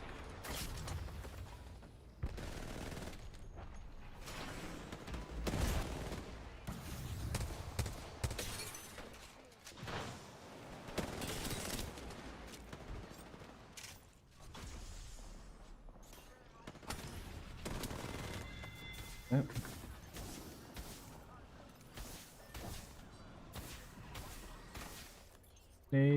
Nades. Oh good. Infinite ammo on a G7. I almost have my ult. We gotta take that back if we can. Can we kill this?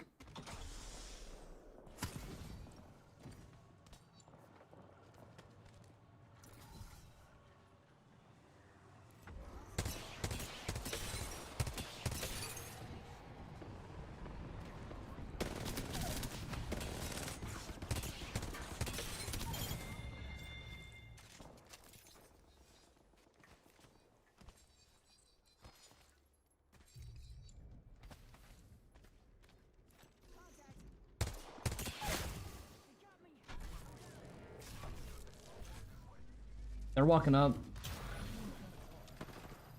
Step back into cover here.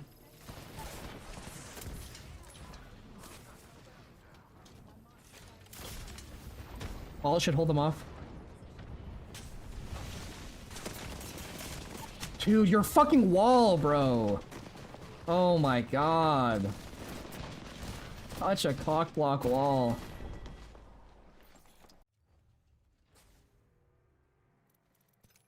Ah, bro, they weren't even Preds, man. Like, they were just like some regular Joe Blow team.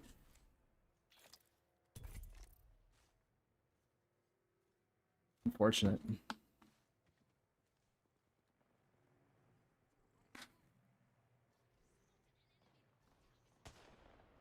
Yo, Smiles, bro, thank you for the follow. Much love. Oh. Scroll up here. My chat.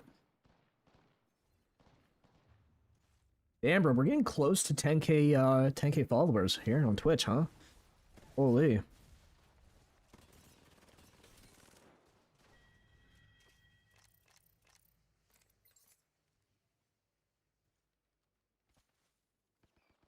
Hey, bro, you trying to requeue? Yeah, sure. Let's run it back. I'll leave and then I'll add you.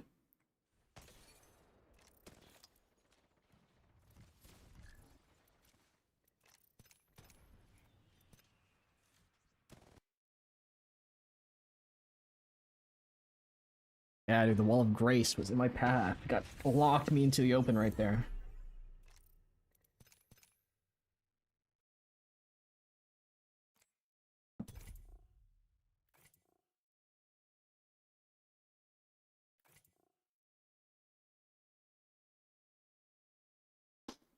Casper, bro, thank you for the follow. Terry, thank you for the follow. Bird, thank you for the follow. Ugh. Decent teammates, huh? Shooting their guns, rezzing. Listening, making their own plays, getting their own knocks. Fuck with it. These are the kind of teammates that I like.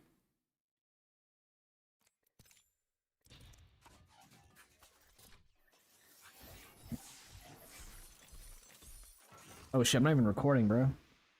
Damn. Trying to get YouTube content.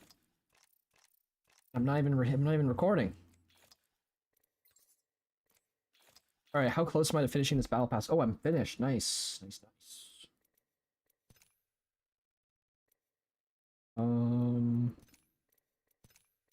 We spend our exotics on something?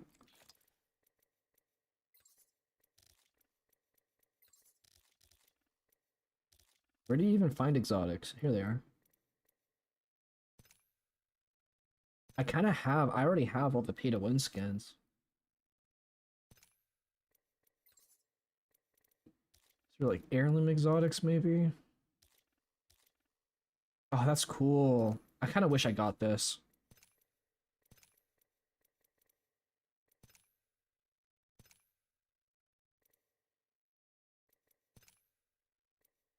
Should I get an exotic for the serpent stingers and stuff, or should I just wait to see if they come out with anything actually cool?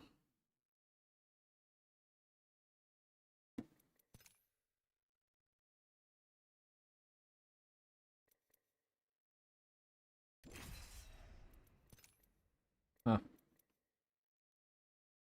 No AC, bro. Thank you for the follow. 9999 666 free. Thank you for the follow. Yeah, I mean, I can like export from the Twitch VOD, but it's not high quality, you know? It looks awful. How often do you use anything electric with bang? I'm not gonna lie, not too often. Not too often. I should. Realistically, I should pick it. I have a habit of picking the things that are on the right side, because a lot of the legends that I play, I'm used to like their skill tree perks being on the right. So sometimes I just misclick. Realistically, right there, what I wanted to do was the faster revives, but the first perk would be like the electric one, or like it does more damage to like enemy utility and stuff.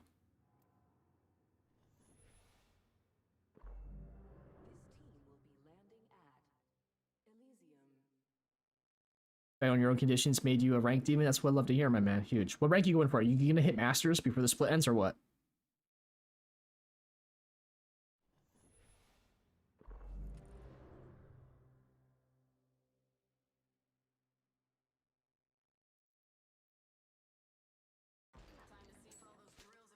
Oh, I might wrap up stream here soon, gang. I've been playing for 5 hours with no breaks, or 4.5 with no breaks.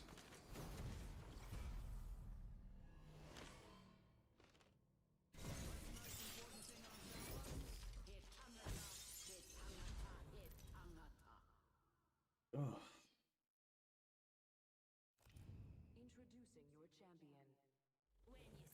On ALCs on roller, really good. I mean, if the presets work, the presets work.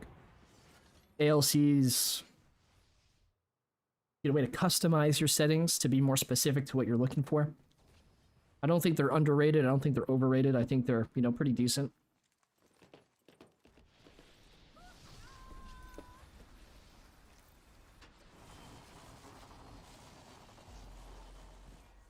Yeah.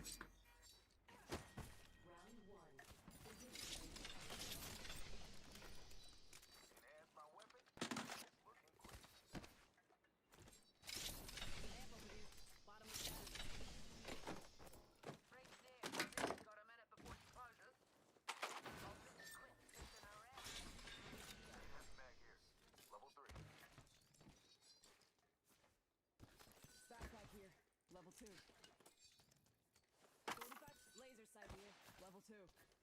Backpack here, level 3. There's an amp over here. Bottomless battery.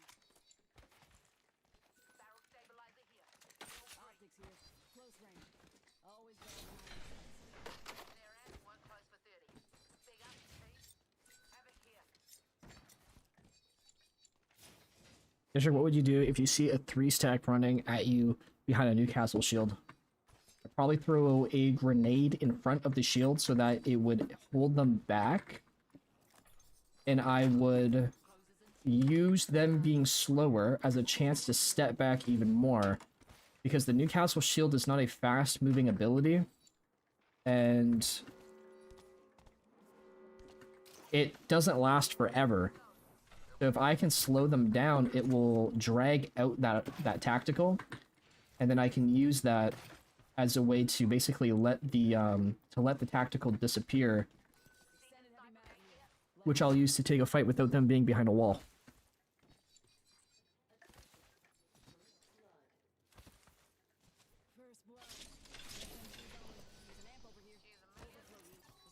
It sounds like Clinic is fighting Gardens, and I think they're taking the fight in Clinic.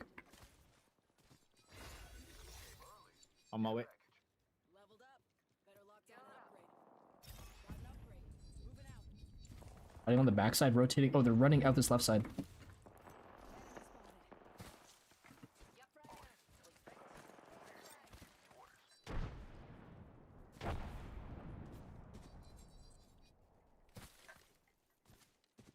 Let's go this way.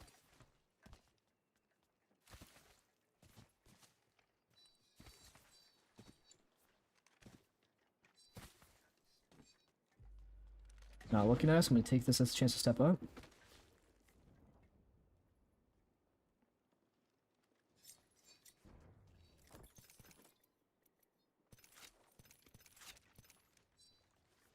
I don't hear him. Oh, right side. Padding away. Hopefully they come back. They come back, they're going to be in the open on the low ground.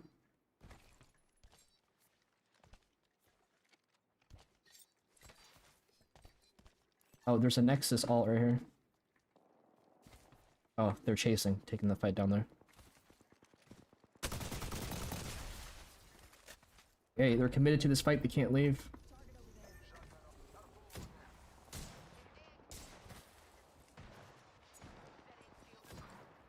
Yep.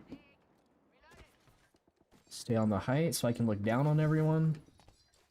At my ult, I can push them back if they want to push up. I can hold them in cover if they try to defend.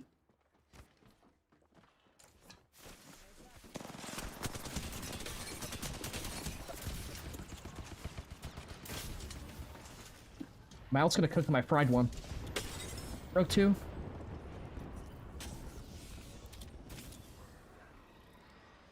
Play slow.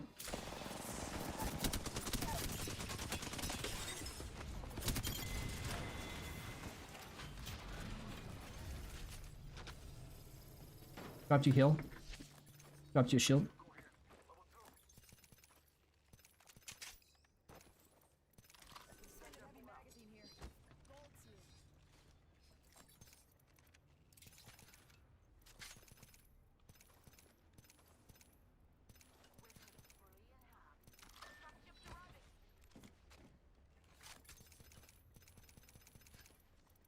There's an amp backpack here, level 3.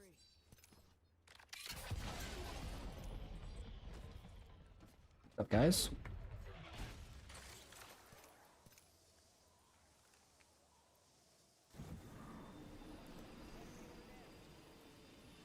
I'm gonna land on the care pack, low key.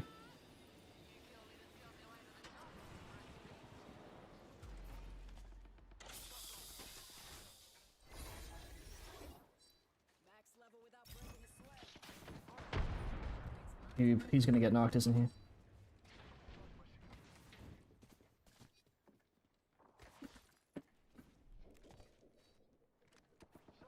They pushing up, in? Yeah, I'm taking height if you can just play slow.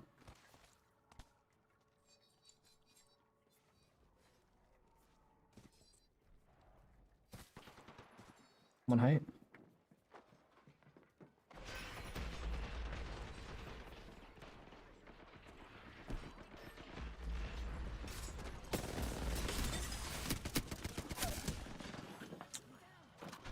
Knocked one. I'm getting thirsted. Two pushing up on you. Octane's rezzing. 2v1.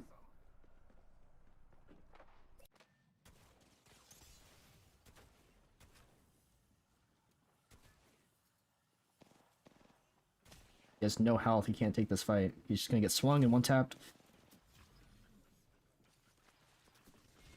Ah, GG. Alright, I'm gonna be right back. I'm gonna go take a leak. Ugh.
Oh man, I'm tired. I think we're gonna wrap up here soon, gang.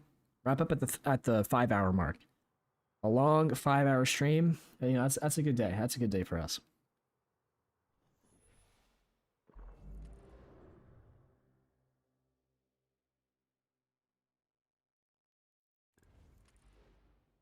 Just got here, dude. That's my bad. My fault, Mo. My fault, man. 30 minutes, hey. 30 minutes is a long time.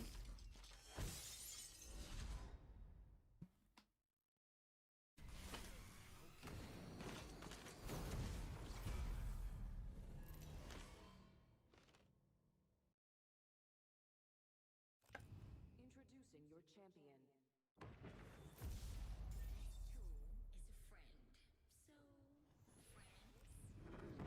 All right.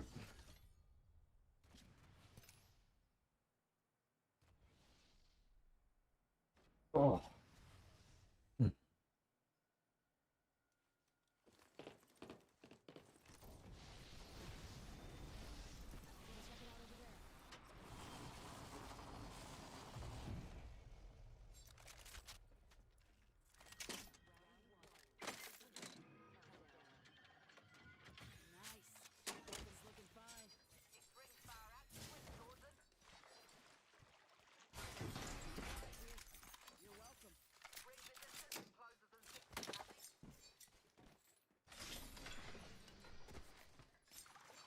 Oh, never mind. I'm not good on loot.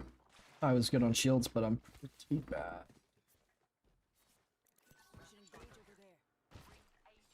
Alright, I'm gonna loot here.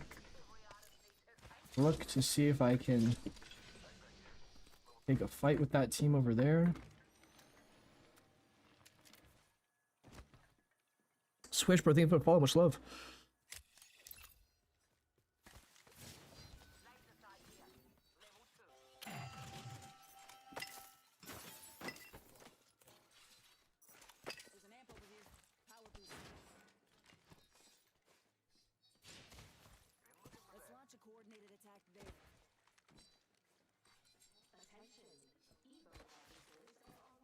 What are they doing? They haven't looted this side, so they're either looting towards me, or they've left.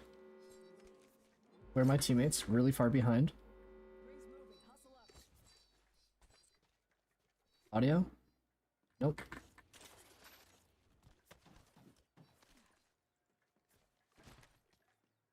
No one even landed here, okay.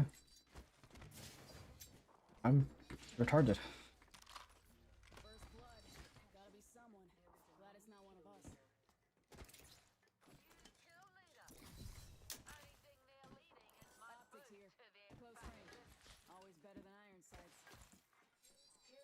Douchies, thank you for the follow, man. Over on Twitch, much love.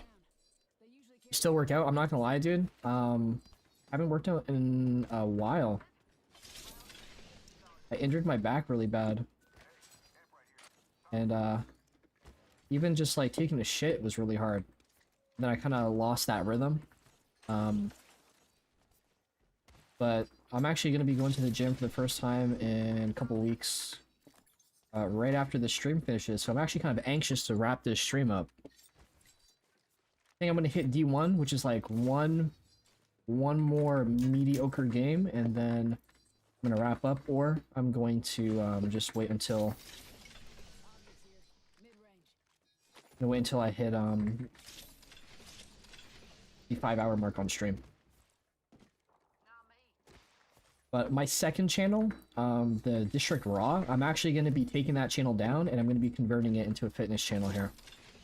I haven't said this yet on stream, I don't think, or like publicly, but I'm going to be tapering off my Apex content, and I'm going to be switching into fitness. We're in school right now for becoming a physical trainer and a nutritionist.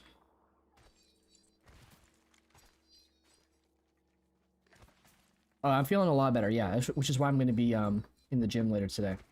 Yeah, like I slipped a disc or something in my spine, and like I couldn't even sit down without being in agony. Dude, where is everybody? It's not even looted over here. Are we in a pub game? Like, what is going on?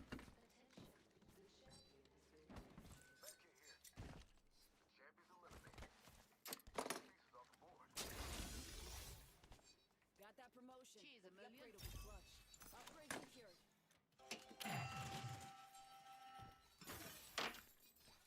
After the squads are left, let's kill them before they die.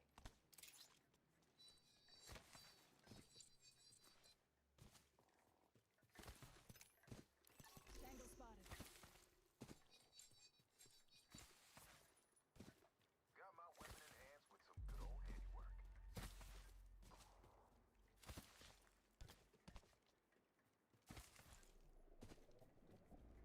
Looks like that area's been compromised. Right on me? Danger close.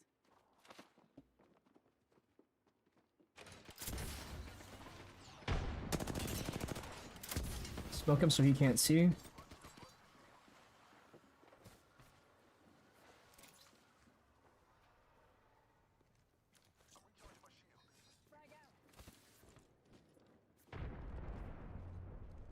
They dropped down. They're inside the bottom part over here. They're holding that zip line.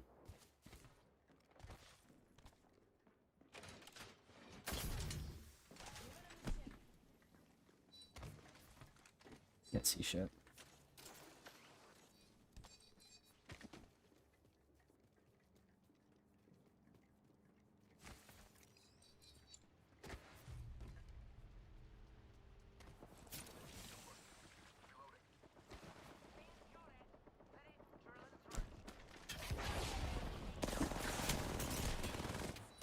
Dude, my bad, bro. Where the like? I think this might be a whole new team, unless I'm tripping. Where the fuck did he come from?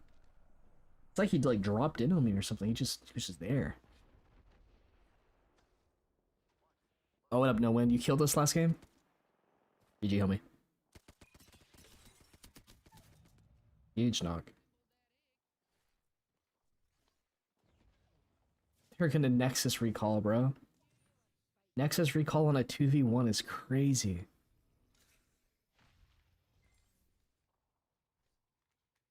Do I know you?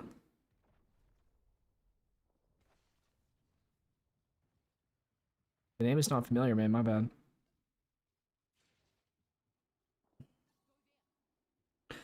I think a top 5 and like 1 kill is gonna put us in D1, and then when hop off.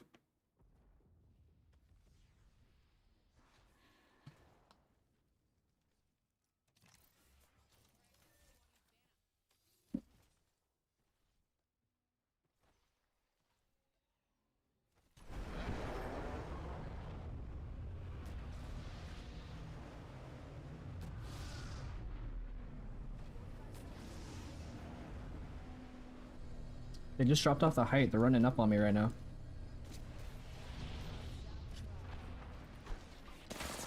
Like, What's the point of reviving me if you're just gonna One knock.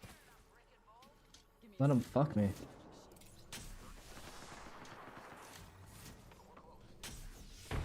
They're gonna Nexus and recall here, watch.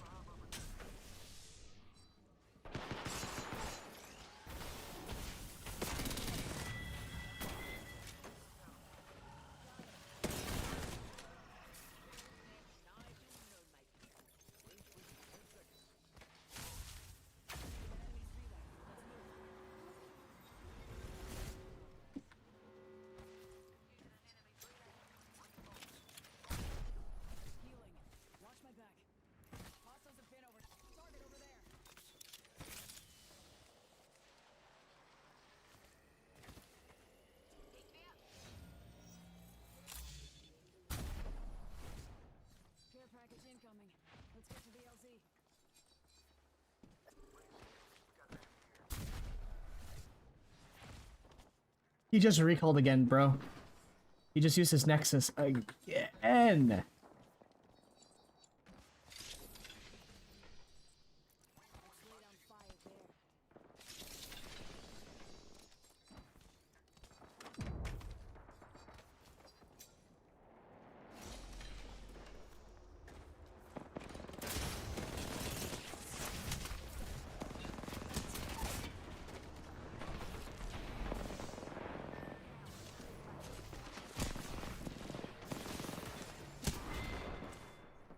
Like, why are they like looting still, bro? I don't understand.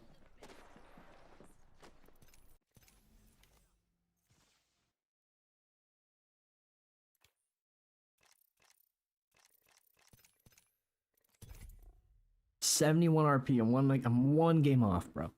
One game off. Oh.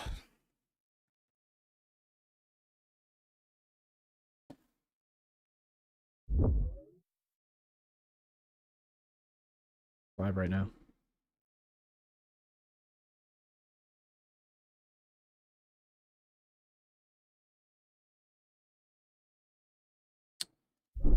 Lemonhead. Oh, I just closed that by accident.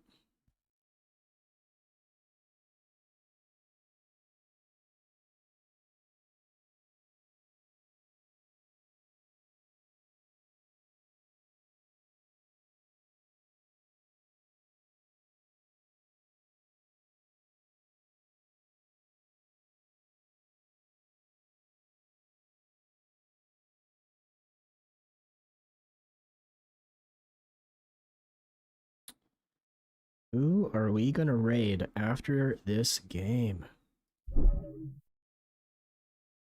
Chat, let's go raid Lemonhead after this. I think he's playing ranked.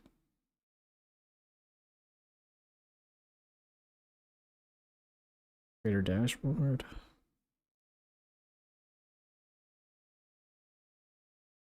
Yeah, we're gonna go say hi to the homie right after this.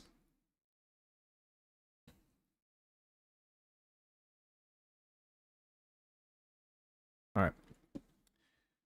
Squad up with you, dude. It's my last game, man. It's my last match, and I'm hopping off. Pick Gibby. Should be.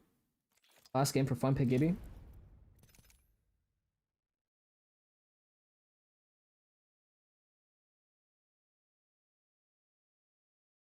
Watch, I'm gonna be stuck in queue for like an hour now.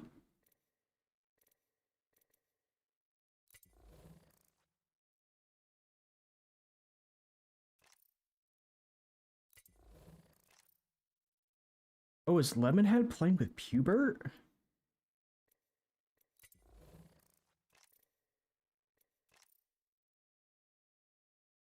Oh, man.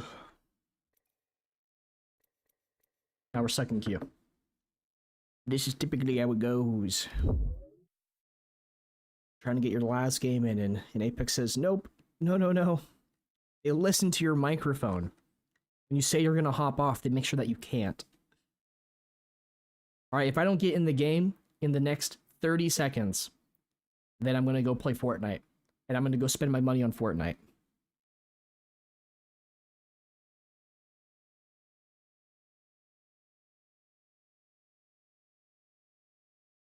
Ten seconds.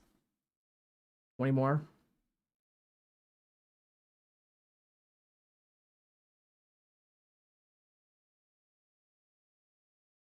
10 more seconds.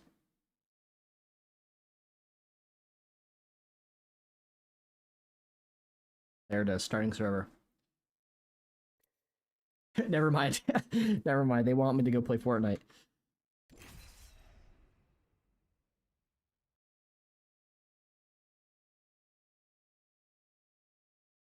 I got a handful of people on my friends list. Patsy or Morgoth.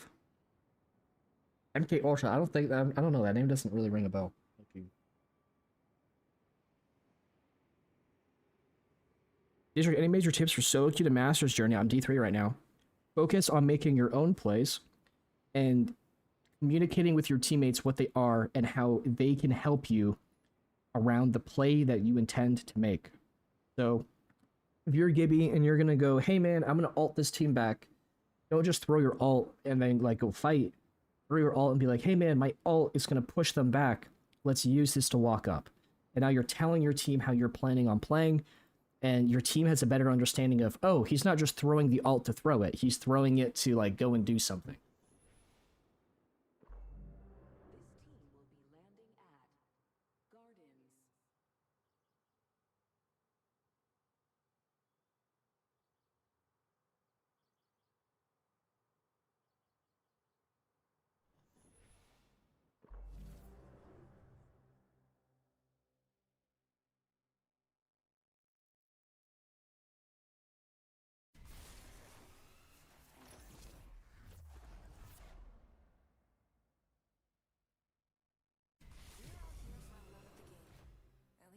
You have caveman English and you still open your mic?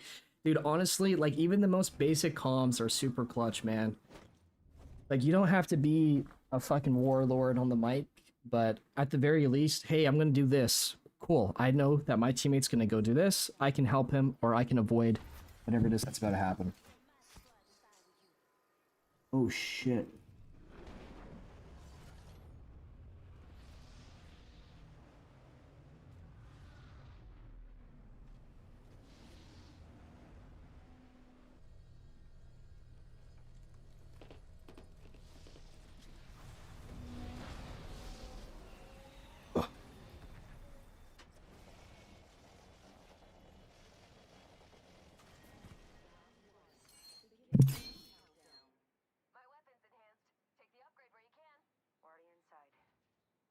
There we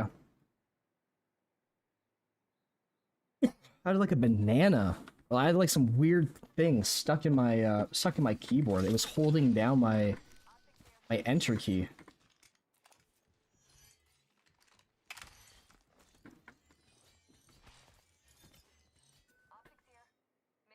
This guy just called me a digger, bro. Holy shit, man. Dude, be nice. Don't you know that my whole family are diggers?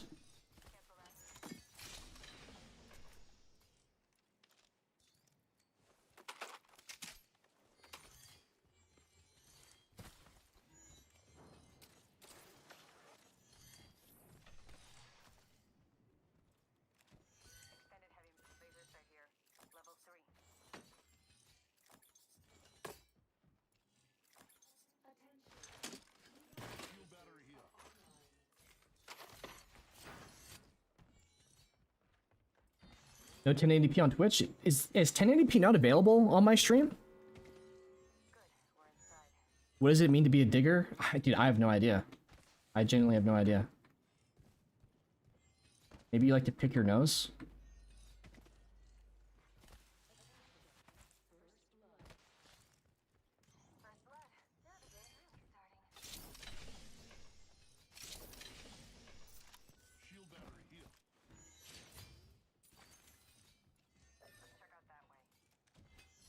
Give me a purple bag, daddy. Come here. Ah, ask and you shall receive.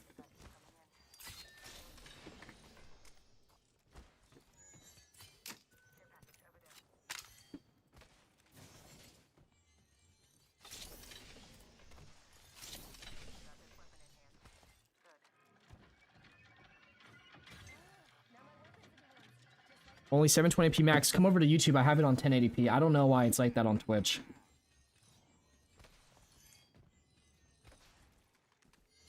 Twitch sucks, man. I genuinely don't understand why Twitch is just going so downhill. Yeah, YouTube is 1080p. Hey, they're flying over. Can you bring that laser sight by chance? If not, all good.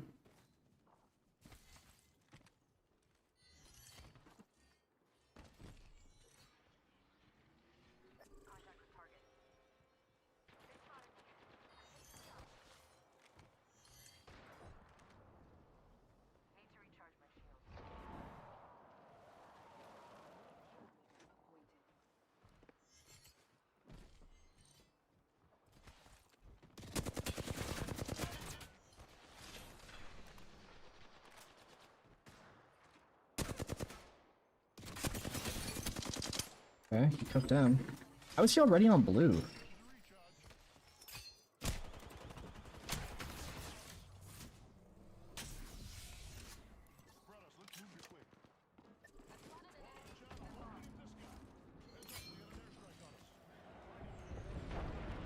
I'm just gonna hold him in the building while I rotate to the high ground. That way they don't look at me while I do this. Hold this off angle. Two teams. Teammates pushing on in. He better pull out. He's pulling out. Nice. I'm gonna take a huge step back here. Get out of the middle of this really bad situation. Bubble him. Teammates getting swung up on. See if I can help out my boy.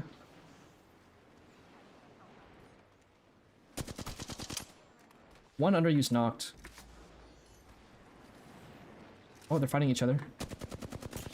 Yep.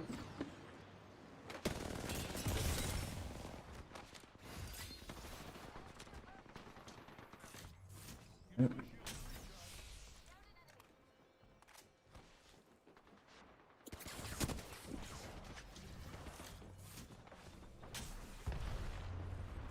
Helping complain with conduit here. Fuck. Yep. I wanted that. Huge. Perfect. Let me get in. Ah, GG. All right, yeah. I'm actually gonna hop off here. But I've been playing for so long. I'm so tired. So GG. Much love. Appreciate everyone hopping on in. You do be digging in your butt. Shut up, Lex. I don't be digging in my butt. Fuck you. I be digging in your butt. My fucking tongue. Appreciate everyone hopping on in. Much love. We had a really good stream today. If you guys missed the coaching session that we had about an hour or so ago, it was really, really good. We covered so many things that a lot of people think that they're doing right, but they're not. So if you're a diamond, even a master and below player, definitely go back and rewatch that coaching session, or wait until we upload the what was I gonna say? We upload the edited version. Actually, I might not even do that because it might be like a low quality 720p clip. VOD. Maybe not actually. Oh shit. I don't know. We'll figure it out. But anyways, GG. Appreciate everyone hopping on stream. Appreciate everyone showing love with follows or some bits, premium subs, primes, and all that good old fun stuff. If you enjoyed, make sure to hit that like button, subscribe if you're watching over here on YouTube. That way, every time we go live, you're notified, and YouTube knows that you want to keep seeing content like this in the future. If not, all good. I get it. I'm too handsome. Too handsome. See you guys later this week.